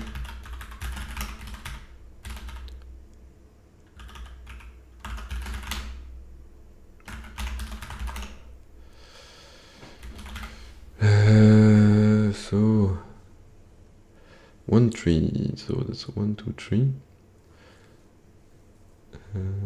plus this. So already everything is increased by 1. Where is my... Ah, fuck. I have to blow my nose.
This should be 12. Hello! Currently crushing my head with an impossible problem. I mean, it's definitely not impossible, I'm just stupid, but you know, it feels impossible.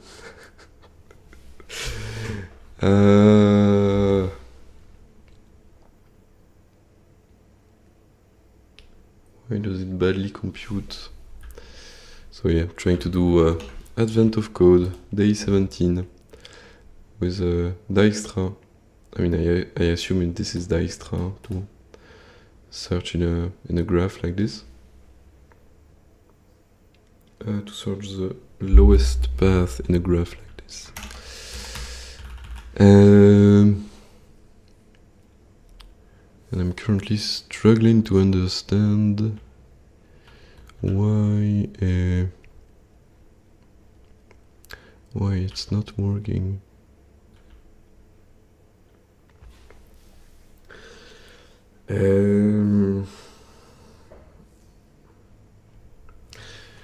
So the way Dijkstra works is you start at a node and your whatever end node, and you want to, it doesn't matter if you have an end node or not, just want to compute the minimum distance to every single node, the shortest path to every single node. So what you do is you get the neighbors of this node.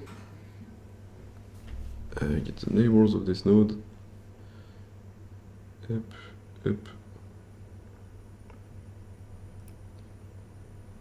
I'm getting distracted. I am getting distracted. You get the neighbors of those nodes, and you compute the distance from the current node to those neighboring nodes. Then, once you have finished exploring the neighbors, you mark the current node as red.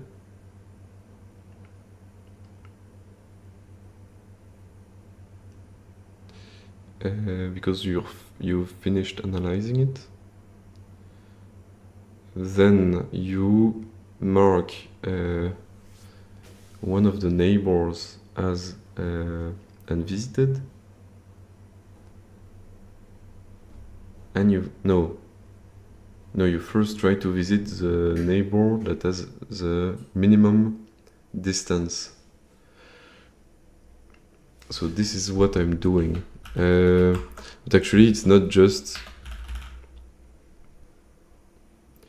necessarily the neighbors, it can be any node, because it can be that you have explored a node with a distance like of 10, then you realize there is a cheaper option, then you realize that this cheaper option is actually not that cheap, and then you come back to the one with the minimum distance.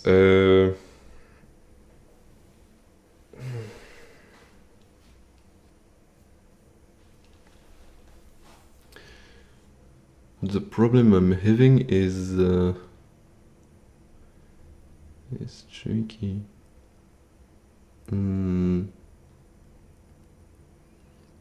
The problem I'm having is that the distance of some nodes are not correct. So for example here, this one, so x is equal to 2 and y is equal to 3, it says it has a distance of, to it of 21, which is definitely not correct. Because if we look at the example, so 3, 1, it has a distance of 9 plus 1, 10, then here, so 11, 13. Oh wait, actually this is correct. Fuck. Which one was the incorrect one? 3, 3. Oh yeah, of course 3, 3 is incorrect. Oh fuck, I've lost the one that is incorrect. So this one is actually good. But then it's supposed to visit 4-1, and 4-1 is 21. Yeah, okay. So that's the 4-1. To the correct, if he follows the correct path, it's supposed to go from 3-1 to 4-1, because this is the cheapest option, and then go in a straight line to the end. But here it says that this one is 13, and this one should have a distance of 14 since it's only plus 1. But it is actually saying that it's 21.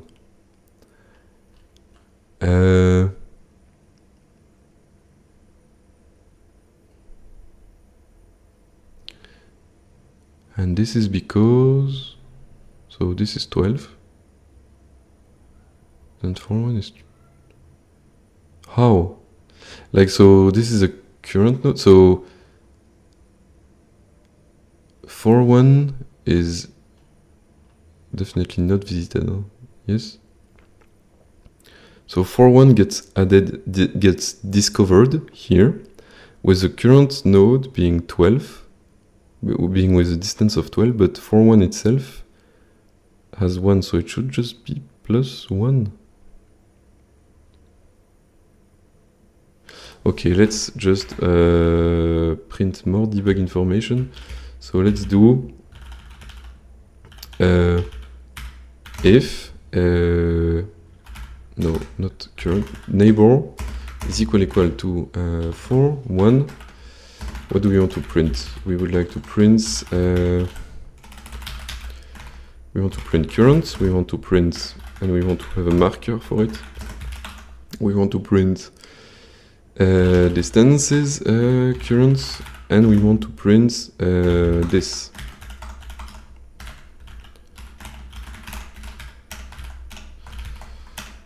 Uh, 24, so this is the wrong example. So wait, what? Where are you? Okay. So it's reaching 412 times.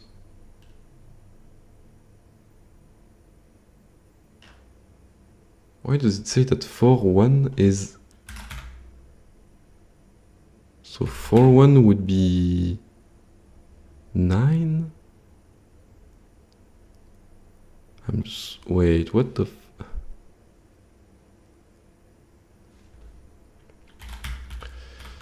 println citymap. Citymap.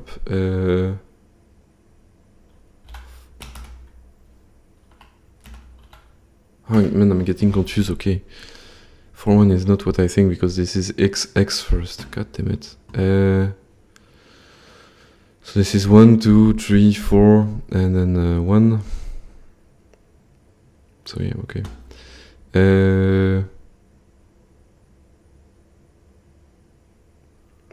Actually, maybe I'm just getting confused at some point with the y and x.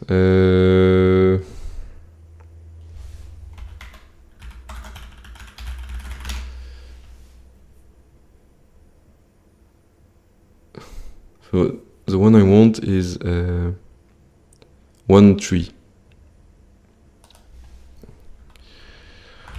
For fuck's sake. 1, 3, 1, 3. Am I even exploring 1, 3 at some point? 1, 3 has a distance of 13. Okay. And then at some point I want 1, 4. Why isn't 1, 4 explored?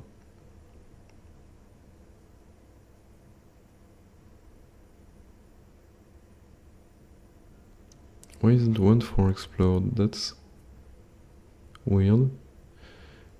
So the current is 1, 3.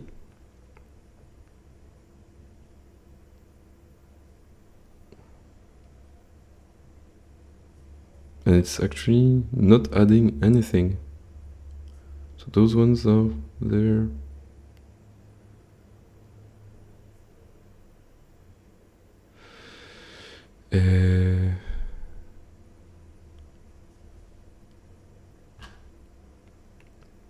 So this is 1, 3, 13, and then it just doesn't explore. Oh, because it's doing this, so it is those conditions. Because it's doing this, and then 1, 2, 3, and then it's actually ignoring that one. But the correct path is actually going here and here.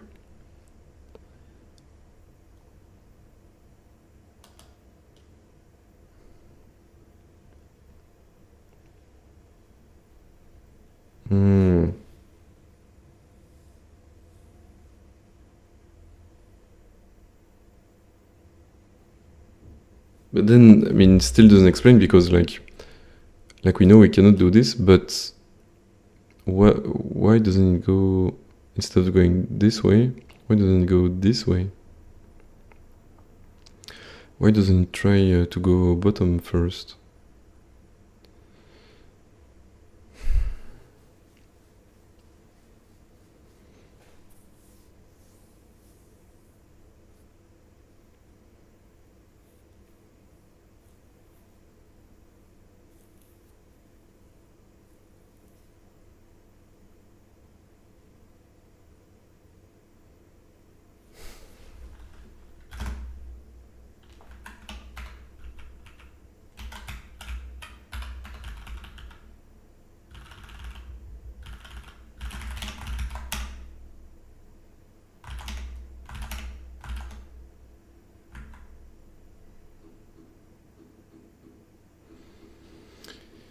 That is a very strange behavior.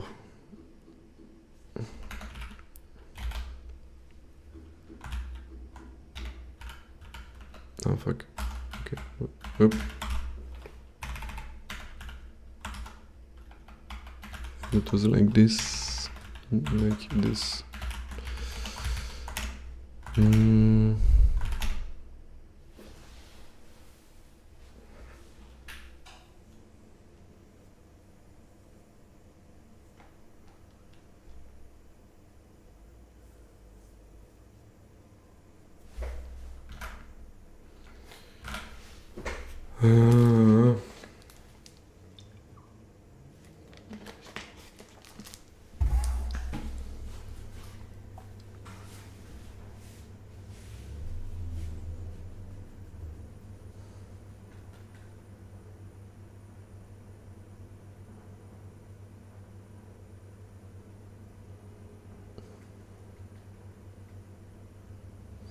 Right, I need to eat, and yeah, 4 hours is too long. 4 hours and being stuck is not fun.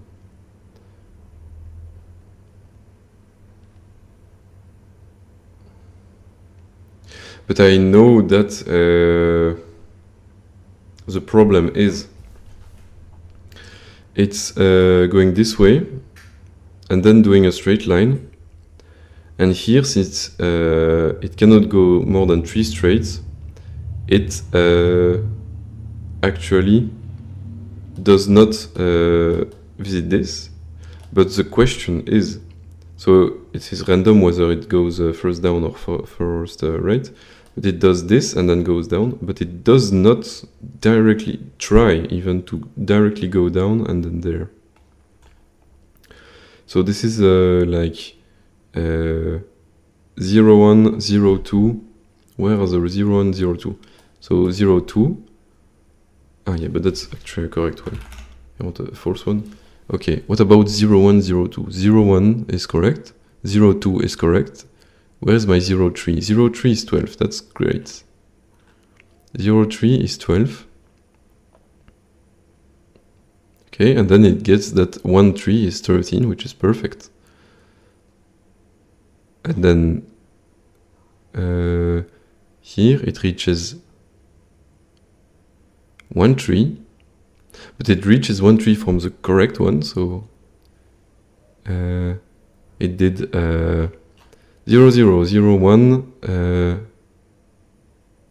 yeah, 0, 1, 0, 2, 0, 3, and then it did 1, 3, and then it did 1, 4. But when it reached 1, 4, it says that its length is 21. No, that's 4, 1.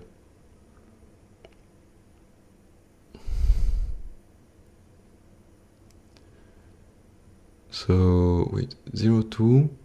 At some point there is 0, 3, and at some point there is 1, 3. Is perfect. But when it reaches 1, 3, it doesn't even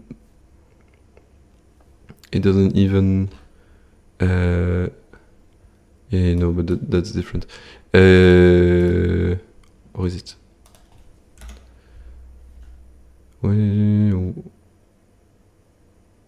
4, 1, 27? Yeah, because it's exploring probably from it's like doing probably from here, it's going backward like this, because I don't stop it when I reach the end. But I'm wondering why. So I reach 1, 3, it's 13, but okay, so the stuff I need to print is when my current square is 1, 3, so 1x 3 machin, okay. I need to print neighbor, and I need to print it with this to make sure it's actually going over the neighbors.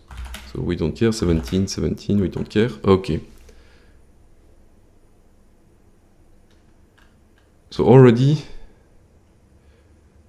there is 0, so it's not even considering so it's going over by 0, 1, 0, 2, 0, 3, 0, 3, then 1, 3, and then it's not even considering 1, 4. It needs to consider 1, 4. Why is it not considering 1, 4? and it's considering it here. That's with the wrong path. So I need to find out what happened, and to find out what happened, the terrible way is first to print it here to see if it passes this condition. So yeah, okay, it's not this condition because we still have 1, 4 here. So wait, no, this. So I guess it's one of the other two conditions. So it's not this one.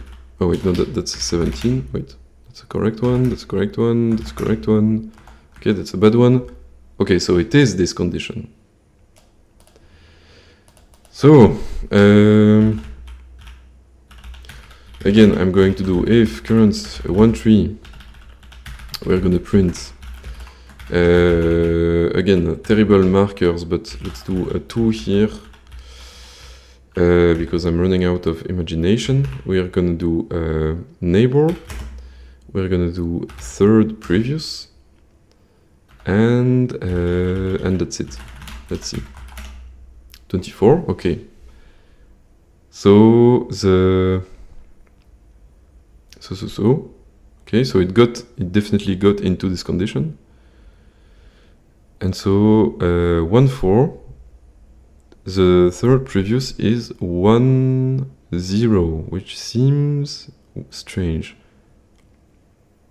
So actually, no, that's good now. So that's 1, 3. That's so 1, 2, 3.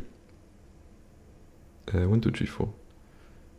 So, but it's the previous. It's the previous of current. So at this point, current is 1, 3, and then previous, which is 1, 0 indeed. So that's very much correct. And so what I did is third previous is different than undefined. That's correct. Third previous minus neighbor x.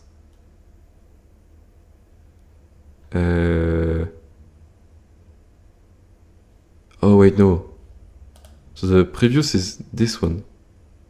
Okay, fuck. So the path is previous. Wait. So the current node is 1, 3. And the previous.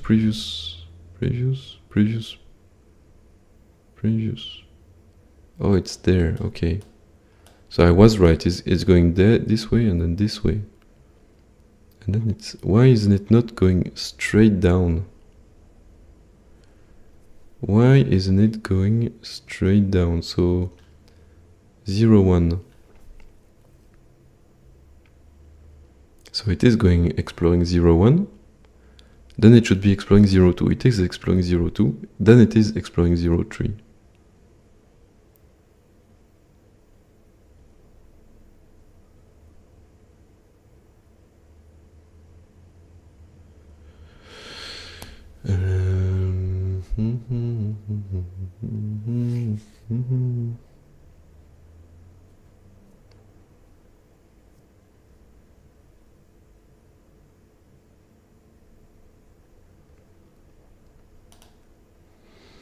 I think I figured out the issue.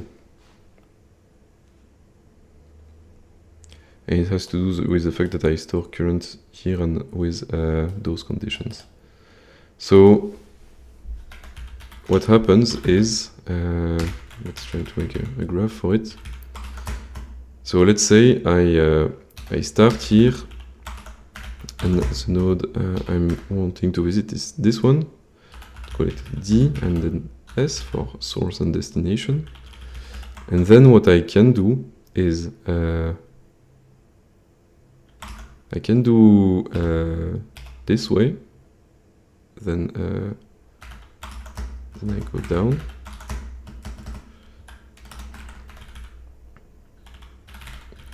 And I go down. And this is wrong because I have 3 in a row and I cannot reach destination. But the other path is going down this way, then doing this, then going down this way again, which is correct because because it's not a tree in a row. But this is like 1, 2. This is like 1, 2, and then there is a corner here. I don't know, plus. Actually, a plus here as well. This is 1, 2, 3, 4, 5, 6, 7.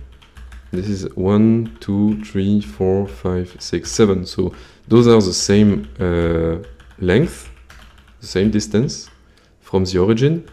But in our case, specific to Advent of Code, this one is not correct, but this one is correct.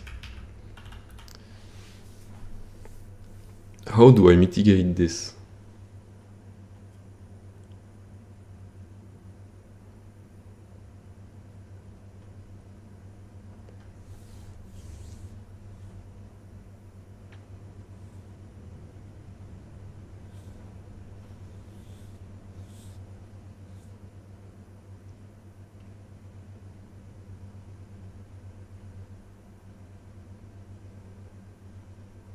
Can't I do that if I reach something that is not validated by Advent of Code? I mean, a path that is not validated by this specific restriction. So in this case, or this case, can't I do something to try to still try to visit that node? Because there might be a shorter valid path to it.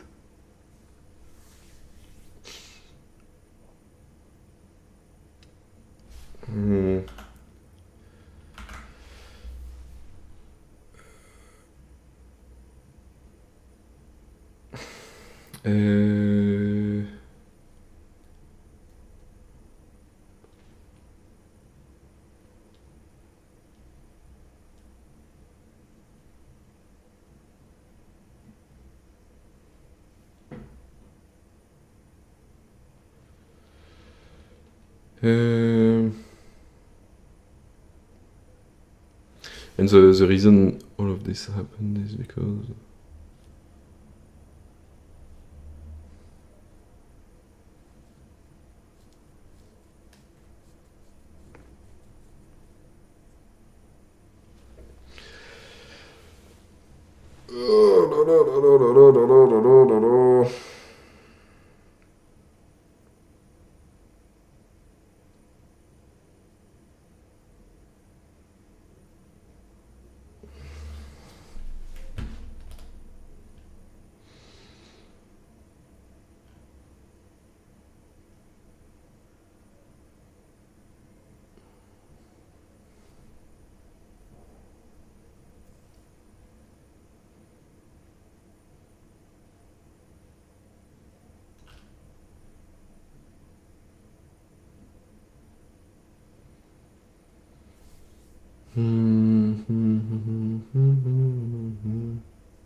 But what I don't understand is because I ignore it, so if I go this way, directly down, then I ignore it, so I just don't reach destination. But I'm still wondering why it's not even trying the second alternative path.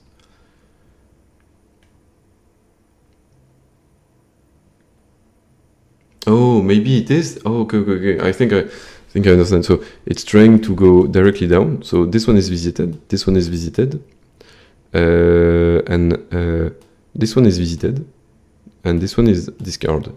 But then it does try to go the alternative route. So this one becomes visited, this.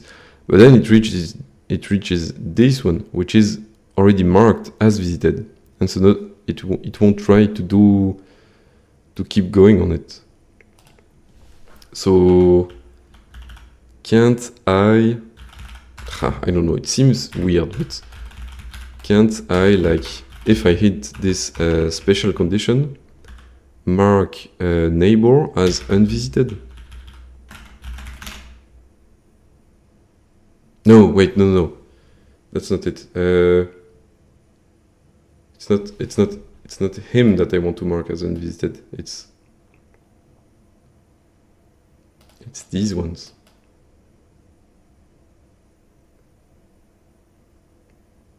But yeah, I can try it. I can make Do I really want to like erase that all of... Okay, I don't know if I need to mark this one as unvisited or this one or this one. In this case it's those two, but it could be something else.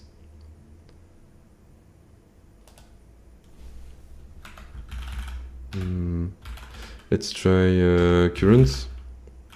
Let's try all of them actually, which is strange, but whatever. Previous currents, previous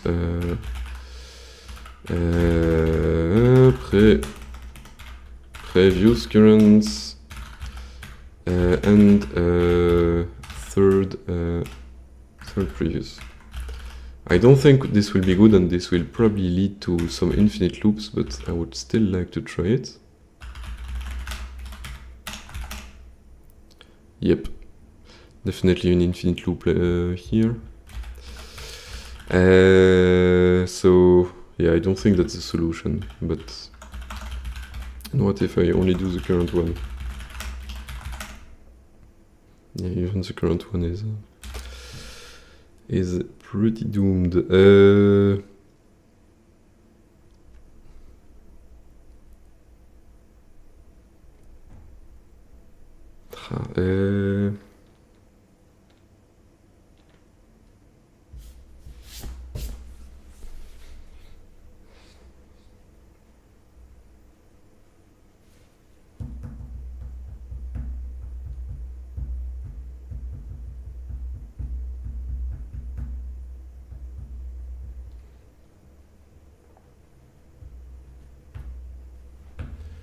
Maybe I could allow each node to be visited 3 times instead of once. But that doesn't sound like a great idea.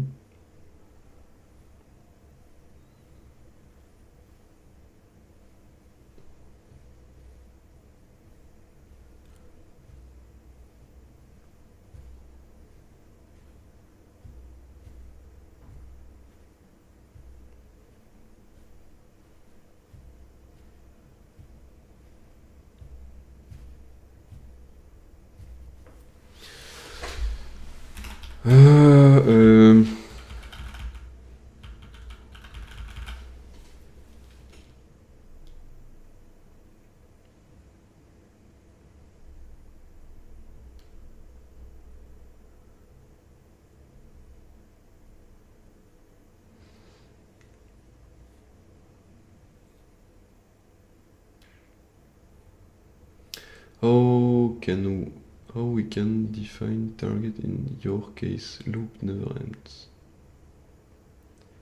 How can we define target in your case loop never ends?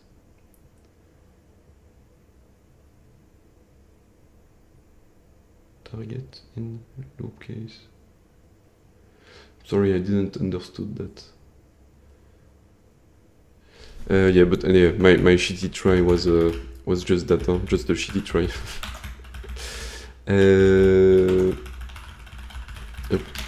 Source and destination.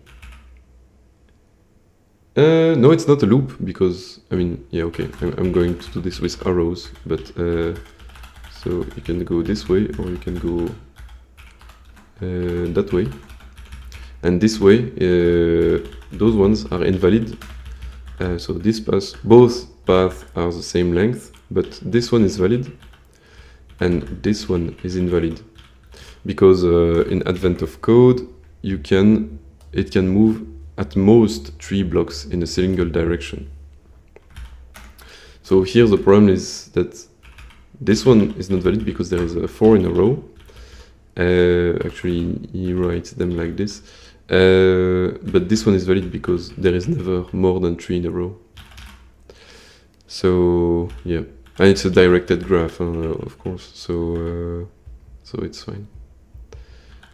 I mean, I guess it's not. No, it's not directed. It's not directed. I'm saying garbage, but it's just that every node can reach every single neighbor. So yeah, I guess in a sense it is directed.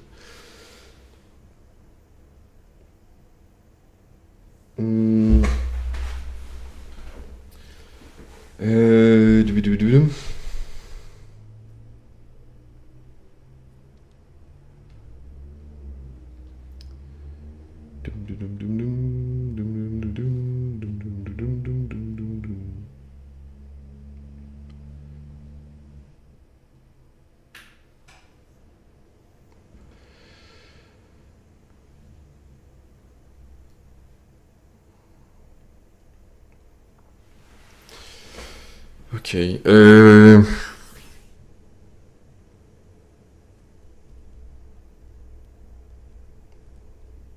I could penalize the node that go in a straight line, but that sounds arbitrary.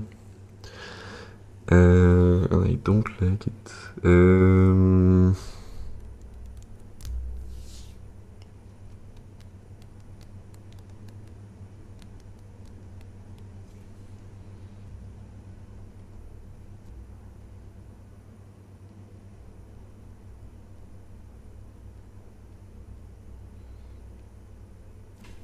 Oh, I think I got something.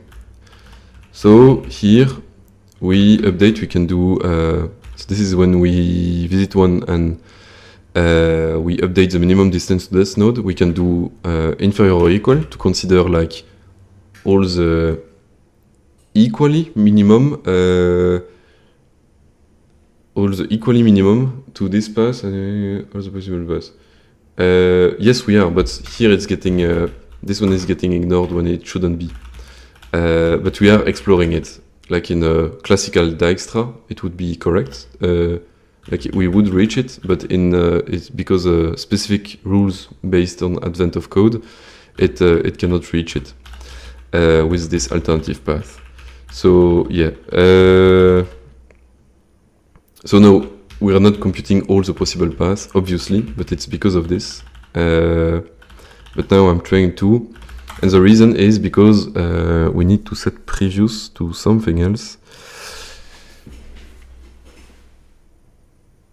So what do we do?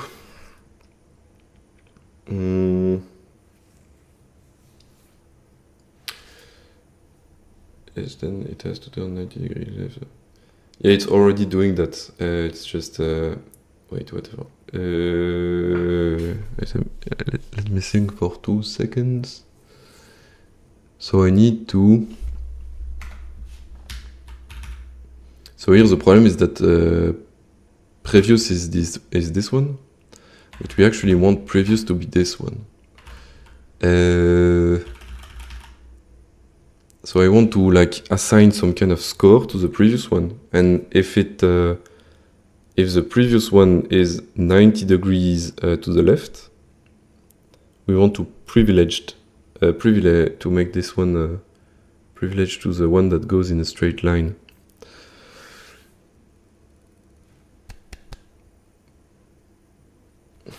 So my condition is if current is 90 degree of neighbor, no, we want to do like so, and just if previous is not set, we just do this. But then if so if it's unset, we just set it. That's fine. But then we want to set it only if we want to prioritize the path that make an angle.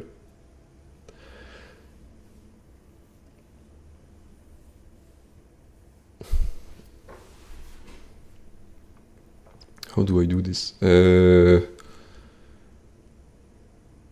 Is that you in your thumbnail? Yes, definitely.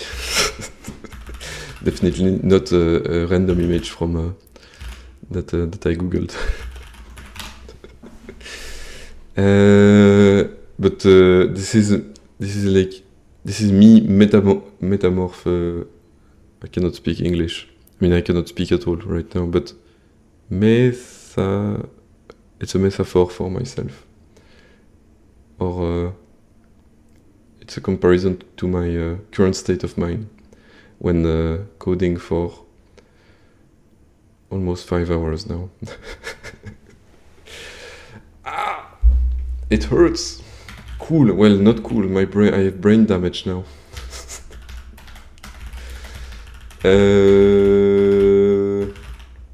Okay. I need to think. So now this one is gonna be previous, or this one is gonna be previous. And we need to prioritize this one.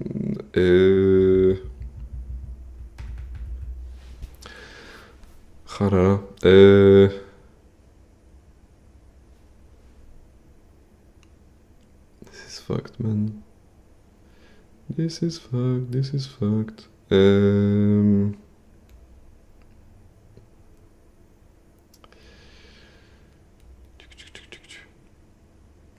I need to make it so that this previous node, so if it sets it to previous there, I need this one to be overwritten, but how?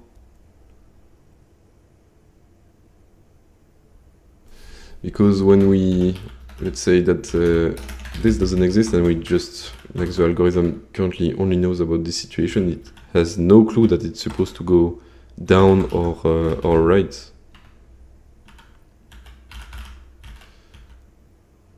So yeah, can I just keep, instead of keeping the one of the shortest path, can I keep all the shortest path? What's the challenge? Advent of code day 17.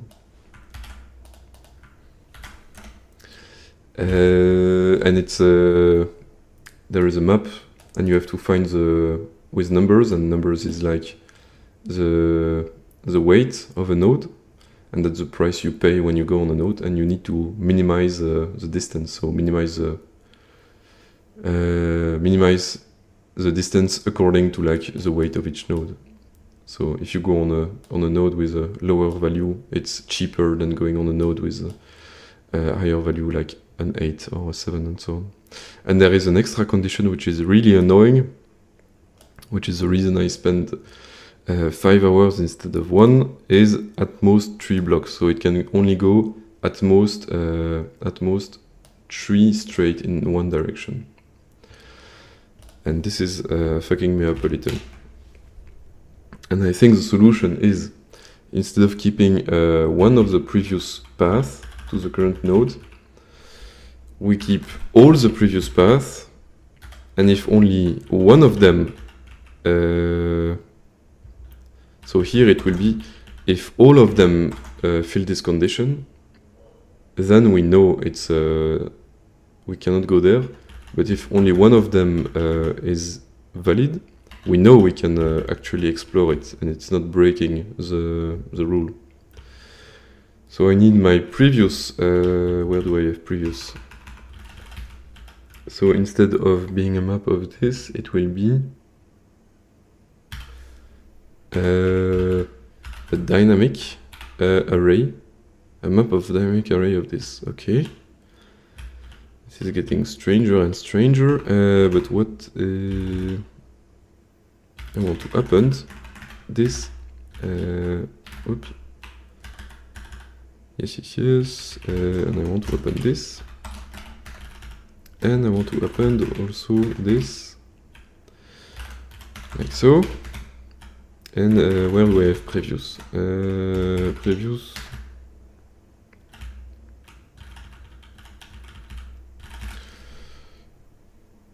Oh, and this is annoying.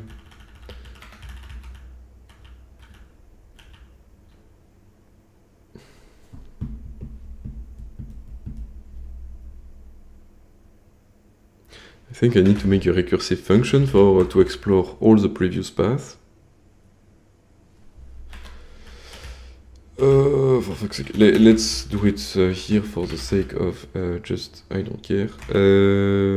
So this is pose, which will be some position, and we need to keep in mind the current depth, which is an integer, and then it returns a boolean,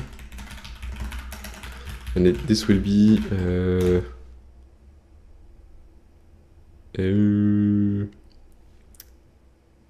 all previous are straight lines, which is a very long and complicated names, but whatever.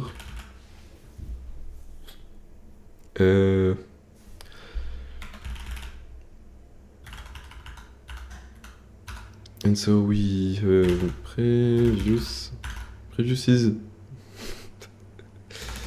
nodes, which is a slice of position, and we want to do for node in previous nodes. Then we want to have somehow this condition. Let me remove the debugging stuff. And so actually this is fine. We need to keep the equal here. This is important to have all the possible minimum paths. And then we do if all previous straight lines of previous current, this should be a slice, and the depth should be equal to 3. And so what we do is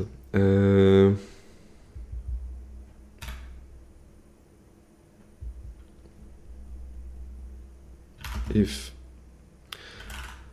node x is different than, actually we know that if node x is equal to undefined, we just don't care about it. Continue, and we do return is true for now, and then we return red, and then we have a condition that will make it false. So it's I mean it's basically this. Huh? So if so no, it's not this, but it's node. Oh fuck. And I need to have just node, which is 2 ints, like so. So this is node. Fuck. I need to do. Let's call this p. P. So if p and node minus x, this is getting weirder and weirder, but it does not matter too much. P, and this is n. No, this is node. This should, if this is equal to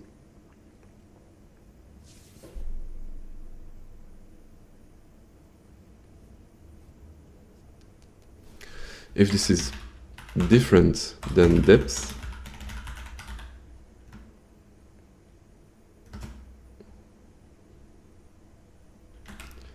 then red is false.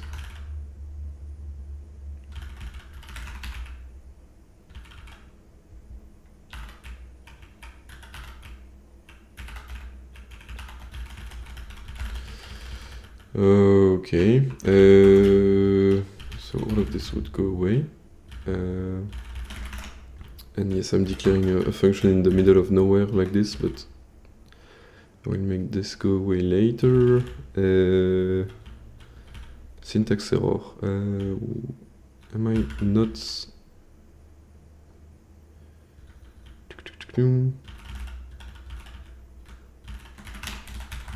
Where is my syntax error? 97. But why do we have a syntax error? Maybe, yes, of course. Then we continue.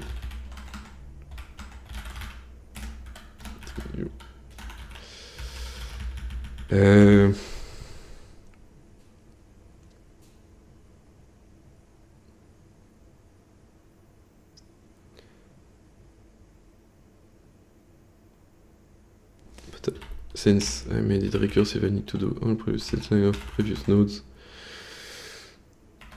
No, actually, it's previous. Oh, fuck's sake, this is way too complicated, but of P, we want to recursively go back in the path, and we want to go node it is still node, and depth is just depth -1. And if we reach if depth is equal to 0, or lower than equal to 0, same return true or false. We want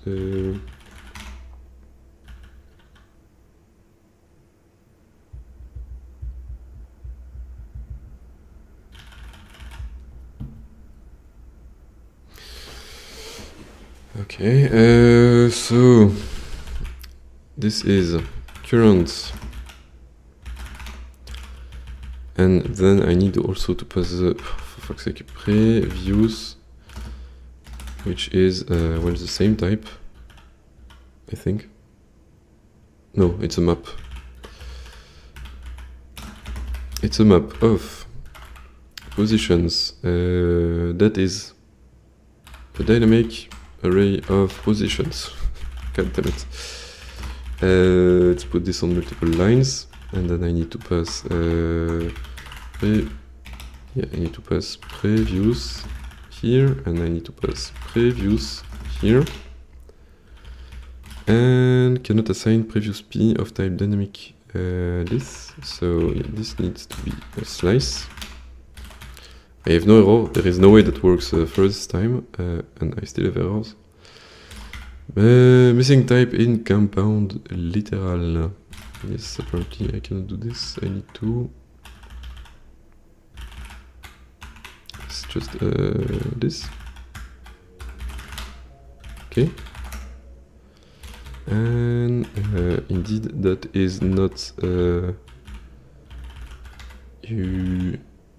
Fuck it, let's print 0 here, but in this one we append. Like so.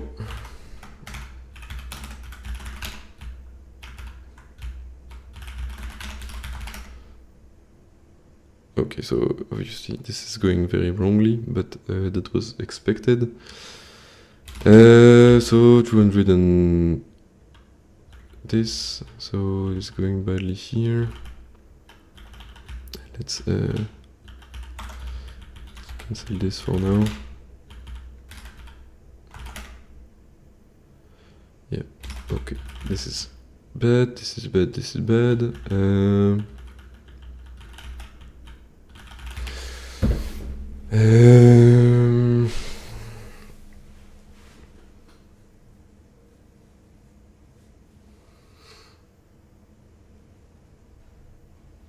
So each node will have a dynamic array of all the possible previous nodes. And actually this is not correct. This is not correct at all.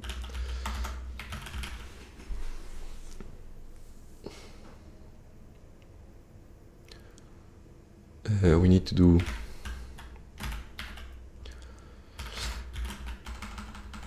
if it is actually completely inferior, we do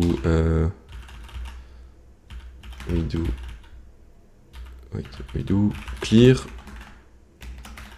this,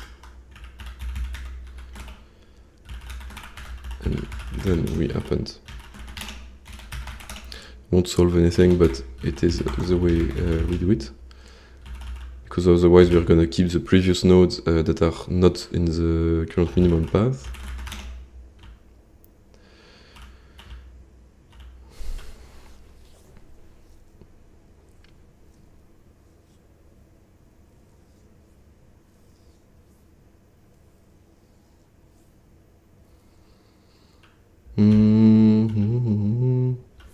So this condition is always hit. That's a problem right now.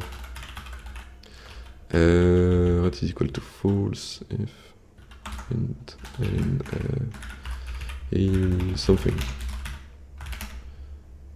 So yeah, it's going 2 times here, but shouldn't be the case. We do. Actually, shouldn't that be equal red false? Like red false, then continue.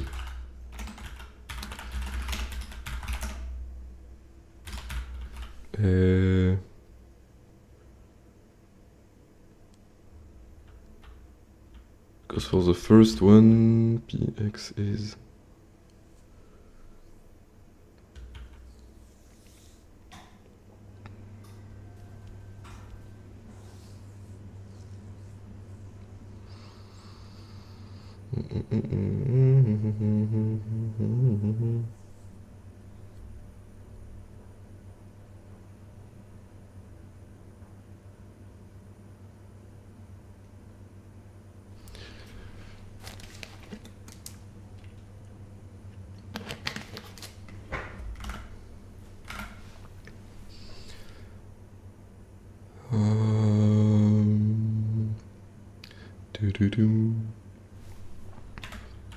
wait, let's print node. Let's print the node that is checked. So it's 0, 0. That's fine. Let's print the depth just out of paranoia. I really need to use a debugger. Huh? Depth, which is 3. That is fine. So of course that passes this. And then I would like to print p, and pre should be undefined. Oh, previous node is actually. Oh, okay. Yeah. It's also an if len previous nodes is equal to 0, do a return false. Oh, 17, 17, 17, 17, 17. Let's go. Okay, so at least it always does the same. Now, the actual example. I'm ready to feel the pain. 78. Okay, that's not correct. Yikes. Yikes. Is it just because I need this to be 4? By any chance? Nope. Nope, nope, nope, nope.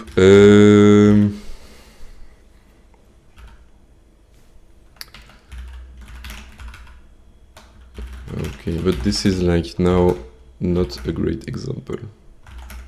Because it's indeed always correct. But maybe not for the good reasons. Let's see if we actually just remove this. Is it still just 17 all the time? Yeah, okay. I got a happy way too fast. I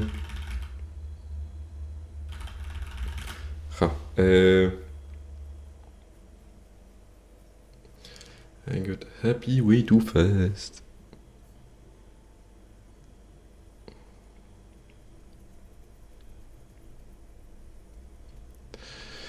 Let's remove all the other prints, which are the current position and the distances.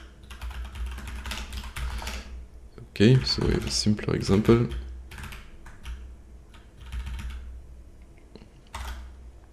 And then it's already suspicious because it's never reaching this previous nodes. Previous nodes is always empty, which definitely shouldn't be the case.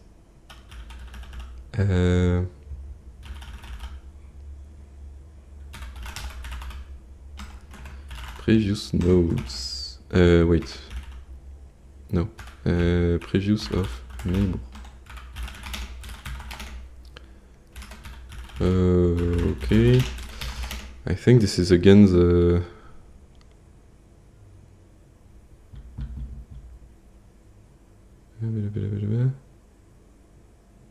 Why is it empty even though I just happened to it? What's your favorite programming language? Is it Odin? I mean, yeah, Odin is great so far, but I've only been using it for 16 days. I would say I mean 17 days now, but the only bad thing about Odin is not about the language itself, it's just that it's a pretty niche language. Not many people use it, and so there is less library, less support, less documentation for it.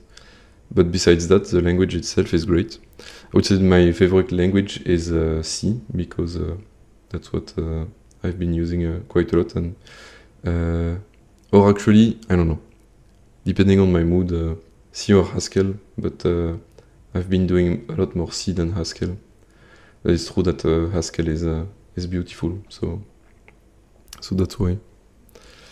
How about you? What's your favorite programming language? If you answer Python, careful, no? Haskell. You don't know Haskell? It's a functional programming language. Haskell.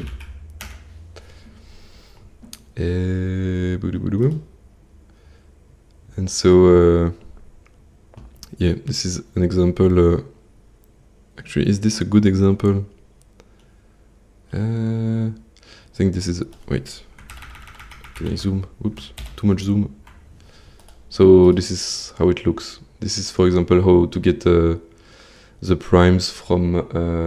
My favorite is Zig. Yeah, I tried Zig a little while ago, but it was a bit too complicated. I mean, it's not like as complicated as C++ or something, but I was really looking for something that is very simple, like C.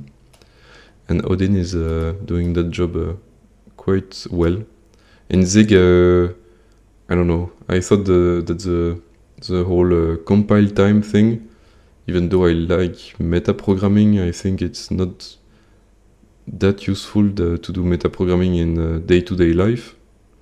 So that's what I do. But this is what Haskell looks like, if you want to have a look. Functional programming is a great way to think.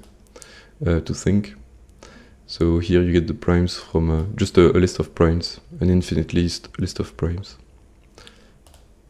At some point they had a better example with a quicksort, but anyway. I'm not selling it well now, but trying to do this problem. So it's not really appending anything, and I am printing previous neighbor. What if I print fmt println previous, like so? It's an empty map every time, for fuck's sake.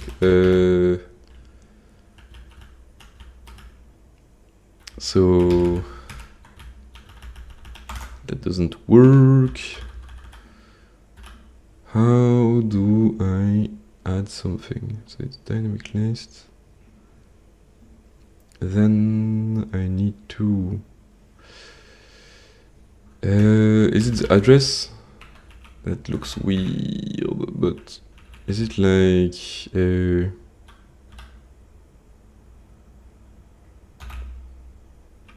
this? Does not sound right, but yeah, that is not right. I'm beginner and planning on going the web dev route. Any advice? My advice is don't learn Zig if you want to do that.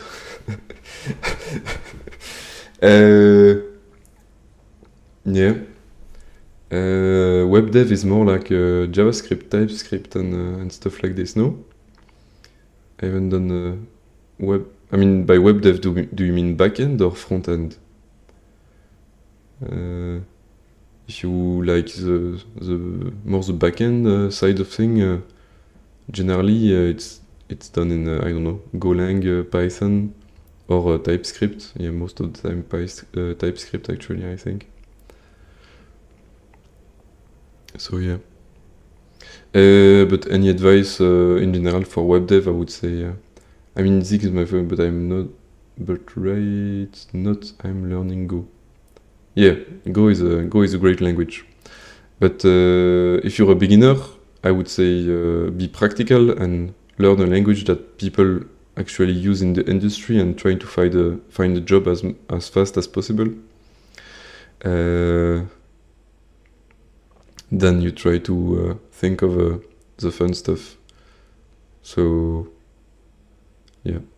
But if you're a beginner in UC4 development, yeah, that's a great advice. He's 100% right. Just write everything in C, especially web. You're going to see it's going to be extremely easy and a lot of hirement possibility as well.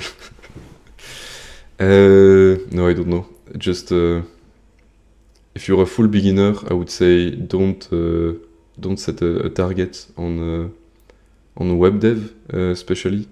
Just try to explore programming more as a whole. Like do a bit of games, a bit of graphical stuff. Try optimizing with stuff in C. Try web dev, but try also other things on the side. Is what I mean. To try robotics, try embedded system, try to do database stuff, backend, frontend. Just explore as much as you can and actually try to guess first what you like before picking one. But yeah. That still doesn't make me go. That still doesn't advance me to this. Happened of this. Can I do? Can I do? Yeah, no problem. I mean, I guess my advice was a bit confusing, but I'm not like a senior software dev. I'm like I've been doing this professionally. I've been doing this for a bit less than 2 years and a half. But like as a hobbyist or like a passionate programmer man, I've been doing this for I don't know, 5 or 6 years now. But let's I wanted to figure out if this is an issue. Okay, can I do this? That does not work. That does not work at all. Can I put...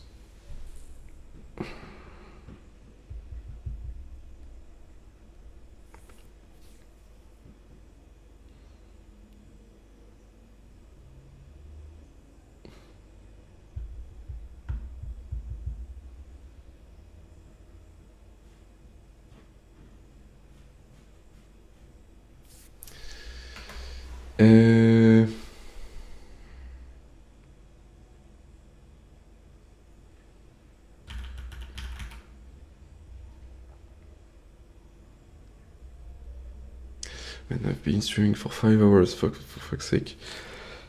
I really need to get this over with. Why isn't it appending to my goddamn thing? So print previews and here just break and ignore. I cannot do this. God damn it. Okay, doesn't matter. Do this. So my map is empty and my map shouldn't be empty. Do I need to do? I think you should take a break. No, I'm addicted, man. But yeah, I think I should too. But I feel like the end is just a tiny bit further, you know. So I'm pushing a bit. But yeah, indeed, if I would be a sane person or a smart person, I would take a break.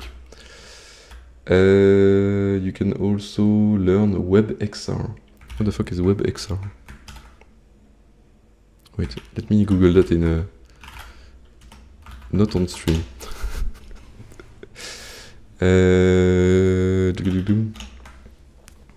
Fundamental of WebXR.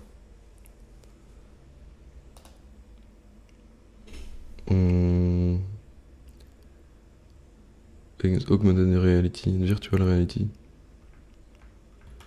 Ah, it's like virtual reality but for the web. Yeah, I had no clue that existed, but yeah, that looks nice.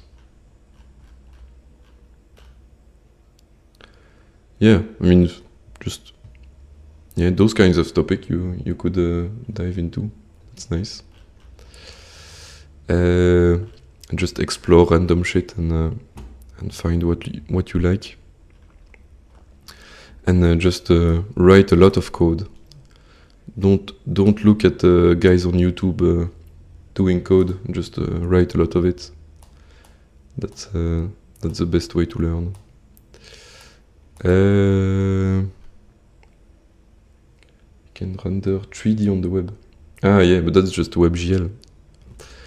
That yeah, I don't really do web stuff that much, because I feel like when you start doing 3D stuff or virtual reality in a web browser, I feel like that's not really the job of a browser, you know. A browser should be for browsing. But yeah, I understand that this is not a modern take. I want to learn web GPU and all those things, but I also want to get a job too. Yeah, that's a nice point, you know. Indeed, if your objective is just only to get a job, indeed, becoming a web dev is probably the quickest way. But yeah, I was thinking more in a long-term view where you have a bit of time to explore things. You get a job. Yeah, he's right. Just front-end, back-end. Yeah, to be honest, yeah. But that's the easy and unfun route to programming. Like, if I start doing this, I would be very afraid of being a web dev for the rest of my days. But you do you. If you need the money, you need the money, you know. So previous is I still cannot happen to this freaking thing.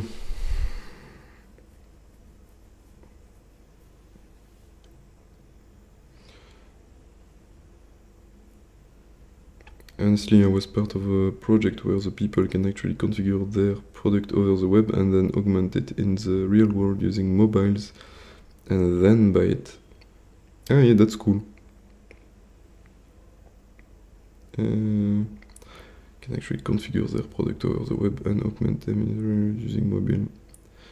Ah yeah, okay. Yeah, that's nice.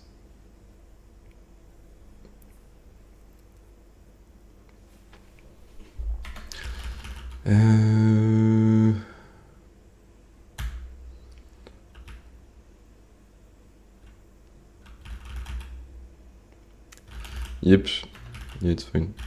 Enjoy your learning. I think I'm gonna take a break as well. It's the first time in 17 days that Odin is getting in my way, so that's not too bad for a new language. Yep, see you.